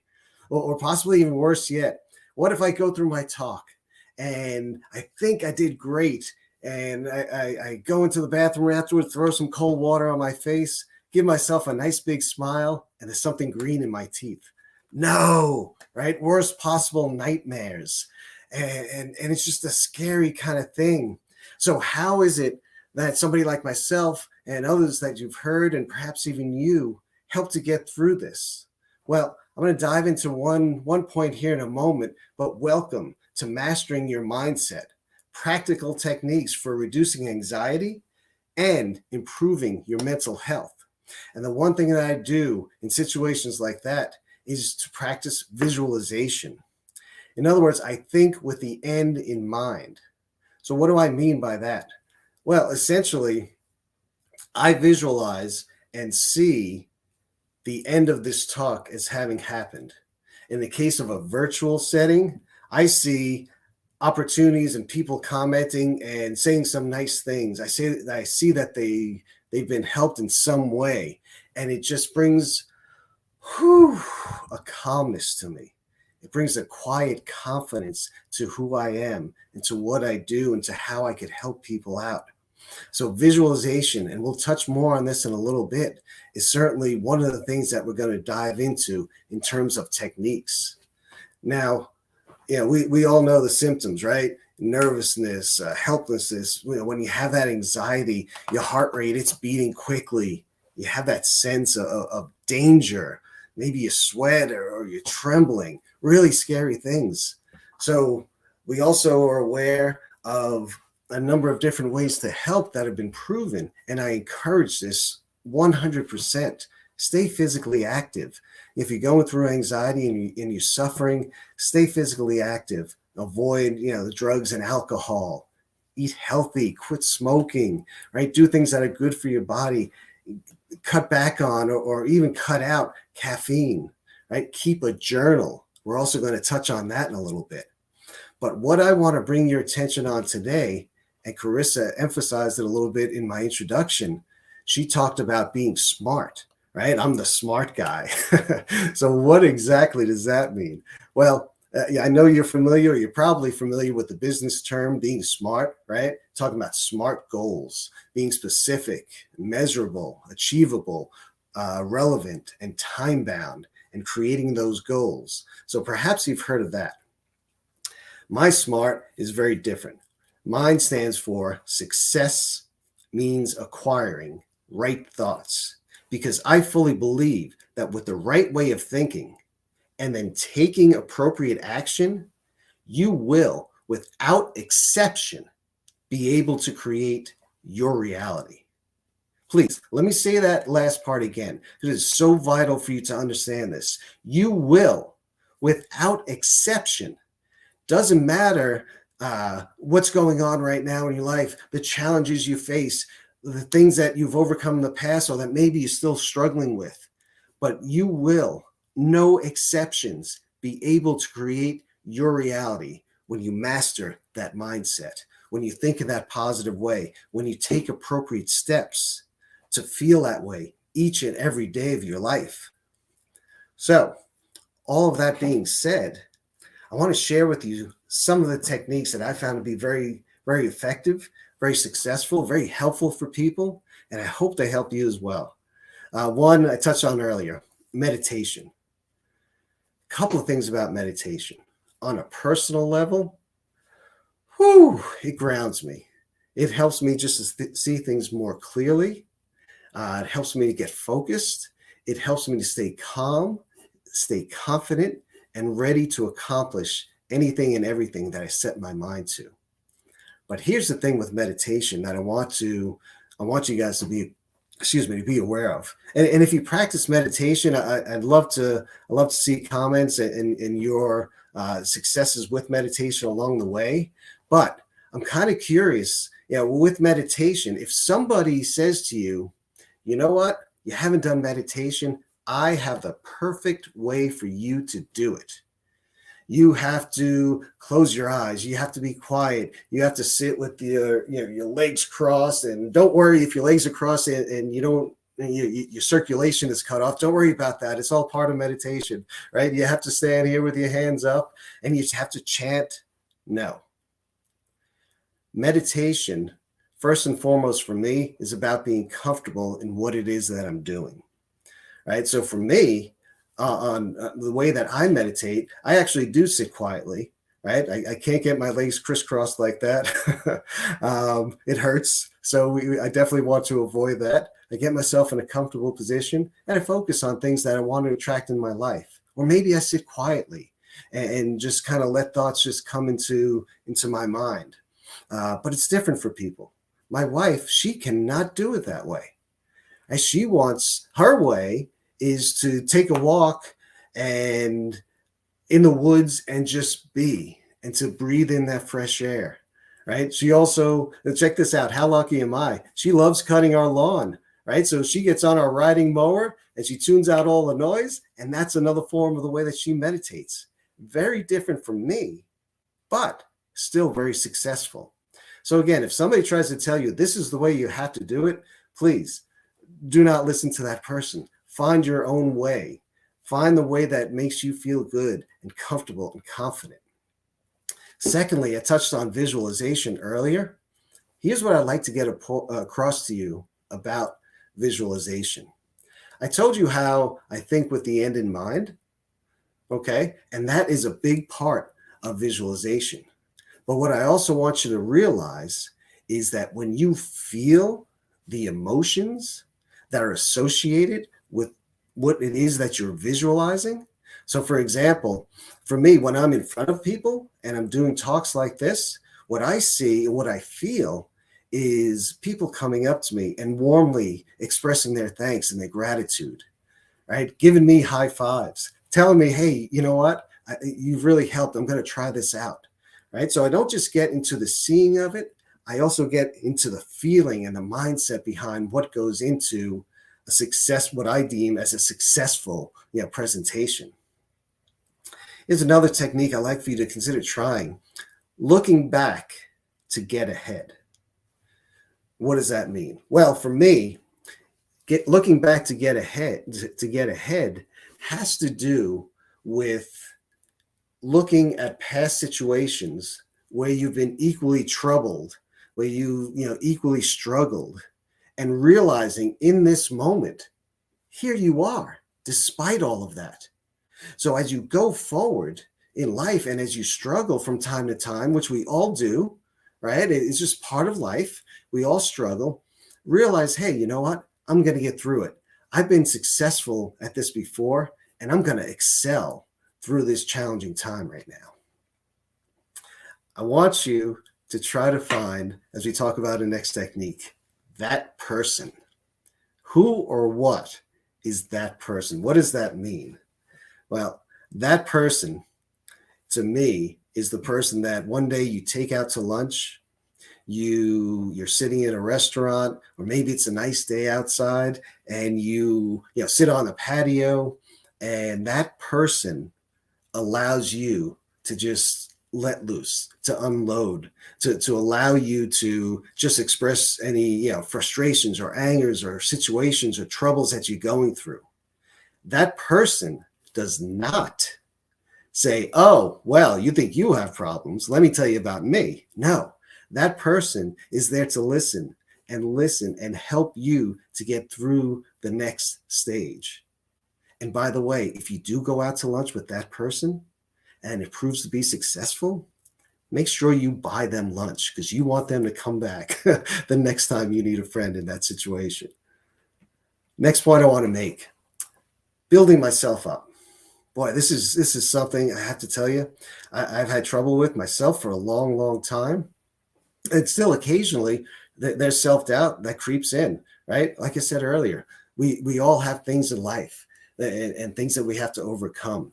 So what I mean by building myself up and building yourself up is to realize the really good and great and powerful things that you have done in your life, to feel good about that, to feel accomplished, right? I tell people all the time, there's a to-do list and there's a to-accomplish list. I like to write things on a to-accomplish list because when I check it off, I like to feel accomplished. It makes me feel good about things. I don't like to do stuff. It sounds too much like work. I want to feel accomplished about what it is I'm doing. So when you're building yourself up, though, allow yourself the time. And I think collectively as people, we're so bad at this. We're very quick to praise other people, and rightfully so in a lot of cases, but we don't take the time to give ourselves that love and that appreciation. Help yourself. Build yourself up with some of the great things that you've done, some of the great people, or some of the people that you've helped in a great way. Feel that energy. Like with everything else, it's about the feeling too. It's not just the thought, it's the feeling behind it. One of the other things I want to talk about, I think we've all heard of vicious cycles, right? A vicious cycle when something bad happens and it makes us feel a certain way, and then our mood kind of changes, and then we expect something else bad to happen, and bam, something else bad happens, and then we feel worse, and it goes round and round and round, and you just have so much trouble getting yourself out of that, and you're just constantly in a state of feeling bad.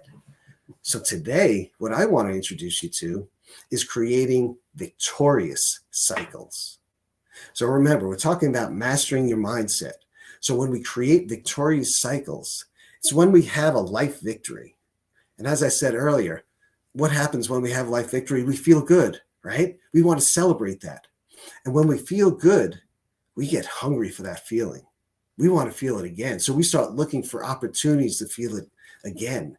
And then something else occurs and bam, we accomplish it. And we have another life victory, which makes us feel better, which makes us feel hungry for that feeling again, which makes us seek out more opportunities. And then more success follows. And around and around and around we go.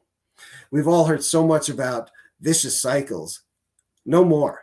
Let's get into victorious cycles. Celebrate success. Celebrate the things that you've had. Celebrate feeling good. Celebrate yourselves. Because each and every one of you, including myself, each and every one of us, we've all done some wonderful things, and we have to focus on the good. Yeah, of course, we pay attention to things that we can improve upon as well. But when you go at situations like that, and you go at it with a powerful and a positive mindset, and you look for opportunities to do things like creating victorious cycles, whew, you are just so far ahead of the game. So now, I've just run through a list for you, right? So I talked about meditation and visualization, looking back to get ahead, finding that person, right? Cherish that person, building yourself up, and then creating victorious cycles. If all of that, if you try all of that, and for whatever reason, maybe it's helping a little bit, but it doesn't have you quite where you're at or where you want to be, I want to introduce you to the power that giving and gratitude offers. Giving and gratitude, right? So let's discuss gratitude first. Am I saying that, you know what? If you start saying thank you for everything in your life, thank you, God, for this, thank you, God, for that, or thank you to whomever you may go on ahead and whatever deity you may choose to look to, right? If you say that, that is wonderful. I think that's a great start. But like with the visualization, it's about the feeling that goes along with it. I just did a talk, and I had people write out a list, 3 to 5 things that they were grateful for. Just create a list. From there, I went on ahead and said, okay, now that you have that list, I want you to write 1 or 2 sentences behind the why. Why are you grateful? Why are you thankful for that person or that thing or that event or that activity that you're looking forward to? What about it? And then I asked them the question, how is that different? How did it make you feel after you wrote it out? And to the person, and I wasn't surprised by this because I've seen this in action before, but to the person, they all said, wow, well, it was just a deeper emotional experience when I wrote out the whys. So when you're practicing gratitude, and they're, like with meditation and different ways that you can go and do things, right? Gratitude has a lot of different faces to it. So let's talk about the results though. Gratitude, what does it do for you? How does it make you feel, right? So let's talk about a couple of things. Gratitude gives you more social satisfaction. You experience less envy in your life, less depression, and fewer physical complaints. These are all studies and articles that were written by scientists and professors that is now proven these benefits of gratitude. It improves your physical health. It improves your psychological health. How cool is that, right? Just by practicing gratitude, you sleep better, you have higher self-esteem, and it increases your mental strength. So when we're talking about mastering your mindset, and then you look at gratitude and increasing mental strength, right? Right there is just a way and a technique, right, to help it produce lower levels of anxiety. If you, by any chance, I'm curious to know if anybody writes in a gratitude journal, check this out. People who write in a gratitude journal report higher levels of positive emotions. We could all use those, right? Life satisfaction, optimism, and here are my 2 favorites. they report less depression and stress. How many of us out there can do with a little bit of less stress in our life, right? All from practicing gratitude. Now, what about giving? Well, as you know, there are a lot of different forms of giving, right? You could give money, but you could also give your time and attention to others when maybe they just don't have that right now. You could give by helping your neighbor out, right? Maybe you have a neighbor or somebody in the neighborhood that maybe they're a little bit older or they have some physical limitations. Even if you just go and pull their garbage pails up and down, the street once a week, do something to help them. Give of yourself. And here's what I really want to focus on. And in terms of information and studies, volunteering. Now, I'm not saying that you should go out and volunteer and commit 20, 30, 40 hours a week in doing that. No. The information I have you centers around volunteering as little as 4 hours a week. It improves your well-being, your life satisfaction, decreases depression. There it is again, right? And lowers your risk of dying early. Does anybody out there not want to die early, right? We want to live. We want to be successful in what we do. We want to help others. We want to be thankful for it. We want to feel good about ourselves, about who we are, about who we are going to be. And each and every day we're fortunate enough to wake up, we have that opportunity. Now, why is giving so successful in that way? Well, there's another study done, and it talks about endorphins being released, which lead to less stress. There that is again, right? Less stress which helps prevent, of course, so many different illnesses. So friends, practicing giving and gratitude is such a wonderful and needed way to help reducing your anxiety, but also just improving your overall health. We all want that, right? We all want to have the opportunity to go out each and every day and make a difference, or to live a dream, or to accomplish a goal, to just make our lives and the lives of other people better. These are opportunities that are afforded to you each and every day you wake up. So practice giving, practice gratitude.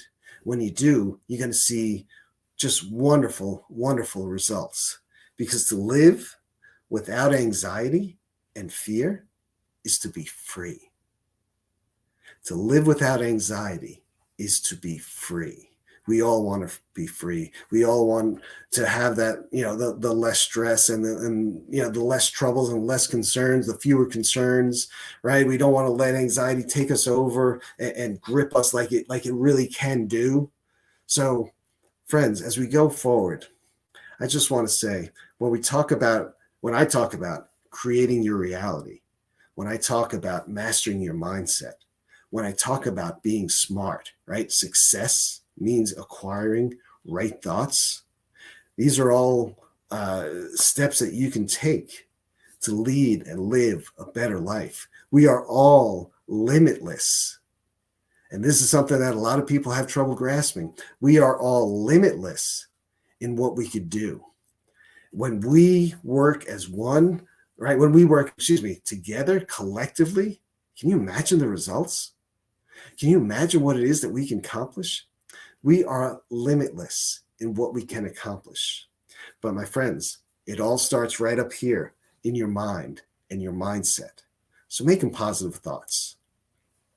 My name is Anthony Denino.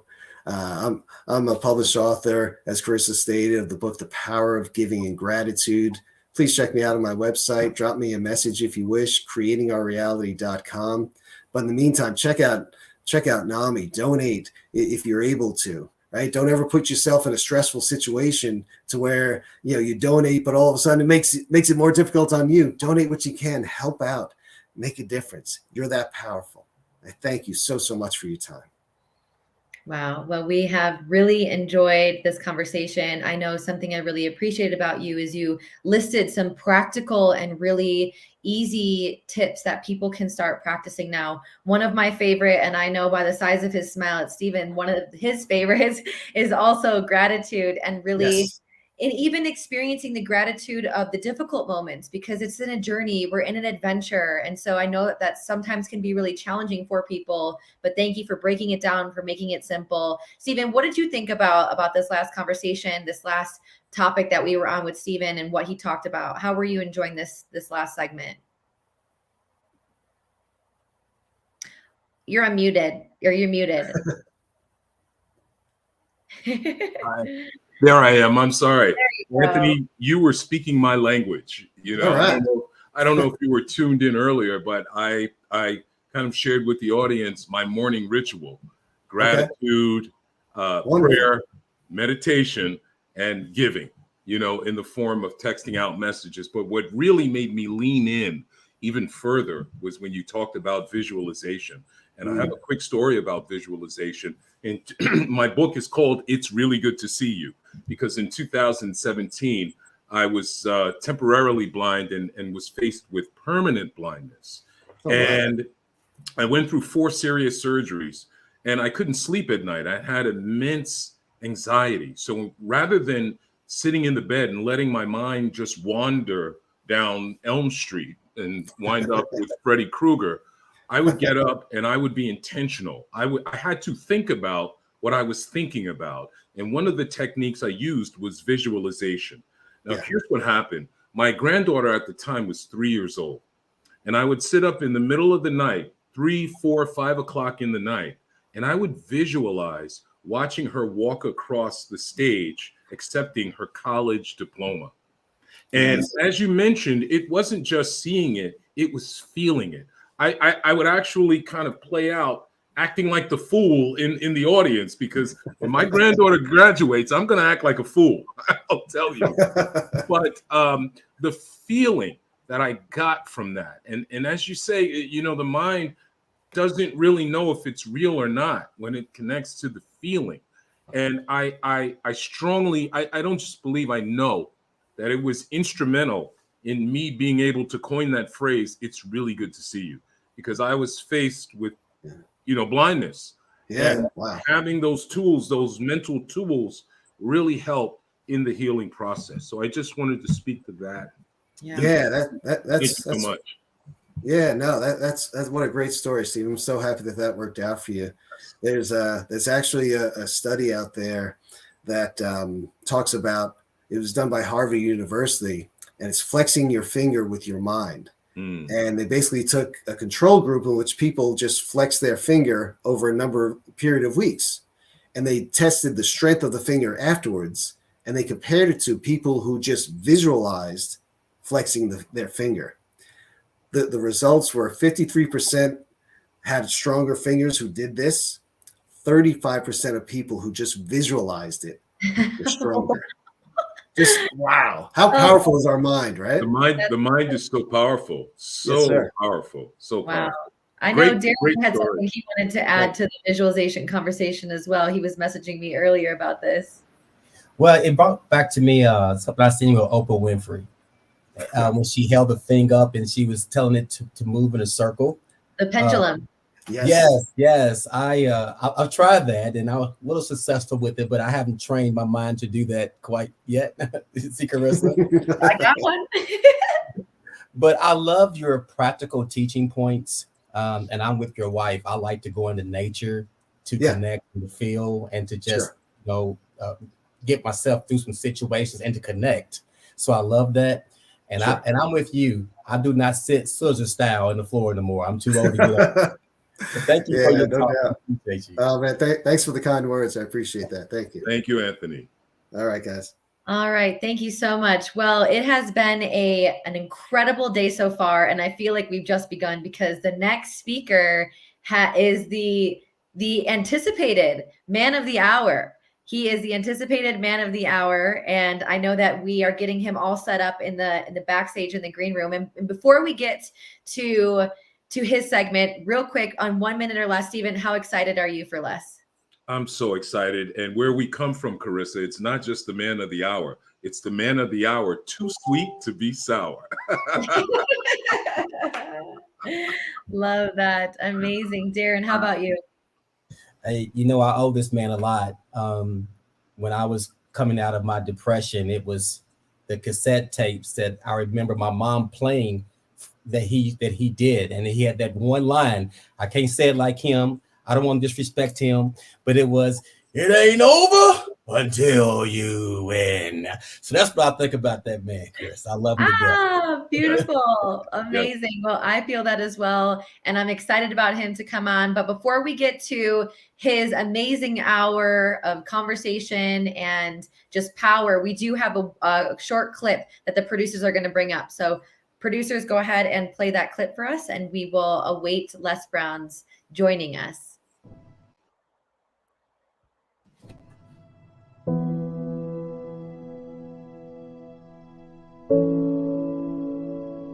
People need to know, regardless of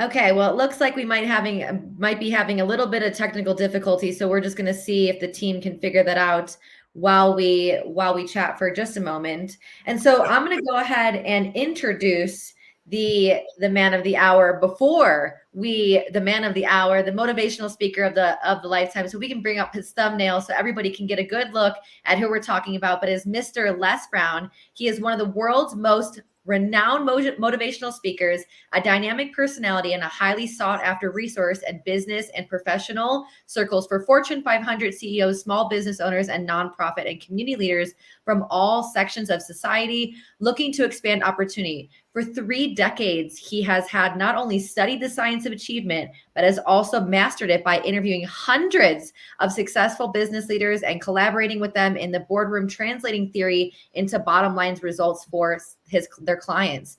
As a premier keynote speaker and authority on achievement for audiences and large, as well at large audiences of 80,000, the number blew me away. Les Brown energizes people to meet the challenges of the world around them. He skillfully weaves his compelling life story into the fabric of daily lives. The thread is forever strengthened, touting why you can't afford to be complacent and to aim high, achieve, and actively make an impact in the world. Les Brown, straight from the heart, passion, and high energy motivates audience to step beyond their limitations and into their greatness in many ways. Over the past decade, Les has expanded his role from keynote speaking to master trainer, creating one-of-a-kind workshops, learning experiences that have gotten him committed to personal and professional development for many years earlier. His charisma, warmth, and humor have transformed ordinary people to extraordinary achievers by using his own life and his in-depth studies of other challenges to build an understanding of what works and what doesn't and why. Wow. Yes.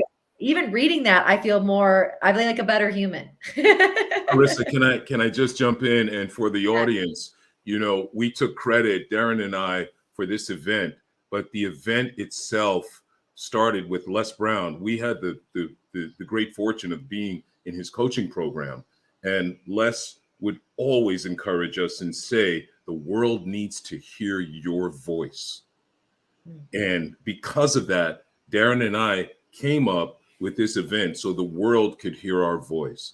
So in honor of Les, this event is for you. We hope we did you well, Godfather of greatness. We love you with all that we have. You hold a special place in our heart. And Darren, I'm sure you can speak to it as well. I got in trouble earlier, Mr. Brown. Yeah. My wife wasn't my coach. I'm sorry about that, man. But I love you, and we are honored.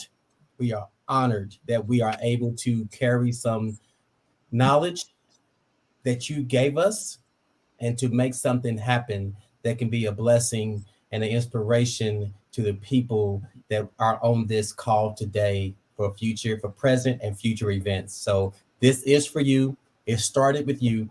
It started with your transparency one Thursday night in class. Yes. And me and Stephen talked that night and said, hey, we got to do something to honor this man. So yes, sir.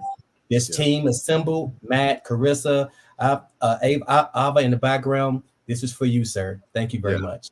Thank you. And really, before he goes on, listen, Les, you got to get up off those good-looking pills, man. Stop holding on to all those good-looking pills. Okay, give me some, man. You look fabulous, and we love you. Thank you so very much. I appreciate that. Are you going to play the video that you were trying to play? Are the technical problems resolved? Yeah, let's go ahead and see if we can have the team try to play that again. We would love to play that. I know we were having some technical difficulties, so we're going to go ahead and try to play that.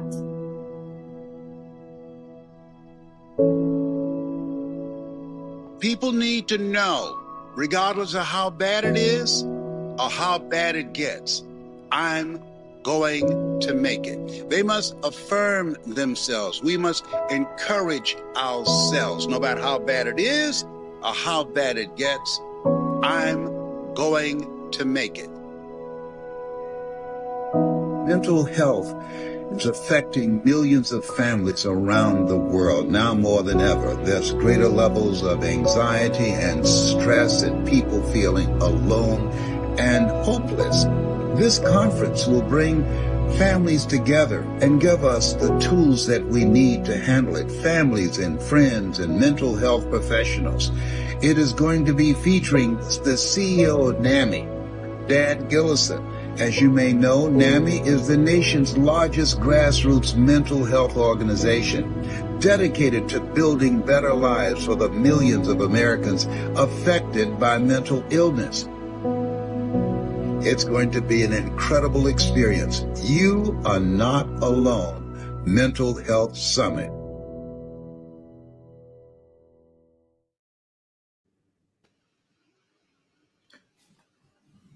Yes. Ladies and gentlemen, we bring to you the greatest to ever do it, Mr. Les Brown.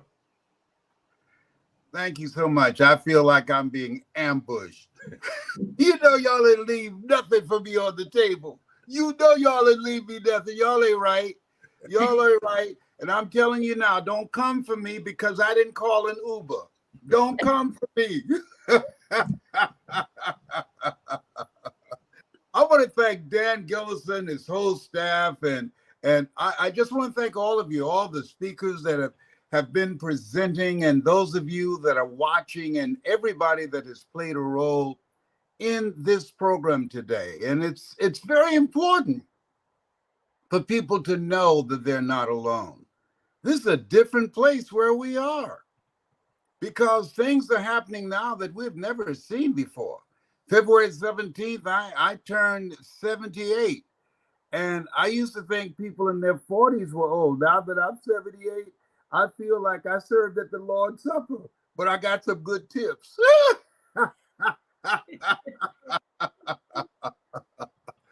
I want to share a few thoughts with you, and I feel that a comprehensive job has been done in terms of things that we need to do to handle the things that life will throw at us. I talk about the fact that life happens.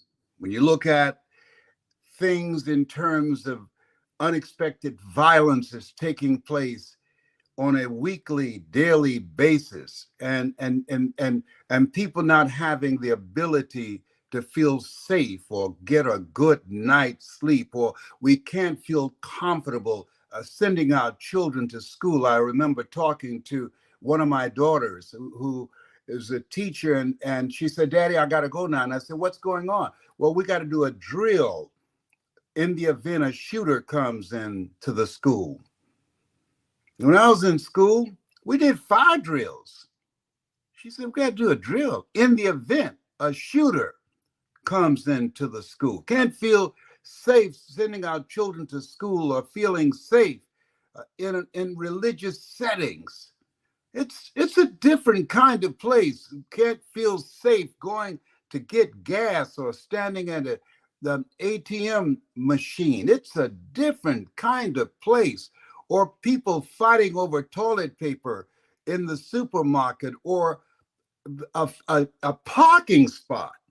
A friend of mine, he came to visit me about 2 weeks ago, and he used to work for me. He's been burned over 90% of his body, and he's the head of an organization that helped over 2 million people that have been burned beyond recognition and who don't come out in public. And I hired him, and I asked him, tell me something as you've been working in this area. What are some of the stories you've heard? And he told me about a lady who was just behind a guy in traffic. The light changed, and she waited for about a minute, and she just tooted her horn. Guy got out, opened up his trunk, pulled out a can, and she's watching, observing. He came to her side of the car, and he threw gasoline on her and set her on fire. Whoa. Some people ask her, why did you get out and run? She said, hell, I didn't expect that. Are you serious? This is a different space. It's a different time. It's a different environment, different situations, domestic violence, the suicide rate, all types of things are taking place at an extraordinarily high level, unlike we've ever seen before. And political leaders and religious leaders going at each other's throat and impacting the collective consciousness of the masses does not happen. It exacerbates the situation. So you're not alone. It's so major what NAMI is doing. Dan Gillison, hats off to you, my brother, and your whole staff for having this, for making this interruption in the collective thinking of people.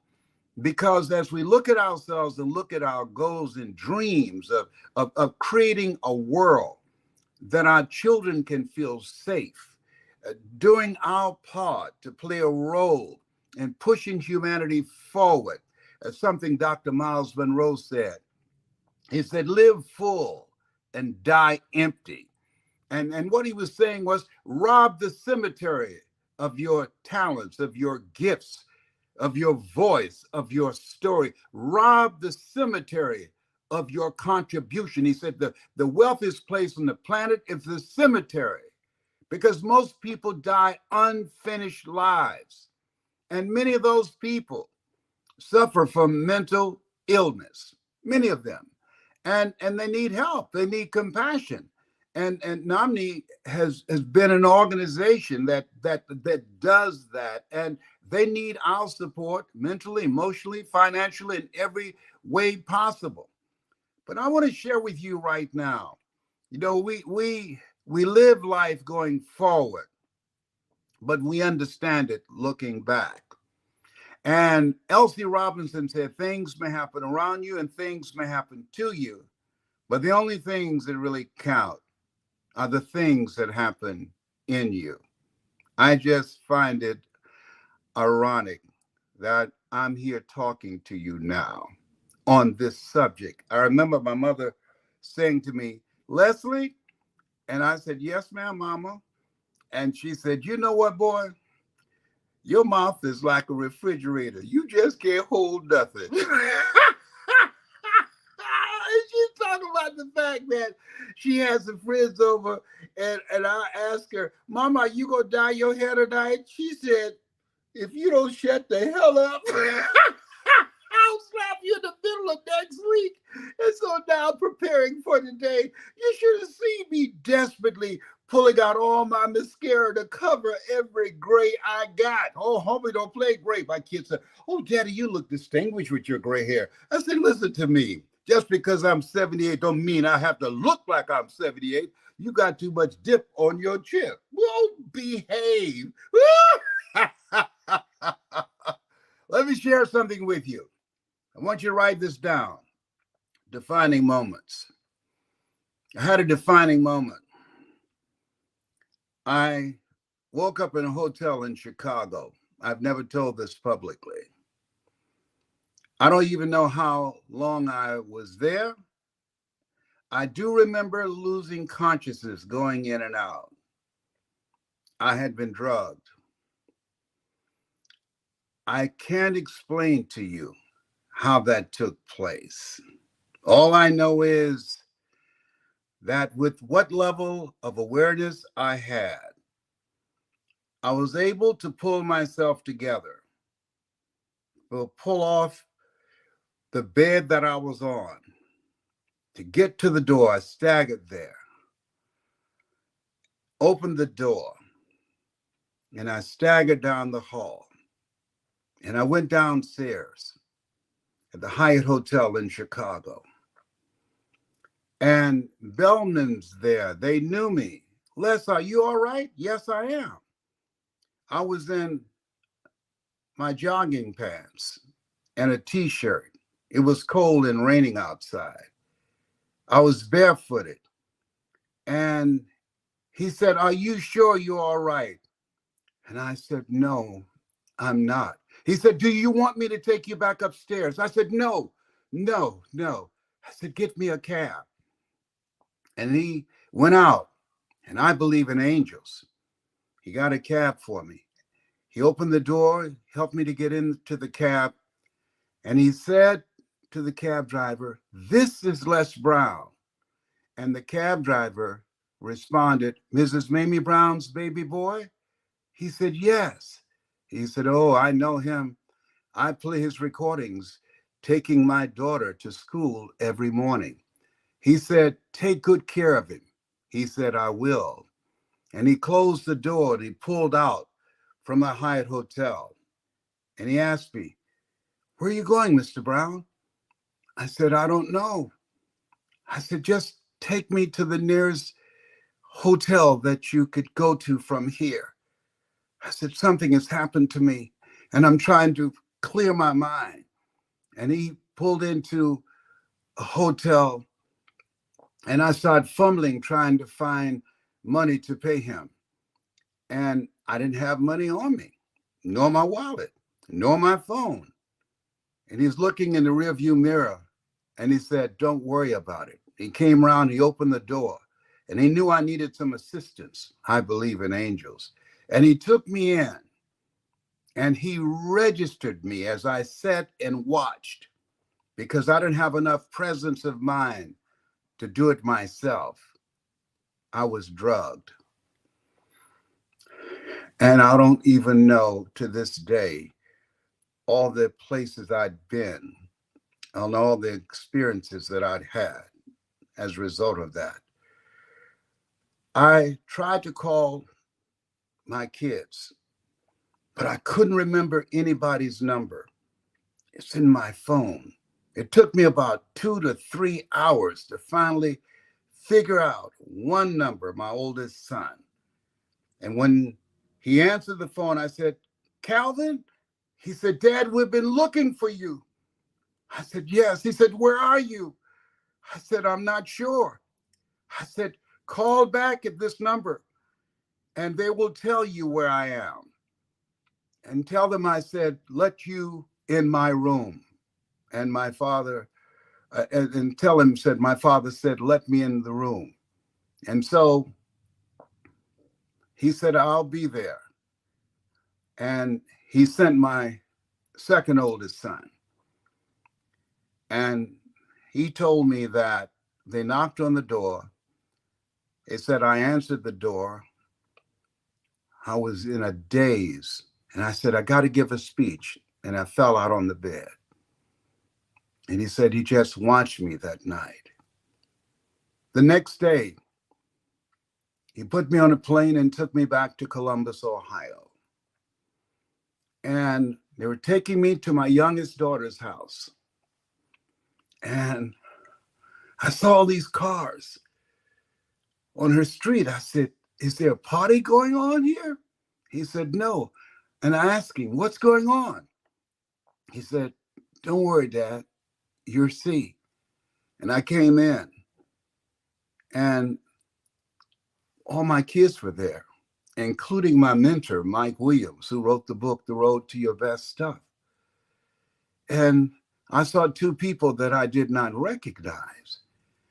And I said, "Is this an intervention?" They said, "Yes."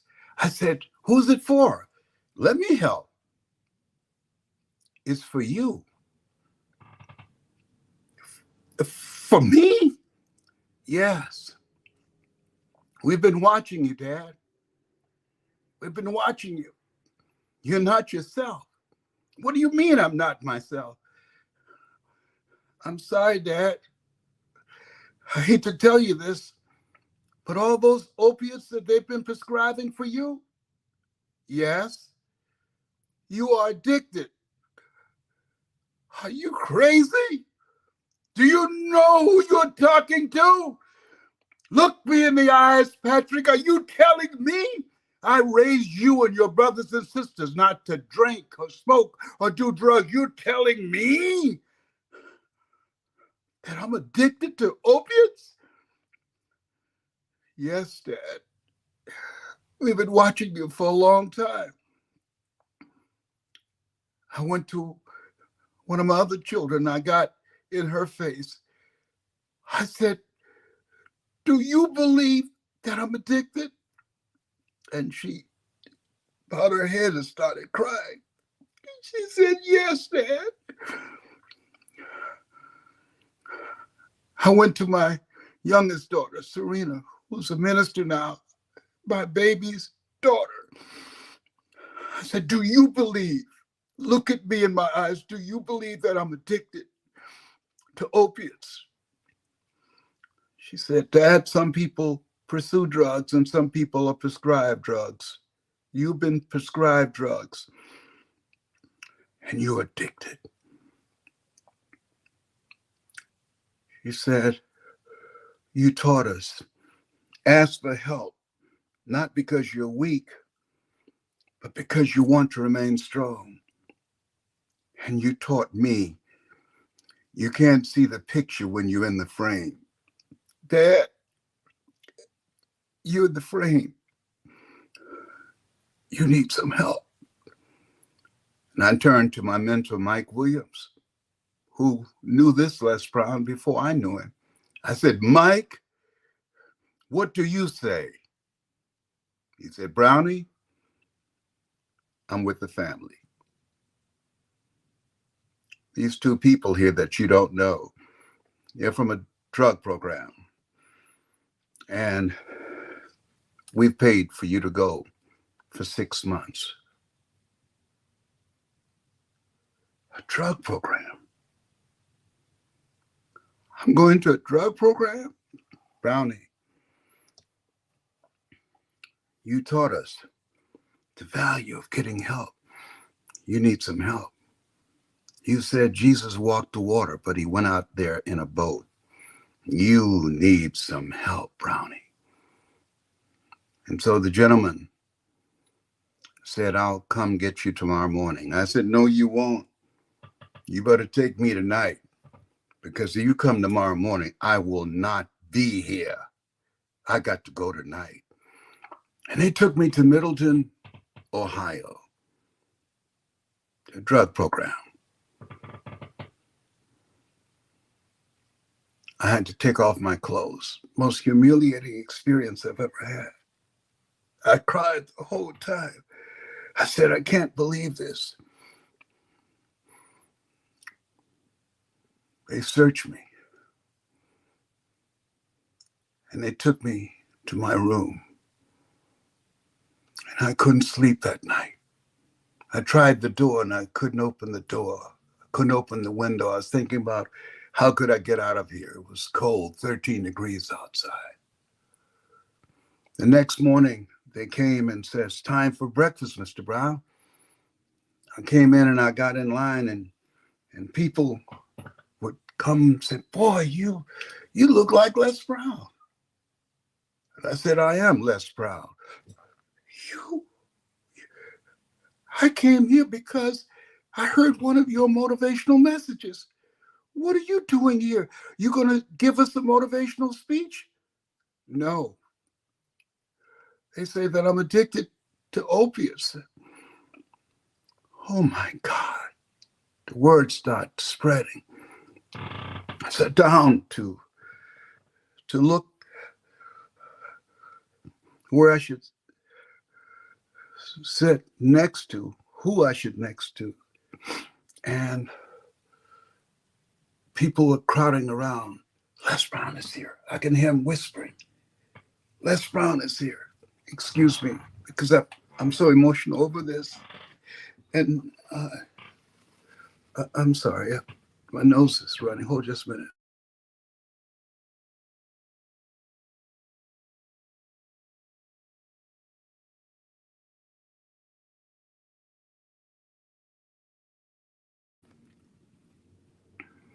Right after breakfast, we had to go into this big meeting, and people stand up, and they had to say hi, and they give their name, and they say that I'm a drug addict.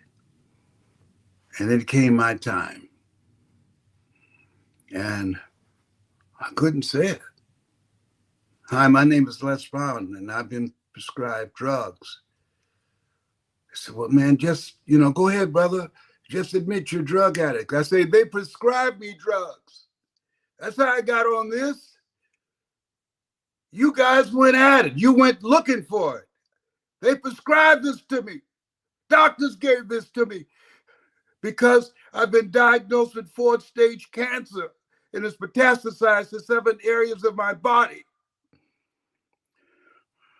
And so one of the people said, what kind of drugs were you on? And I started listing the drugs that I was on. I knew them at that time. And they said, whoa, you on the big horses. My God, man.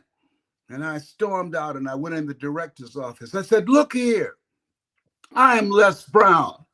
I'm not hooked on drugs. I was prescribed these drugs.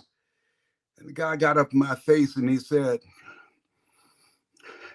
every junkie's got a story. I said, you called me a junkie? I grabbed the telephone and that he had on his desk, and I was about to bust him in the head with it.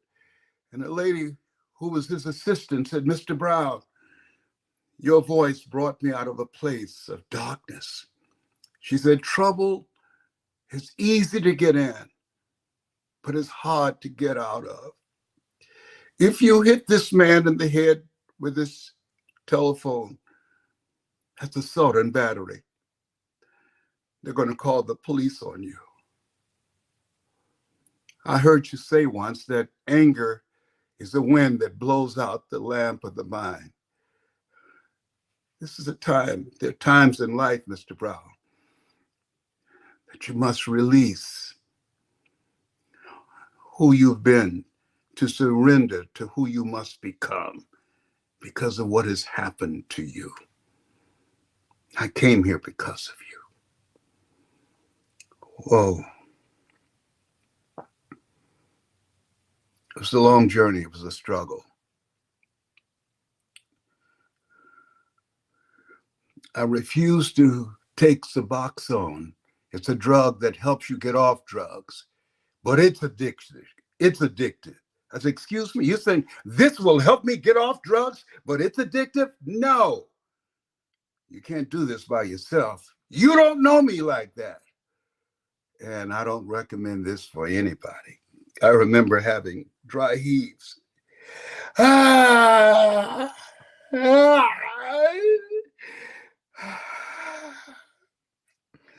Passing out, being rushed to urgent care 6 different times. And then I heard 2 doctors said, this guy, he's in his 70s. I don't think he's going to be able to pull this off, going cold turkey.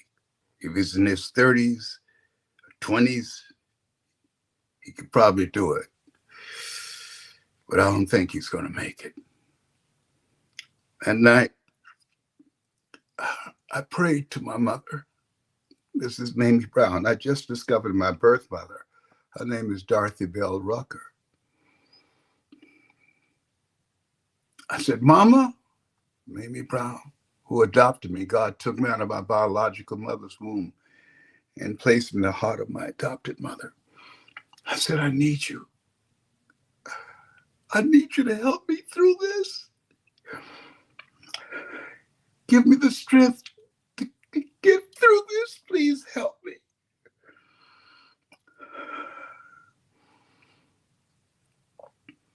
And I remember something I said. You know, I teach people, don't just practice what you preach, but preach what you practice. We make decisions, and our decisions make us. When things happen to us, they can make us or they can break us. And I held on to the tenacious, courageous, strong spirit and character of my mother, Mamie Brown. And how she handled the challenges of life. I don't know who you are. I don't know who this is for. But there comes a time in our lives with all the help and support in the world will not benefit us unless we make the decision that we're going to take a stand with our lives. Make the decision. I've had it. Make the decision. This is not going to get the best of me. Make the decision to surround yourself with people that have the skills, the knowledge, the people that can help you navigate this place where you are. Because the thinking and the behavior that has brought you here cannot help you get to where you want to go and give you the breakthrough that you need so that you can get back to your life. This thing called life is hard work. And hard work, H-A-R-D and H-E-A-R-T. If you do what is easy, give up, surrender. If you do what is easy, isolate yourself and make a permanent decision for a temporary situation. If you do what is easy, give yourself a pass and surrender and allow yourself to be broken, your life will be hard. But if you do what is hard, surrender, be transparent, being willing to say, this is beyond my ability to handle this by myself. I need some help. Pray as if everything depends upon God, as Mary McLeod Bethune would say. But work as if everything depends upon you. Surround yourself with caring, loving, giving, supportive relationships that can help you to reconnect with yourself.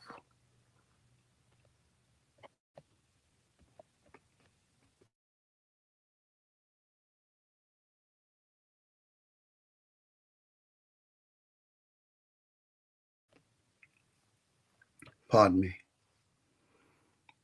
This is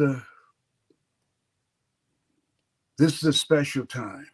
I believe that Dan Gillison, I believe that all the speakers, all the counselors, all of you that are viewing this, you were chosen out of 400 million sperm, each one of you. You're a masterpiece because you're a piece of the master.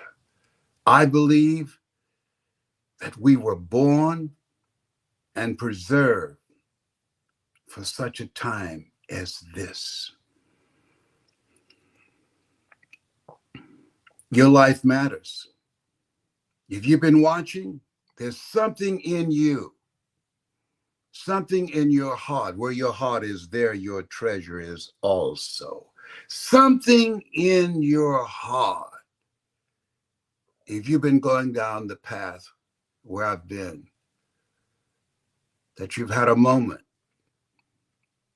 where you've come to yourself. You've had a moment There's a friend of mine named Dwight Pleasure who wrote a book called The Big Lie. He was very successful and married at a friend's house and saw one of his friends take a hit of crack. He said, let me try that, man. And he took a hit and he said, I can handle this.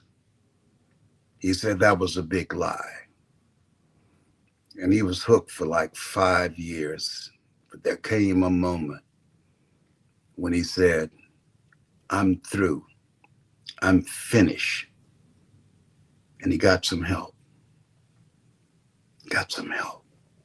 And now he's helping others around the world, been doing so for over 35 years. This is your time. This is your moment. Ask for help, not because you're weak, but because you want to remain strong. And ask for help. And don't stop until you get it. And even if you backslide, you know, I think about my pre-saved years. You ever had moments where you knew, when you look back and you ask yourself the question, what state of mind was I in when I did that? I did this just 2 weeks ago. I was almost Black History in the subdivision where I am now, taking care of one of my daughters who fell and dislocated her shoulder and broke her arm and fractured her ankle in 2 areas. Here taking care of her. And then one of my other daughters came by to take me to the store. And we were losing the signal when I was talking to someone. I said, pull over right here and let me finish this conversation. We can get a steady signal here.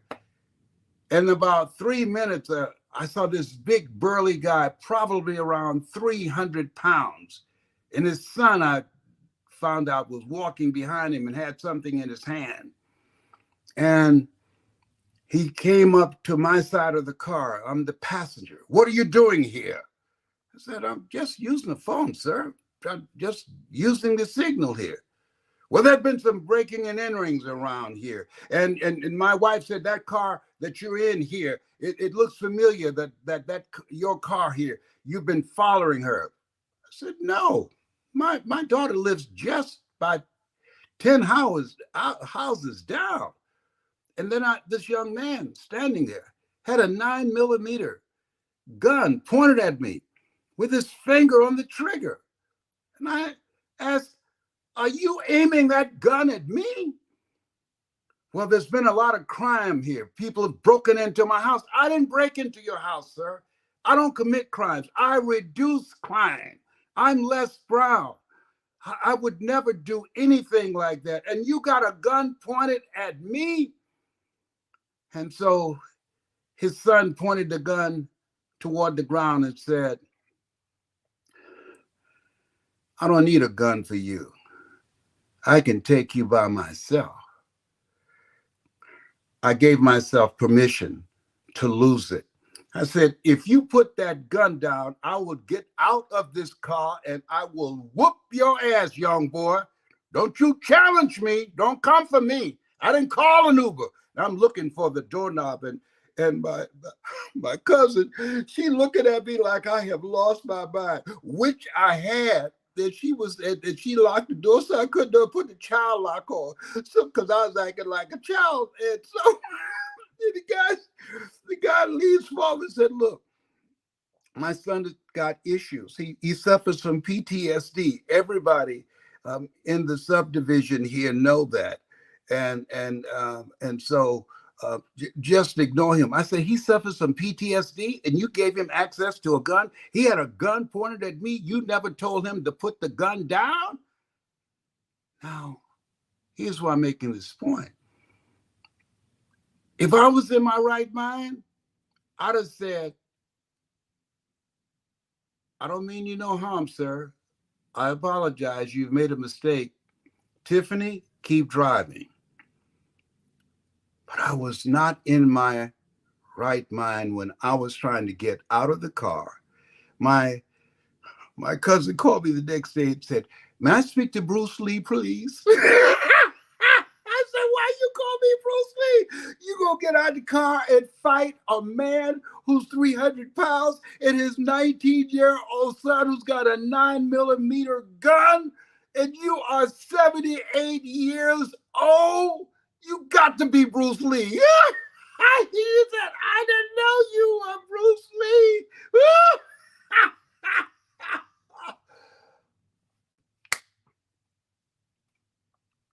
This is a different time.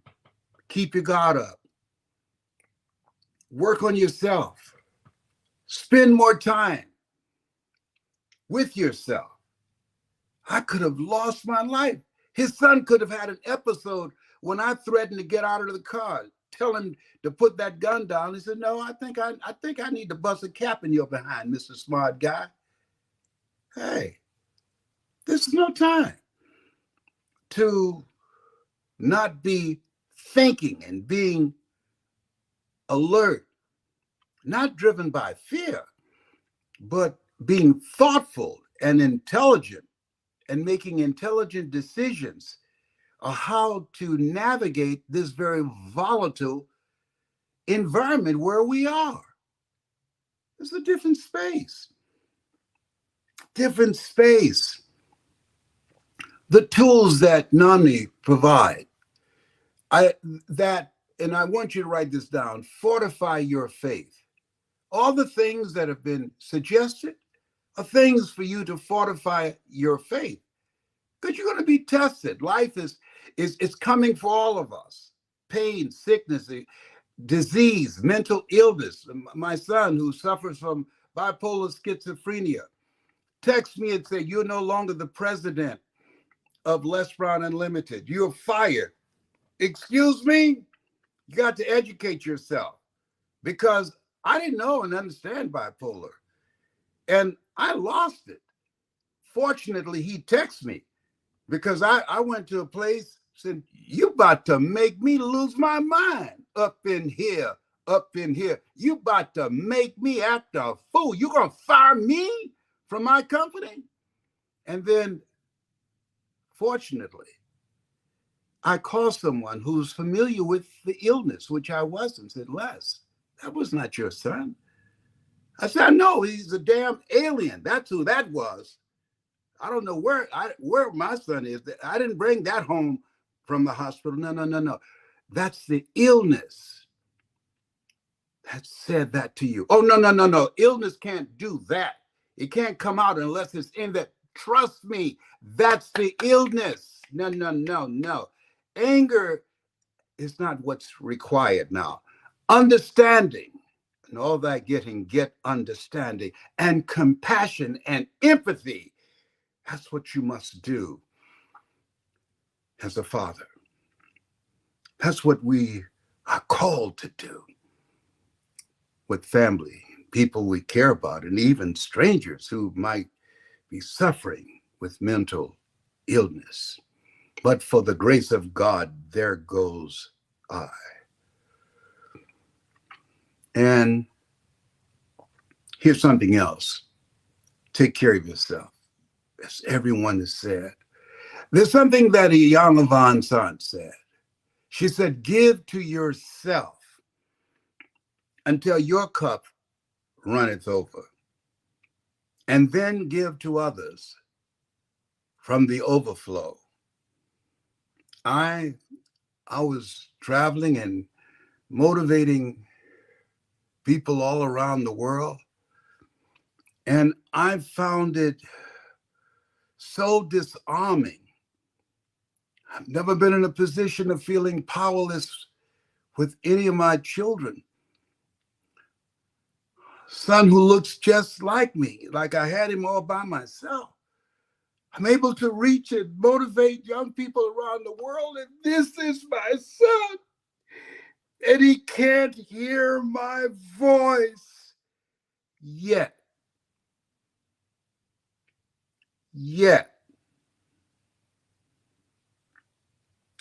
Yet, I'm believing God that at some point in time, he will take his medication so he can live a normal life. Yet, at some point in time, the prayers of our family, of me, and people who know us that have asked for their prayers for my son would reach heaven's ears, and he will have an awakening. He'll realize the words of Lion King, Simba, you're more than that which you have become. I don't know you. I can't even see you. But here's what I know about you. You have something special. You have greatness in you. Scripture says man is not supposed to be alone. Harvard study did an 85-year study, and they were looking for what is it that's the greatest contributor to our living a long life. And they said that many people thought it would be being a vegetarian, vegan, exercise. They said a lot of things. But you know what number one was? Positive relationships. Being in a community of positive relationships. Having a connection with people that could take you to a place in yourself that you can't go by yourself when life be happening, when life happens to you, chews you up and spit you out. That can speak to you as that lady spoke to me in the office as I held a telephone in my hand ready to bust the director over the head at that drug program, said, you called me a junkie? Yeah. Someone that will hold you accountable. Someone that see you in spite of you, beyond where you are now, and hold the vision of who you are becoming.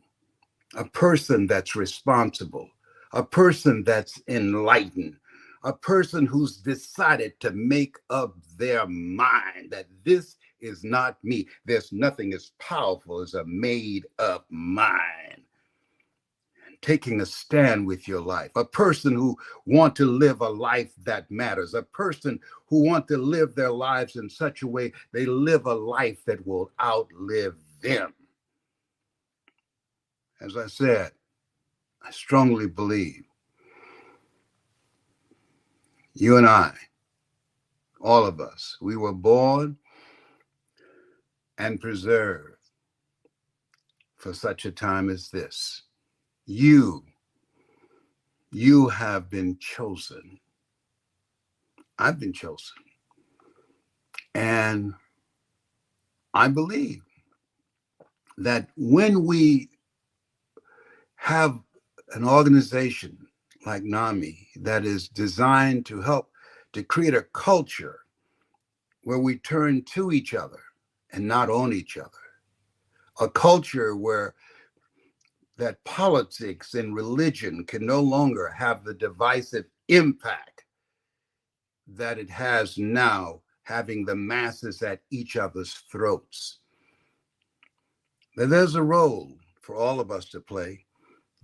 Cultures are created by people and they can be changed by people. And the secret is to realize that we all must become ambassadors. We all must recruit other like-minded people, and we all must stand together and not lose our commitment and the stand that we're taking in letting people know you are not alone. We are here for you. Help me to help you. And in that context, the kind of legacy that we will leave. generations unborn will understand the kind of mark we made with this stand that we're taking now. You have something special. You have greatness in you. This is the beginning. The journey of 1,000 miles, as they say, begins with a single step. It's a lot of work to be done. But because you're here and we all do our part, will it happen? When it happens. People might ask, when? I don't know. When will a baby walk? It will walk when it walks. And some walk sooner than others. When will it talk? It will talk when it talks. The key is, therefore, take unto you the whole armor of God, that ye may be able to withstand in the evil day, that having done all to stand, to know the armor of relationships, positive connections, the armor of educating ourselves and taking care of ourselves, the armor of love. God is love, and he who dwelleth in love dwelleth in God, and God in them. This has been Mrs. Mamie Brown's baby boy and Dorothy Bell Rucker's pride and joy. I got two mothers, and I'm not ashamed. I've got two mothers, and I love them just the same. This has been Mrs. Mamie Brown's and Dorothy Bell Rucker's baby boy with his running nose. I'm so embarrassed. Bye for now. Let me get my tissue. What you want?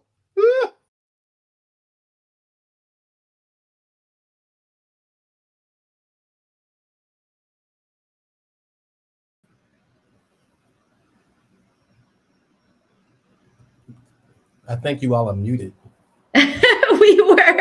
I was talking for a minute and I was just expressing an immense amount of gratitude for your vulnerability and your share. The comments were lighting up, just impactful with your willingness to be seen in that difficulty and people really seeing those who are in the public eye, those who others, put on a pedestal or are highly successful, really navigate these things, not only in themselves, within their family. And this is why this conversation is really important. And so I know that Stephen and Darren have something to say. I don't want to take up too much of this space, but just wanted to honor the fact that this was an incredibly impactful conversation.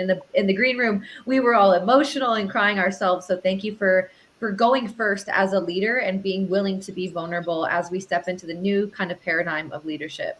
Thank you. I'll go first because Steven's a bully. He's always been a bully since classes. So I actually told the team that he didn't have an option. He's bigger and stronger. I'm just older. So, but you never cease to amaze me with your transparency and your vulnerable. You teach us to talk our stories from our heart because it's our heart that connects us. And just thank you for standing on everything that you taught myself and Stephen, and that you just gave everybody who tuned in tonight. So again, I honor you. I love you to death. Happy birthday. I did call you. You didn't answer your phone. I told Stephen, I said, he's not answering his phone, but I called you on your birthday. Happy birthday. I love you, man. And thank you so much for blessing us today with your message. Thank you. Absolutely, Les. You know how I feel about you. And you said something that I've never heard you say before, and I've been listening to you for over 20 years on YouTube, tapes, everything. I send it to my family every day after I listen to it and get inspired. I was there with you when you were going through the challenges with your son, and it was kind of surreal for me to see the world's greatest motivational speaker in a human sense, because we all look at you as this superhero, but you are human. And the one word that you mentioned today that will stick with me forever, and how one word, just 3 letters, can change your mindset is yet. You said, I'm not speaking to my son yet. And that changes the whole dynamic. That is the hope shot right there. That it may not be now, right? And God doesn't say no. He just says not right now. And thank you for that one 3-letter word, yet, because you have given me so much hope with just that one word. So when things are not going my way or I'm not getting what I want, I'm going to add those 3 letters to the end of my sentence every single time. You know, I don't have it yet. And that will change my mindset. That will allow me to take just that one more step and not give up. So once again, chalk another one up for the good guys. You gave us exactly what we needed, Les. As always, we love you so much, so much. Thank you. And I love you. Thank you so very much. Absolutely. Absolutely. So that was amazing, D. You know, what can we say? It really was. You know, I really wanted to ask him the question, which I might have to maybe get on a group chat with you and Mr. Brown, and just ask him, why is it so hard? It was one part he was talking about, look me in my eyes and tell me that that's what I'm doing. That's my weakness. Talking about the drug addiction. Mm-hmm. I really meant to ask him about that. Why do we have to go through that without facing it? That, you know, we think that's a sign of weakness to ask for help, but it really isn't, right? You're not strong because you can lift heavy weights. You know, you're strong because you can lift those burdens. And I want to ask him that, and I regret that I didn't, but I will connect with him on that. But he was wonderful. Well, I can, you know, going down that path, I can share at least my experience. I won't speak for Les, but I can definitely share my experience. It's shameful. It's shameful. You have people who love you, people who care for you. You know you're supposed to be doing better, but you just can't stop.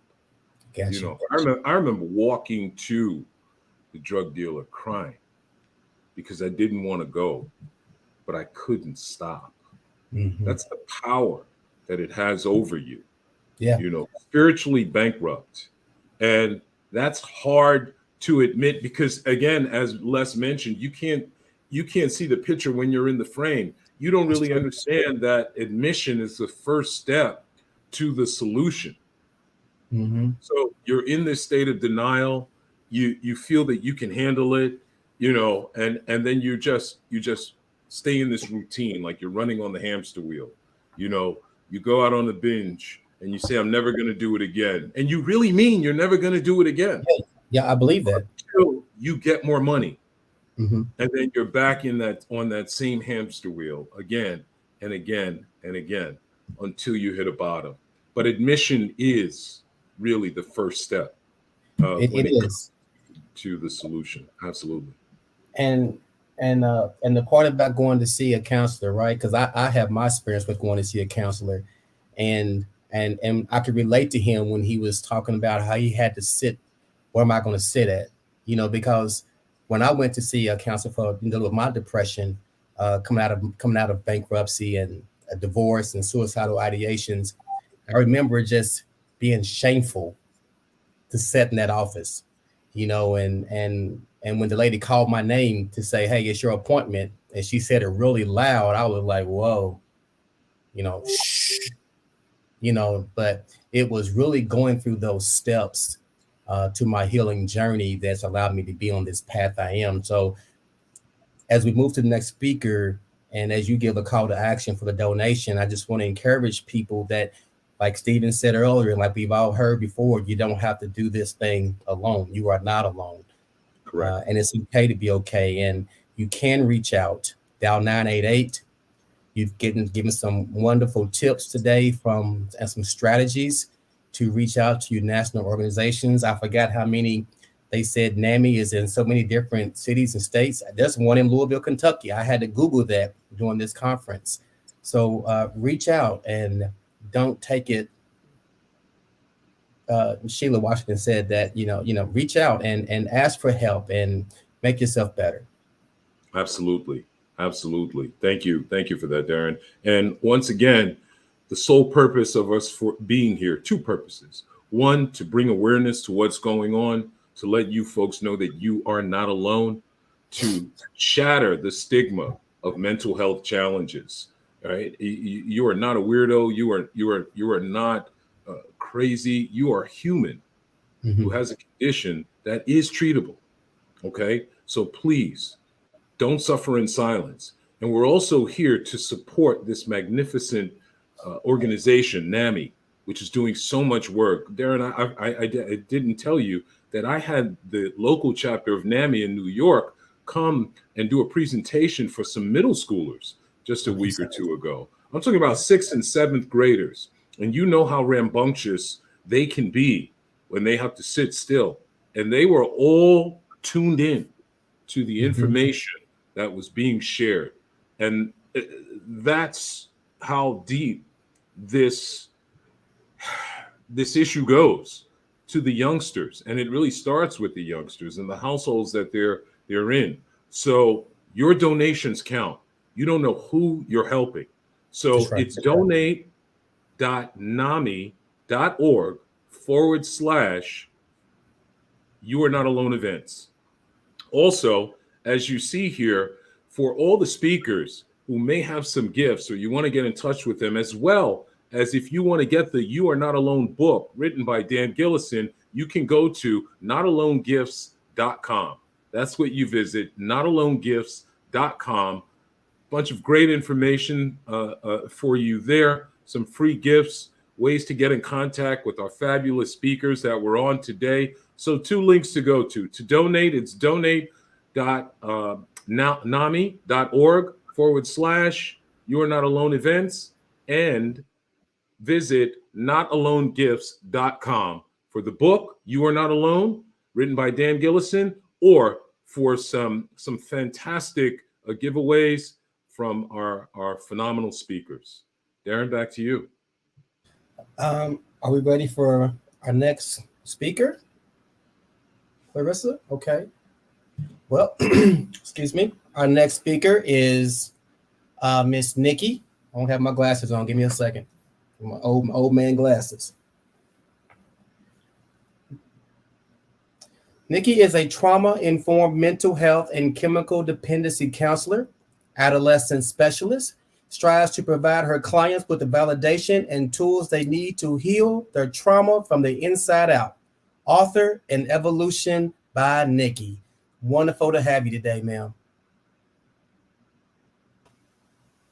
Hi there. How are you? Hey, wonderful to have you. How you enjoying it so far?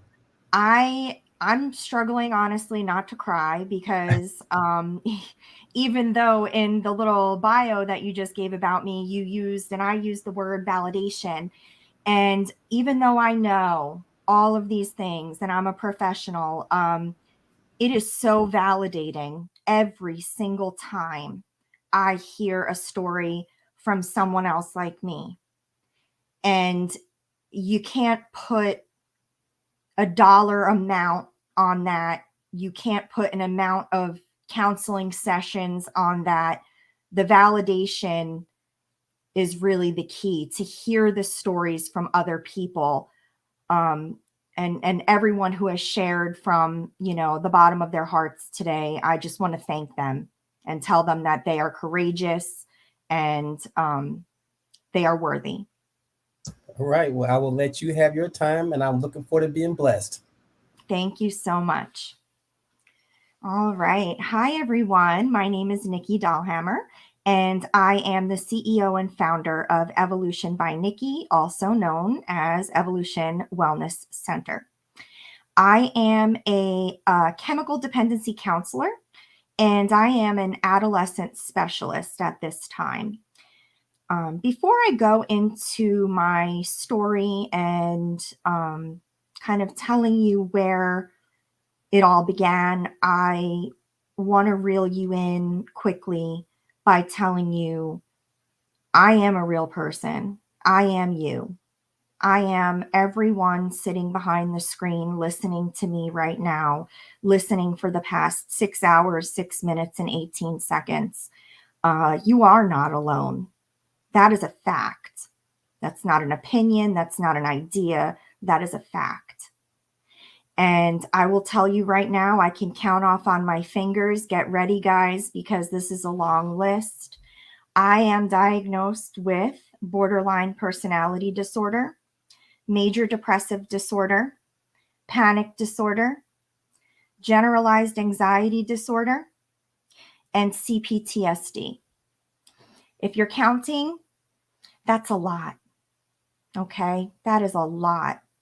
And every day I take Lamictal, Wellbutrin, Vyvanse. Oh, I skipped ADHD. I'm sorry. That was my bad. Vyvanse for my ADHD, Prozac, Abilify, hydroxyzine, and I also have fibromyalgia, which I take gabapentin for. Every day, I take 7 medications. In the past, I would refill my big old lady prescription box with the giant letters and Braille. I would fill that up on a Friday night and I would just cry. Just cry. Because I would say to myself, how did it get this bad? How did you get here? And then comes the shame and the blame and the loss of self-esteem, of self-worth, judgment, stigma. Those are all things that are not easy to get over and are certainly not easy to get over if you think you're alone. You cannot go through this experience. You cannot go through mental illness thinking you're alone. And everyone on the other side of the screen, you are looking at a sufferer. You are, however, also looking at someone who went from survivor to thriver. And today, my message to you throughout the next 20 minutes or so is for you to take away from my story, not only, as we keep saying here, that you are not alone, but to take away that there is always hope. Hope is never lost. You can change your life at any point in time, at any age. All it takes is one decision. That's it. One decision. So now I would like to tell you about my journey. And I would like to start on September 10th, 1988 in Bayonne, New Jersey, which is where I hail from. That is the day that I was born. And I was born to 2 people who were very much in love at the time. Things got volatile, and eventually my mom decided to file for divorce, and my parents were divorced by the time I was 4 years old. After that, I was kept from my father. I was used as a bartering tool. I can vividly remember being in the car with my mother, and she made me call my father. I must have been maybe 7 years old at the time. She made me pick up the phone and call my father and tell him that he could not see me unless he paid her. And I didn't think about that statement until much later on in life, probably until adulthood. And I thought about it and I said to myself, that's as if you were a commodity, like a product, not a child, a human being, something that had a numerical value on it. Someone put a numerical value on my life and my worth. And when I realized that, when I processed that later on in life, that was a whole nother level of trauma, because that hurt. that hurt my heart, that hurt my soul.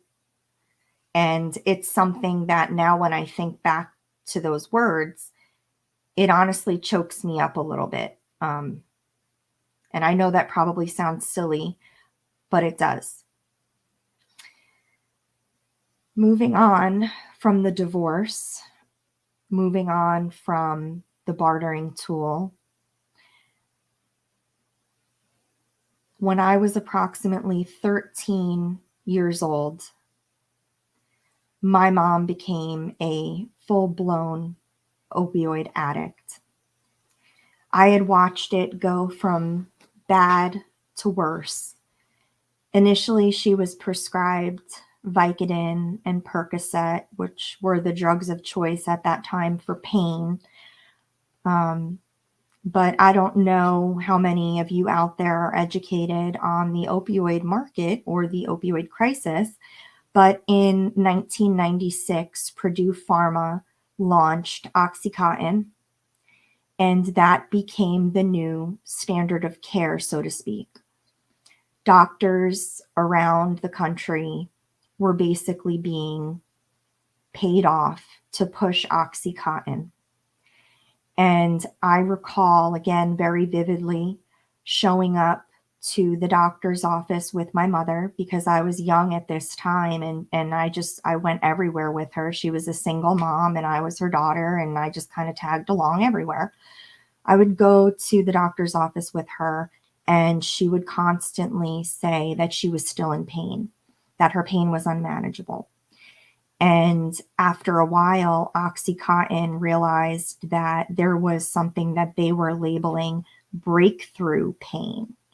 And breakthrough pain was basically an excuse to over-medicate the country. And that is what happened to my mother. They started to do something called individualizing the dose. And I can't recall the exact milligrams, so please don't quote me on this or think that I'm some sort of a pharmacist or doctor. But let's say that the standard starting dose was like 40 milligrams.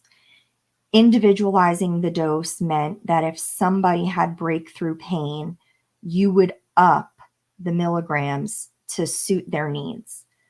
So let's say you started at 40 and you had breakthrough pain, you would go to 60. If you still had it, you would go to 80. And obviously, you can figure out what happens when you keep upping the milligrams. Before I knew it, my mom was going to multiple doctors a day, getting multiple scripts a day, paying cash at the pharmacy, different pharmacies, for the drugs, so that way they couldn't be tracked by health insurance. And eventually, even the multitude of drugs that she was getting from her monthly scripts from various doctors, that wasn't enough. And when I was approximately 15, my mom started having me go on drug deals for her. And I was no bigger than I am now. I'm 5'2". And I would show up in the hood in Jersey City, New Jersey, and I would cop drugs for my mom. I didn't think anything of it at the time because in my mind, I just figured, you know, she would never do anything to harm me. She would never put me in a position where I could get in trouble. It literally never crossed my mind as I drove to these trap houses, projects, whatever you want to call them. It never crossed my mind that the cops could be watching me, that they could be watching the house I'm going to, that when I take the drugs out of so-and-so's hand at the door, you know, they can swarm out from all around and arrest me. Those things never crossed my mind until I was older and until I began to process all of this trauma. And again, it hurt deeply, like a knife through the heart, because I look back and I cannot believe that someone would do that to someone they love. And the progression just got worse and worse until one day when I hadn't seen her in 2 or 3 days, but she was in the house. She was in her room, but her door was locked. And she had a mini fridge in her room, and she had a bathroom. So she didn't really need to leave her room. And luckily, being the MacGyver that she was and taught me to be, after 3 days of not seeing her, I took a credit card and I, shimmied it in her door in the lock and popped it open. And I found her laying naked on her bed in a pool of her own sweat, shaking, but out of it. Like, it was almost like I thought she was dead, even though she was shaking. It was a very confusing thing to see. And I shook her, and she woke up, and she stood up and she walked into her bathroom, and she starts yelling, Nick, don't you see it? And I'm looking around and, Mom, what are you talking about? I don't see anything. She's looking up at her skylight in her bathroom, and she's pointing. She says again to me, Nick, look. And I say again, Mom, I don't see anything. What are you talking about? There's nothing there. She says, don't you see all the people in the pews? And at that moment, with those words, I knew that I had lost her. I couldn't do anything at 15. I was a child. I should not have been the parent. I shouldn't have been put in that role, in that position. I had no guidance. I had no relationship with my father.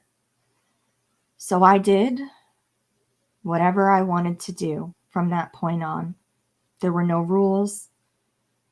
There was no punishment, no consequences. So I started dating someone significantly older than me. He was 19 and I was 15. And I thought I was super cool because an older guy wanted to take me to prom and go out with me. And, I just was caught up in all of that. I didn't think, a little weird. What does this 19-year-old want with this 15-year-old with braces? It was just kind of bizarre. And I stayed with him for 4 years, from the ages of when I was 15 to when I was 19. And during that time, I started to do exactly what my mother was doing. I was self-medicating. I didn't know it. I didn't realize what I was doing. I didn't see the similarities between her and I.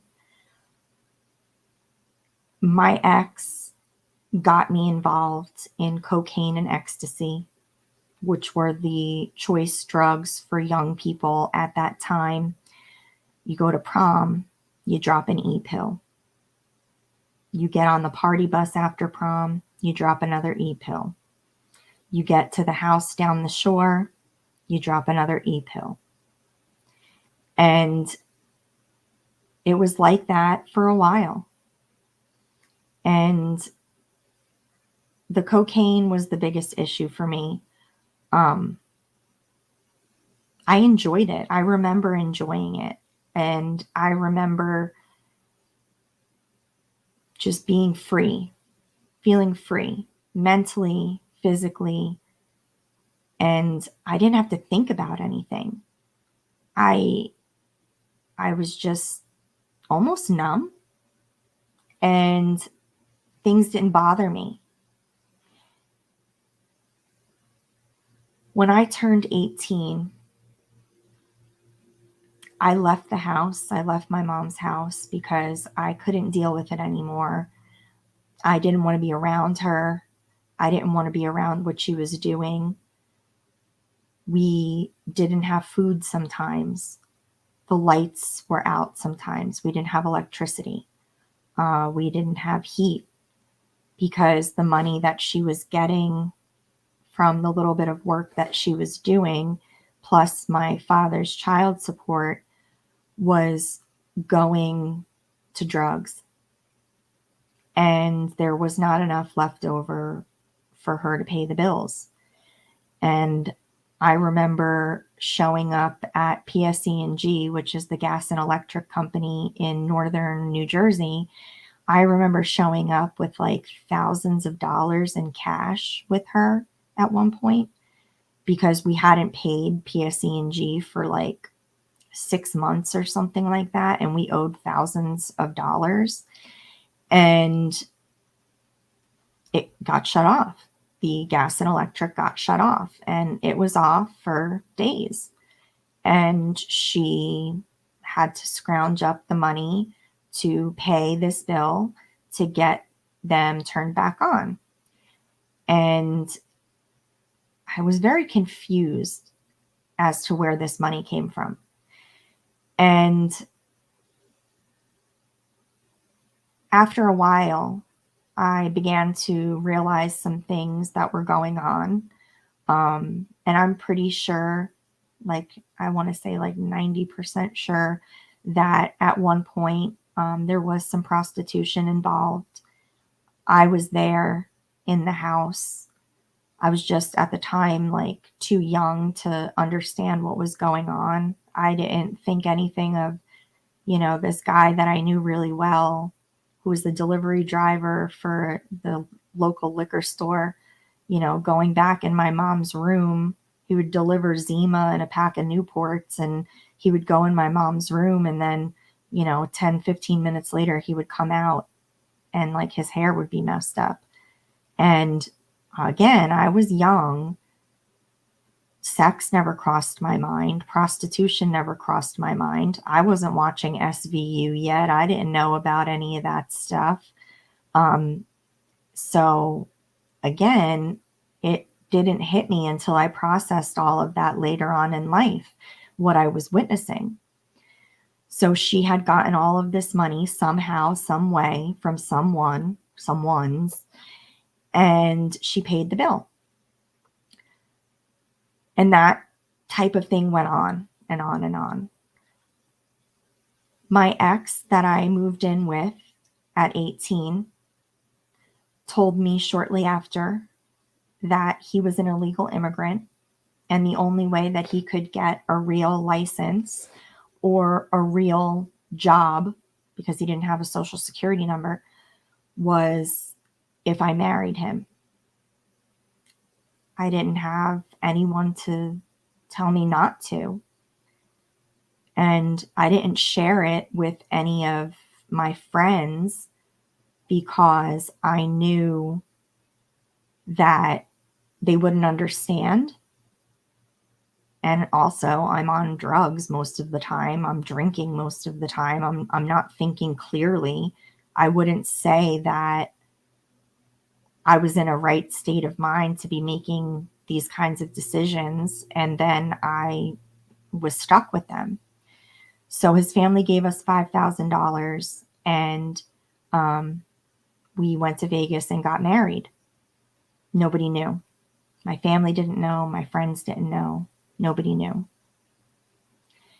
That was a miserable 1 year of marriage. I didn't even call it that. We didn't even call each other husband and wife. All it was immigration appointments and, you know, fudging with our taxes and all that stuff. to make it look good for the government, not of my choice, but being forced and manipulated and used. And if we fast forward a little bit, I find out in September of 2008 that he had cheated on me. And I knew for a fact because I spoke to the 2 separate girls that he cheated on me with. And subsequently, I tested positive for an STD. But I stayed with him. God knows why, but I stayed with him. And I felt disgusted. When I got out of the appointment, when they told me that I had an STD, I yelled and screamed and cursed at him in the car, called him every name in the book, and he blamed me.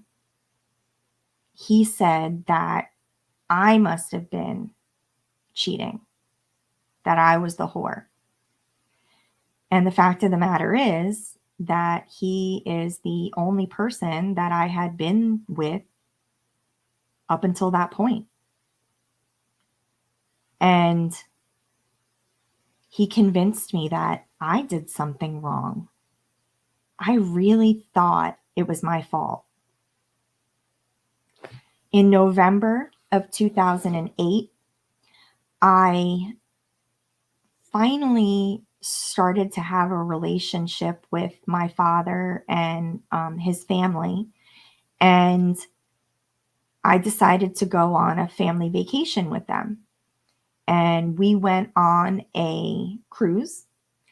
And my ex was supposed to go, but due to some job commitments, he couldn't. So my cousin came instead. And while I was on this cruise, I met a group of Marines who were on post-deployment leave from Afghanistan. They had all just served 10 months in Afghanistan fighting in Operation Enduring Freedom. And I immediately connected with them. And I met my now husband on that cruise.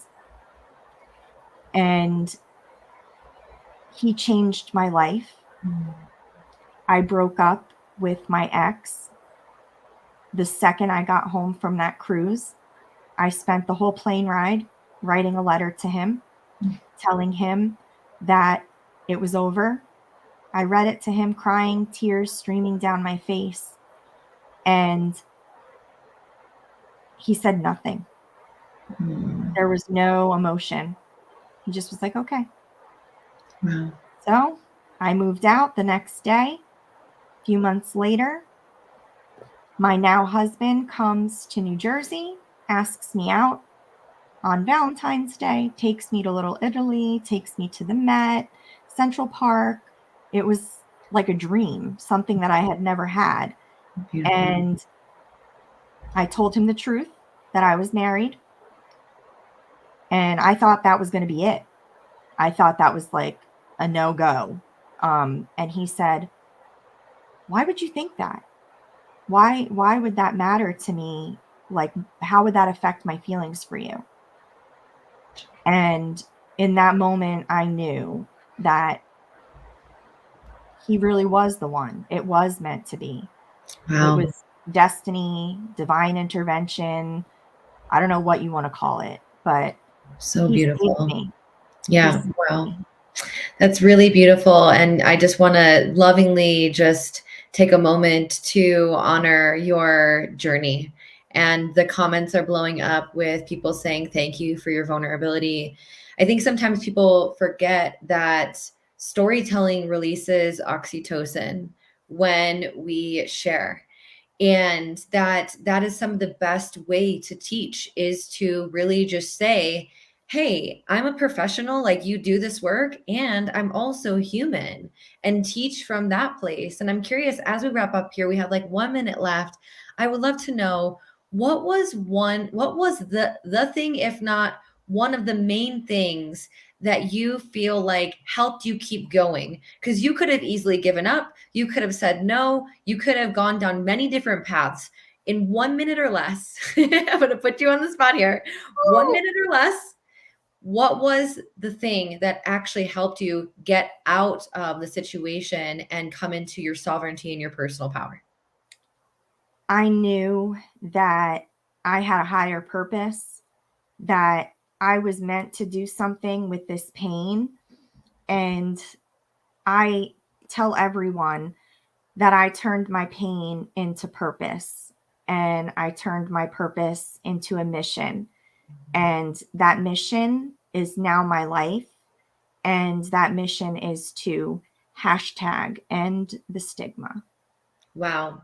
Beautiful. I went like yeah, I know. I wanted to do it too. Well, Nikki, you are truly a testament to what is possible when you keep going, and also the beautiful humanness that we all get to honor within ourselves. You know, mental health does not discriminate. And so whether you're a working professional, you're a renowned public speaker, you are a stay-at-home mom, you are a teacher, these conversations really matter. So thank you so much for coming on this event today and sharing your heart and sharing your truth. I know that many people are deeply impacted by that. So thank you so much for your time and energy. Thank you so much for having me. I truly appreciate it. You bet. Okay, so we are going to transition to our last speaker of today. I can't believe that we have been on this live stream for 6.5 hours and you all have stuck with it. You all have stuck with it. You all have taken notes. You all have showed up for this. As we transition to our last speaker, would love for everyone in the chat just to drop what is one thing that you are taking away from today. What is one thing that has inspired you, has made you feel alive, you're taken away, whether it's just one word, an emoji, something that you've really taken away as we transition to our next speaker, who is Patrick McBain. I love the name. There's something really powerful about that last name here.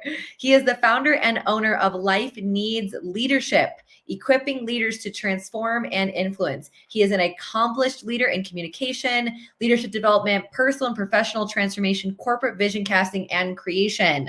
He utilizes a diverse background and experience from management, sales, and international leadership training to equip individuals and teams to facilitate transformation in their organizations. So I'm going to go ahead and bring him up, team. So Patrick, Patty is your middle. Do you go by Patty or is it Patrick Patty? Yeah, it's Patty. It's become the moniker over the last 15 years of this journey in transformational leadership. Interestingly enough, the founder of our proprietary leadership training is a man by the name of Ford Taylor. And I was actually spending the night at his house. He has 3 daughters. And of course, he introduced me as Patrick. Well, I'm a fairly lively personality. And so immediately his daughter said, "No way, Patrick is just way too formal." I said, "Well, it's my name. It's all I've got. I appreciate that. But what did you have in mind?" They said, "Well, give us a minute and we'll let you know." So before the end of the night, they said, "From now on, you're Patty." So the next day in the training, when I got up to do my bit, Ford introduced me as Patty and gave the story that I was now newly named by his daughters, and it literally stuck. So for the last 15 years, in pretty much every, especially international circle, I have had that moniker. So P-A-D-D-Y, Patty McBain. Wow, incredible. Well, if I'm taking away one thing from that, 2 things from that is to loosen up a little bit and have fun, right? And you can reinvent yourself in any time and space. And that's so symbolic of what we're talking about here today, which is mental health. And that at any point in time, you can change your life. You can overcome this. You can move into a different sense of identity. So I know you talk a lot about leadership. So we're really looking forward to how you're going to translate leadership and mental health, your personal experience. So I'm going to go ahead and give you the floor. And I'm really looking forward to what you have to say. So thank you so much for being here. Yeah, thank you, Carissa. Appreciate it. Well, hello, everybody. What an honor to be with you tonight and being a part of this event. You are not alone, a greatness event. And so I love the fact that greatness has been embedded into the heart of what this event means, because at the end of the day, we are all being transformed. And you'll hear over the next few moments with me the essence of not only my transformation in a couple of areas, but hopefully some key insights that are going to help you. But before we go there, let me just share a couple things before we go any further. And that is this: while I may have this platform for the next few moments, and while I may appear like I've got this resume and I've accomplished a number of things, at the end of the day, I am no better than any one of you. And for me, that's really a big key to lay out on the front end. I have story, you have story. And quite frankly, that part of who we are is what allows us to emerge from the challenge, emerge from the pain, emerge from the stress and some of the things that we experience day in and day out. It's not what's been done to you that keeps you bound. It's not even what you've done that keeps you bound. It's the lies associated with those things. I just want that to settle in just a little bit.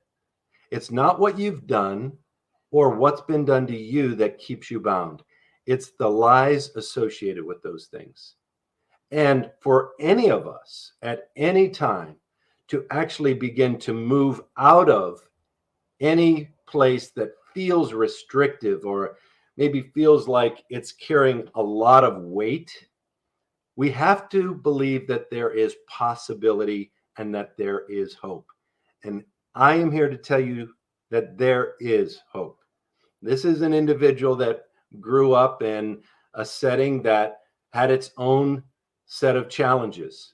We look like the average American family, 6 kids, 2, if you will, competent adult parents. One was an alcoholic. The other struggled with some of the things that alcoholism brought to the household, and the things that our environment made with such a large family were difficulties over and over and over again. And for me, part of what I went through was the challenge associated with identity. When I talk about identity, it is the basis point for all transformation. It's the basis point for your healing. It's the basis point for what you will do next from this set of meetings, from these, communications and these speakers that have talked to you. Because at the heart of anything that you do next, you sit at the center of it. And here's your definition as you begin to think about your own identity. It's the thoughts I believe to be true about myself. So in a few moments, I'm going to put together a few things that I hope actually shift the environment for you. I want you to write down 2 words. If you're taking notes, if you're doing anything that is actually part of maybe remembering some of this going forward, I want you to write down 2 words. The first word is map. M-A-P, map. The second word that I want you to write down is the word act. Okay? So map is the essence. It's the thing that helps you and I gain clarity and direction.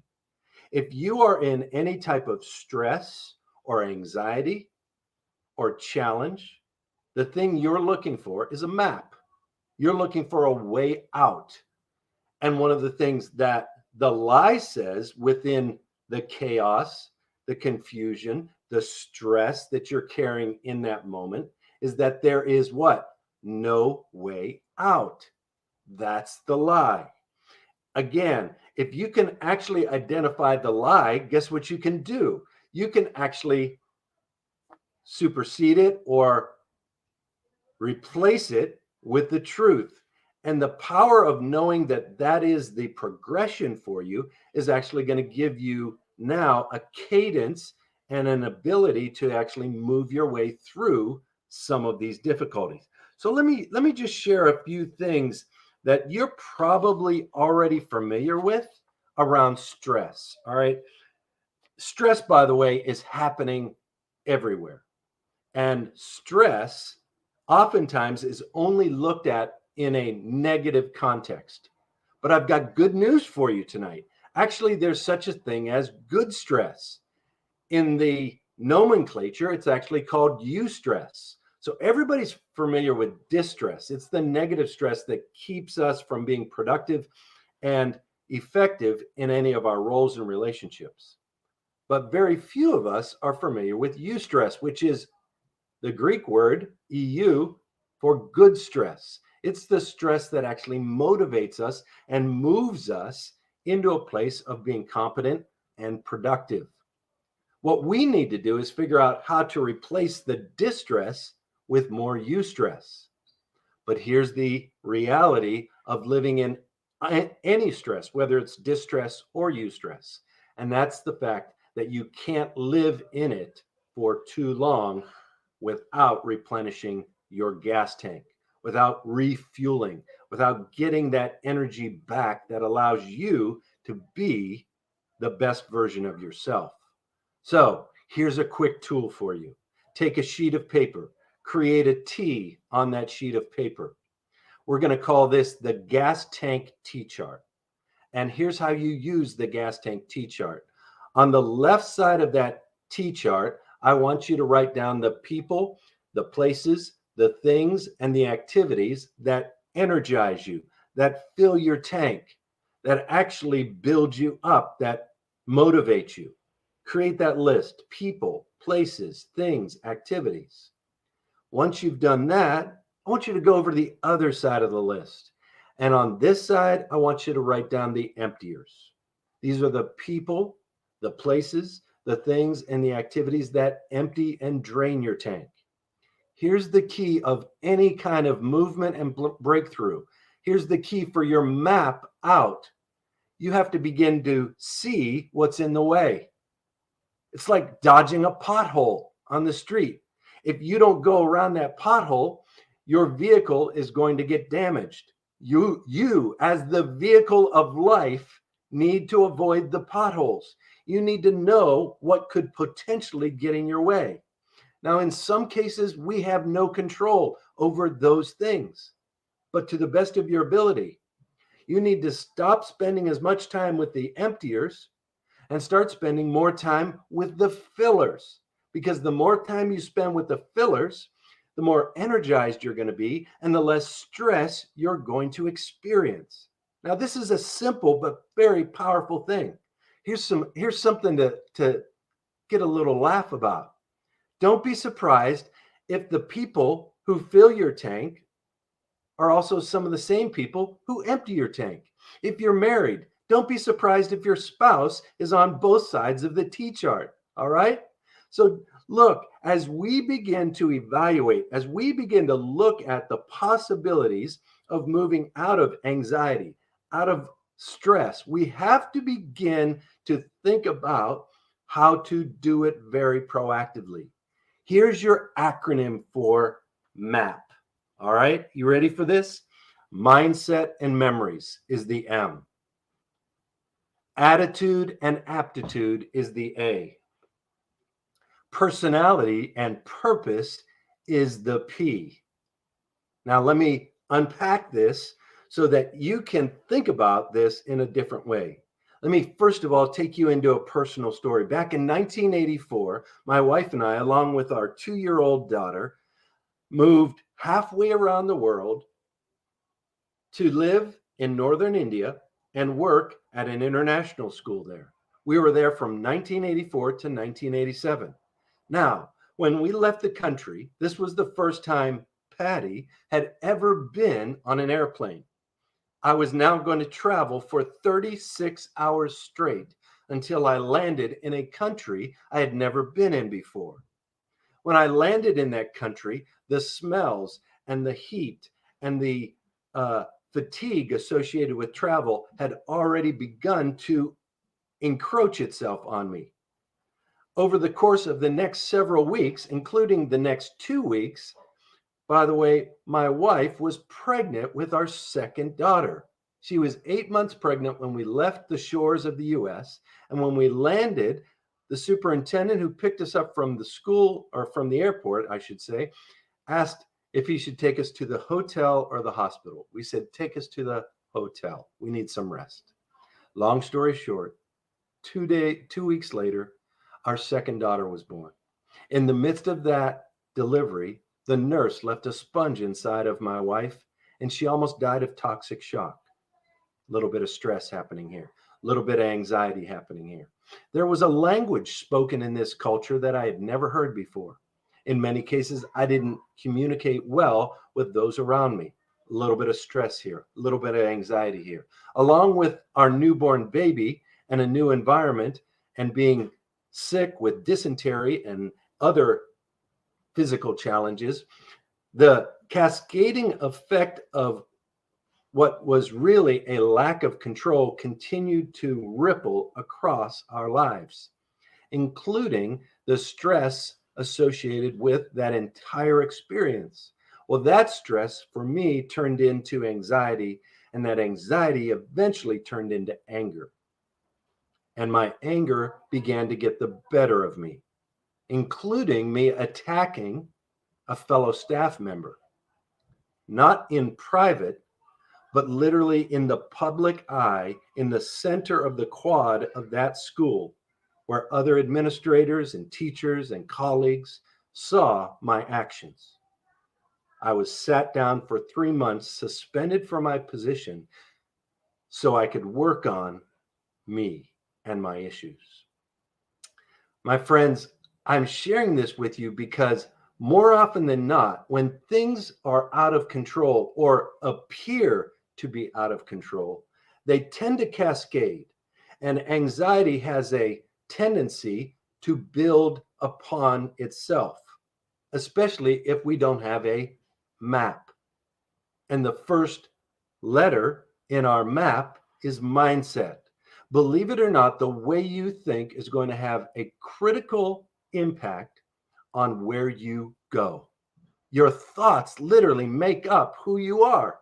And I didn't have the ability as a young 23-year-old man to think better, or I didn't think I could think differently until the chaplain of that school actually met with me privately and helped me work through some of that stress, some of that anxiety.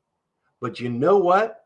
Underneath the surface of that anger, that stress, and that anxiety was my identity.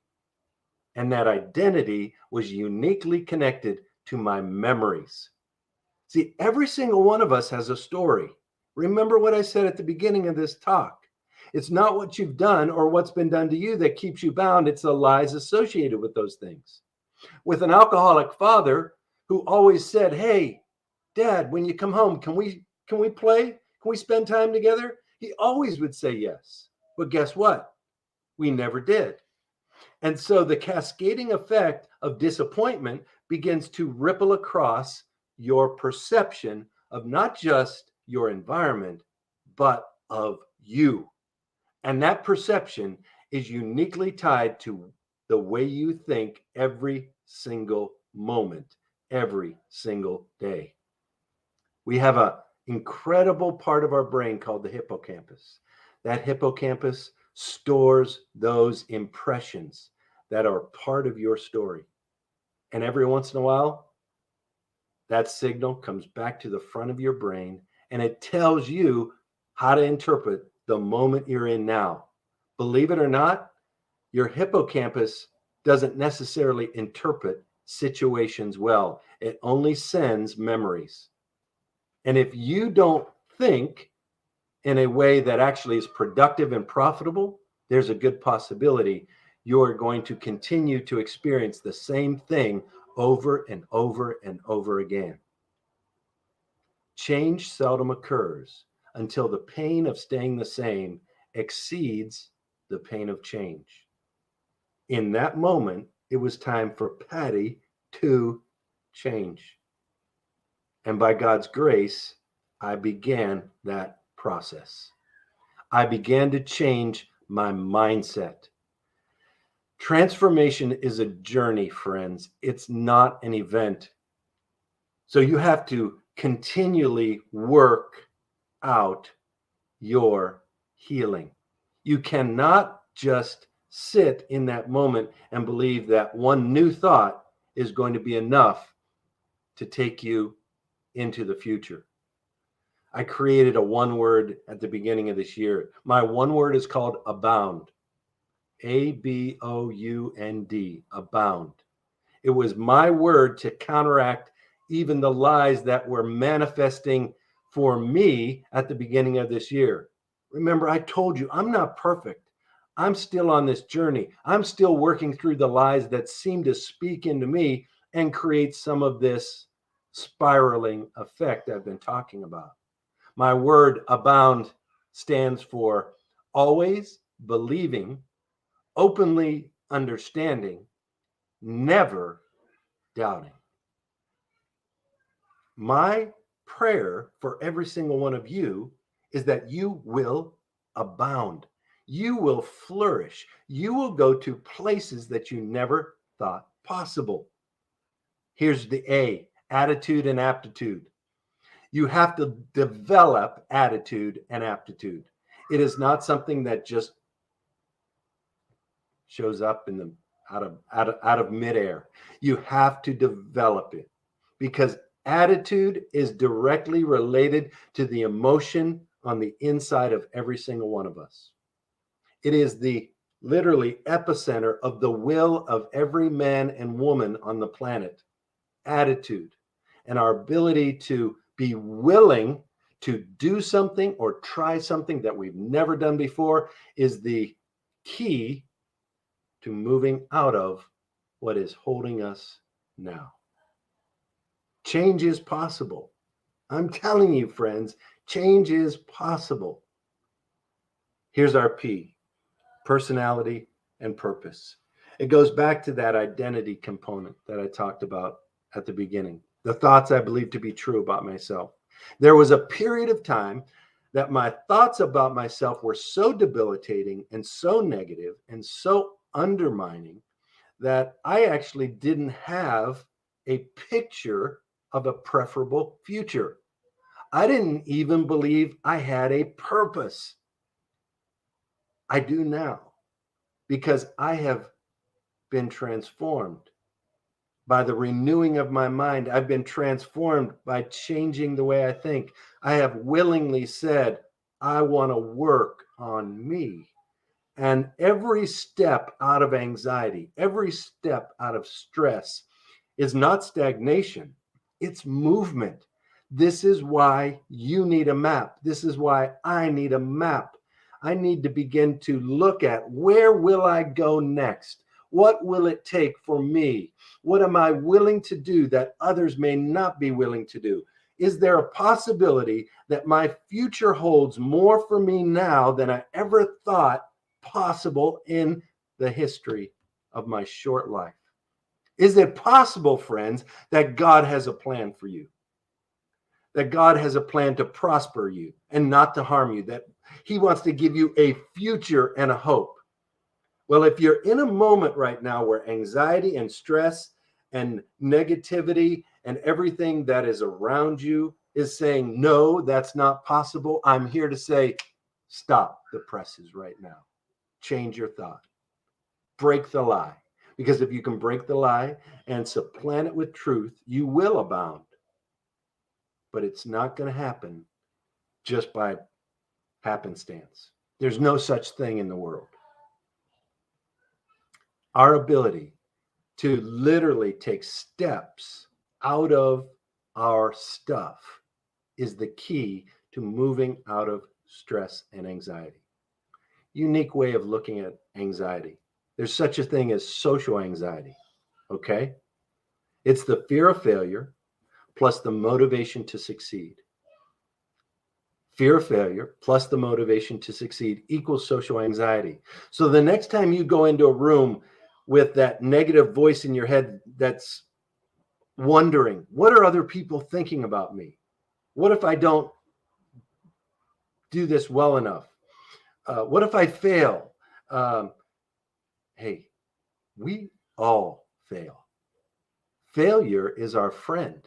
It is the building block for every single one of us to move out of a place that is average and into a place that is exceptional. So embrace the change, embrace it, because at the end of the day, while the anxiety and all of the things around you seem to be swirling and have absolutely no possibility for change, I'm telling you today, you are looking at a changed man. You are looking at someone who has gone through layers of anxiety and stress and depression and anger and things that could have taken me out if I would have chosen to agree that that is my lot in life. And it wasn't. And as I moved out of that place and into a place of freedom, and I began to embrace the truth, my life was absolutely transformed. So here's an interesting story for you. My word that I just shared with you, abound. Always believing, openly understanding, never doubting. That was my one word that I created back in January when I was struggling with my ability to contribute to the betterment of other people. I spend my life literally going around the world developing leaders in multiple countries, guys.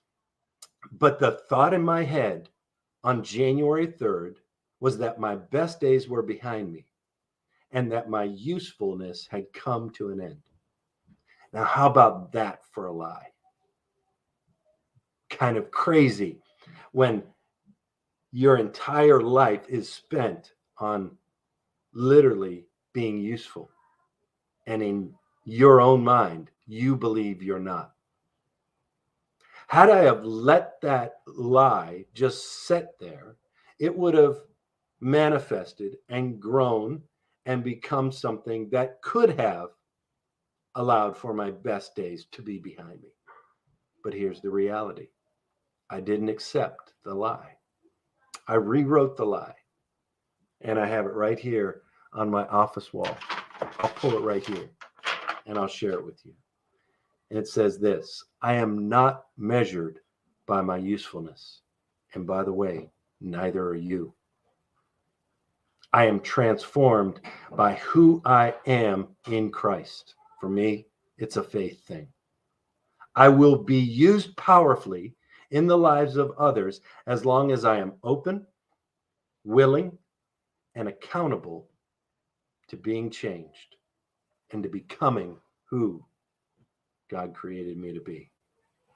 So for me, it is a constant work in progress.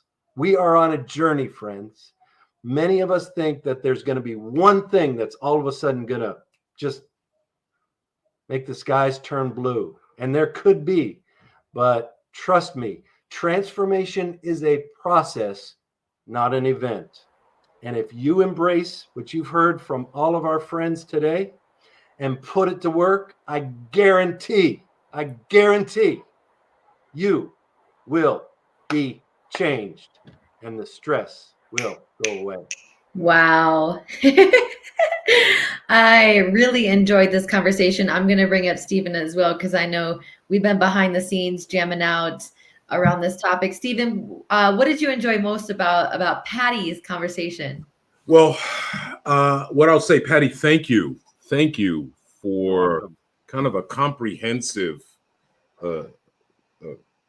walk through. I was very intrigued, especially with the word that you created. I think that's a clever idea, and I think that I'm going to steal that from you and make up my own word. You can do it. Freely I receive, freely I give. Take it. Yes.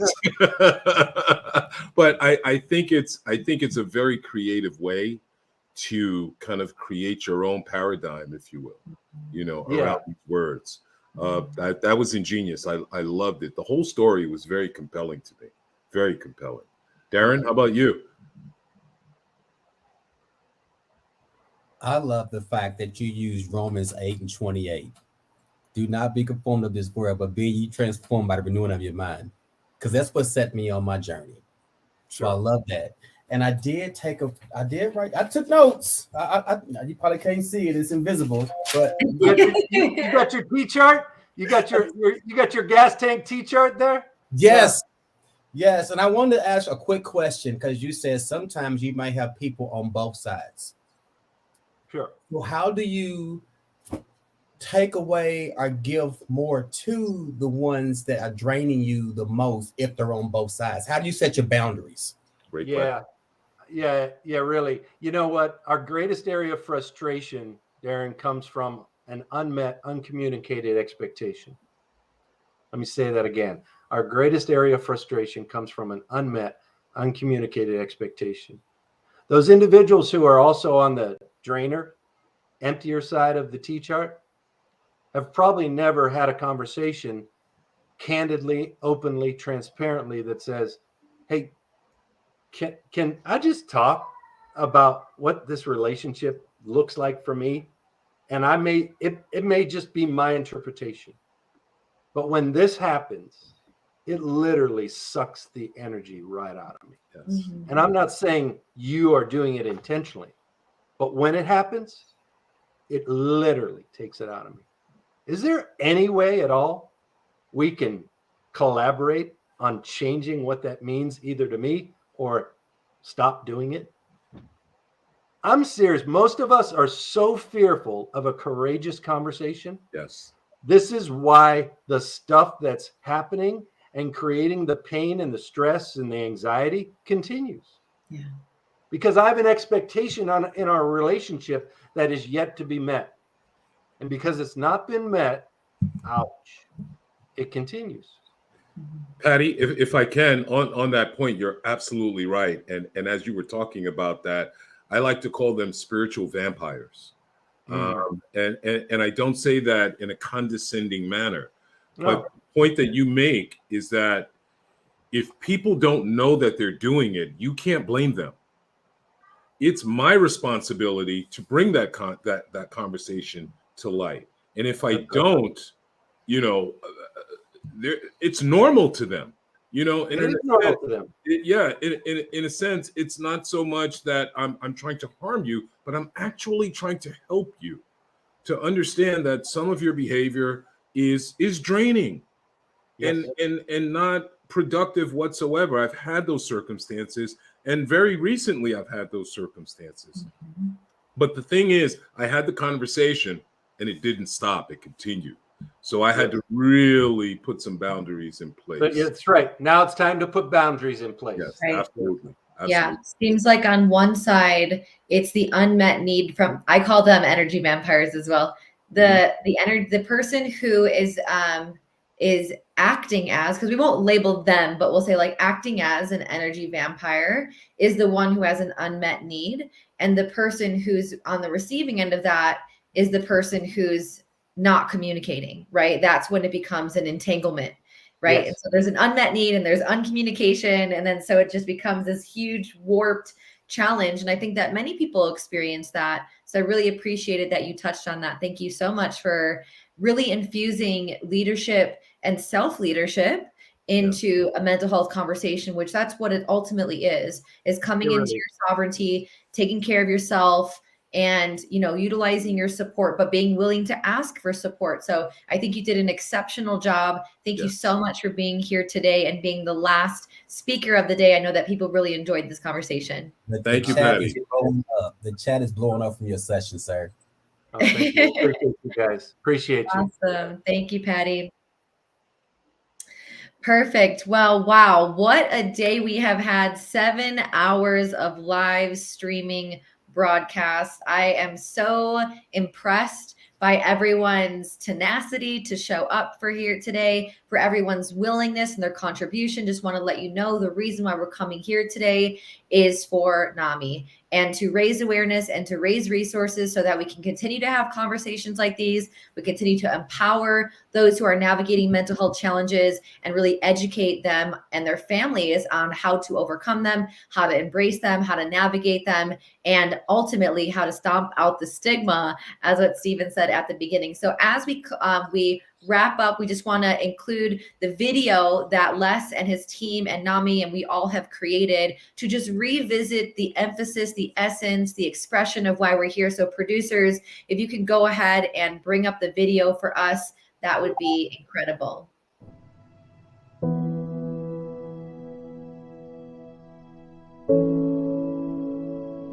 People need to know, regardless of how bad it is or how bad it gets, I'm going to make it. They must affirm themselves. We must encourage ourselves, no matter how bad it is or how bad it gets. I'm going to make it. Mental health is affecting millions of families around the world. Now more than ever, there's greater levels of anxiety and stress and people feeling alone and hopeless. This conference will bring families together and give us the tools that we need to handle it. Families and friends and mental health professionals. It is going to be featuring the CEO of NAMI, Dan Gillison. As you may know, NAMI is the nation's largest grassroots mental health organization, dedicated to building better lives for the millions of Americans affected by mental illness. It's going to be an incredible experience. You are not alone. Mental Health Summit.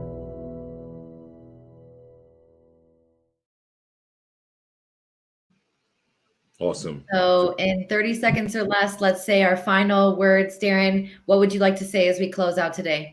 I just want to thank everyone who stayed. And I read a comment that said somebody said 7 hours and 6 pages of notes. I hear you. I thank you for doing that, adding value to your life and to everybody else. Thank you guys. See you tomorrow. Stephen, how about you? Is that the end? I thought it was intermission. I thought we were going to keep going. No, honestly, thank you to everyone. Thank you. And we'll see you tomorrow. We're back. And we'll have just as much impactful, insightful, and valuable information as we did today. So we're looking forward to you coming back. Make sure you donate. Make sure you bring a friend tomorrow as well. Thank you. Yeah. I'm Stephen Anthony King, and it's really good to see you. Oh, beautiful. Okay, we'll see you at 9 a.m. PST tomorrow. Remember, there is no contribution that is too small, even if it's $1. It all matters, just like you. You matter. Thank you for showing up today, and we'll see you all tomorrow. Bye-bye. Blessing.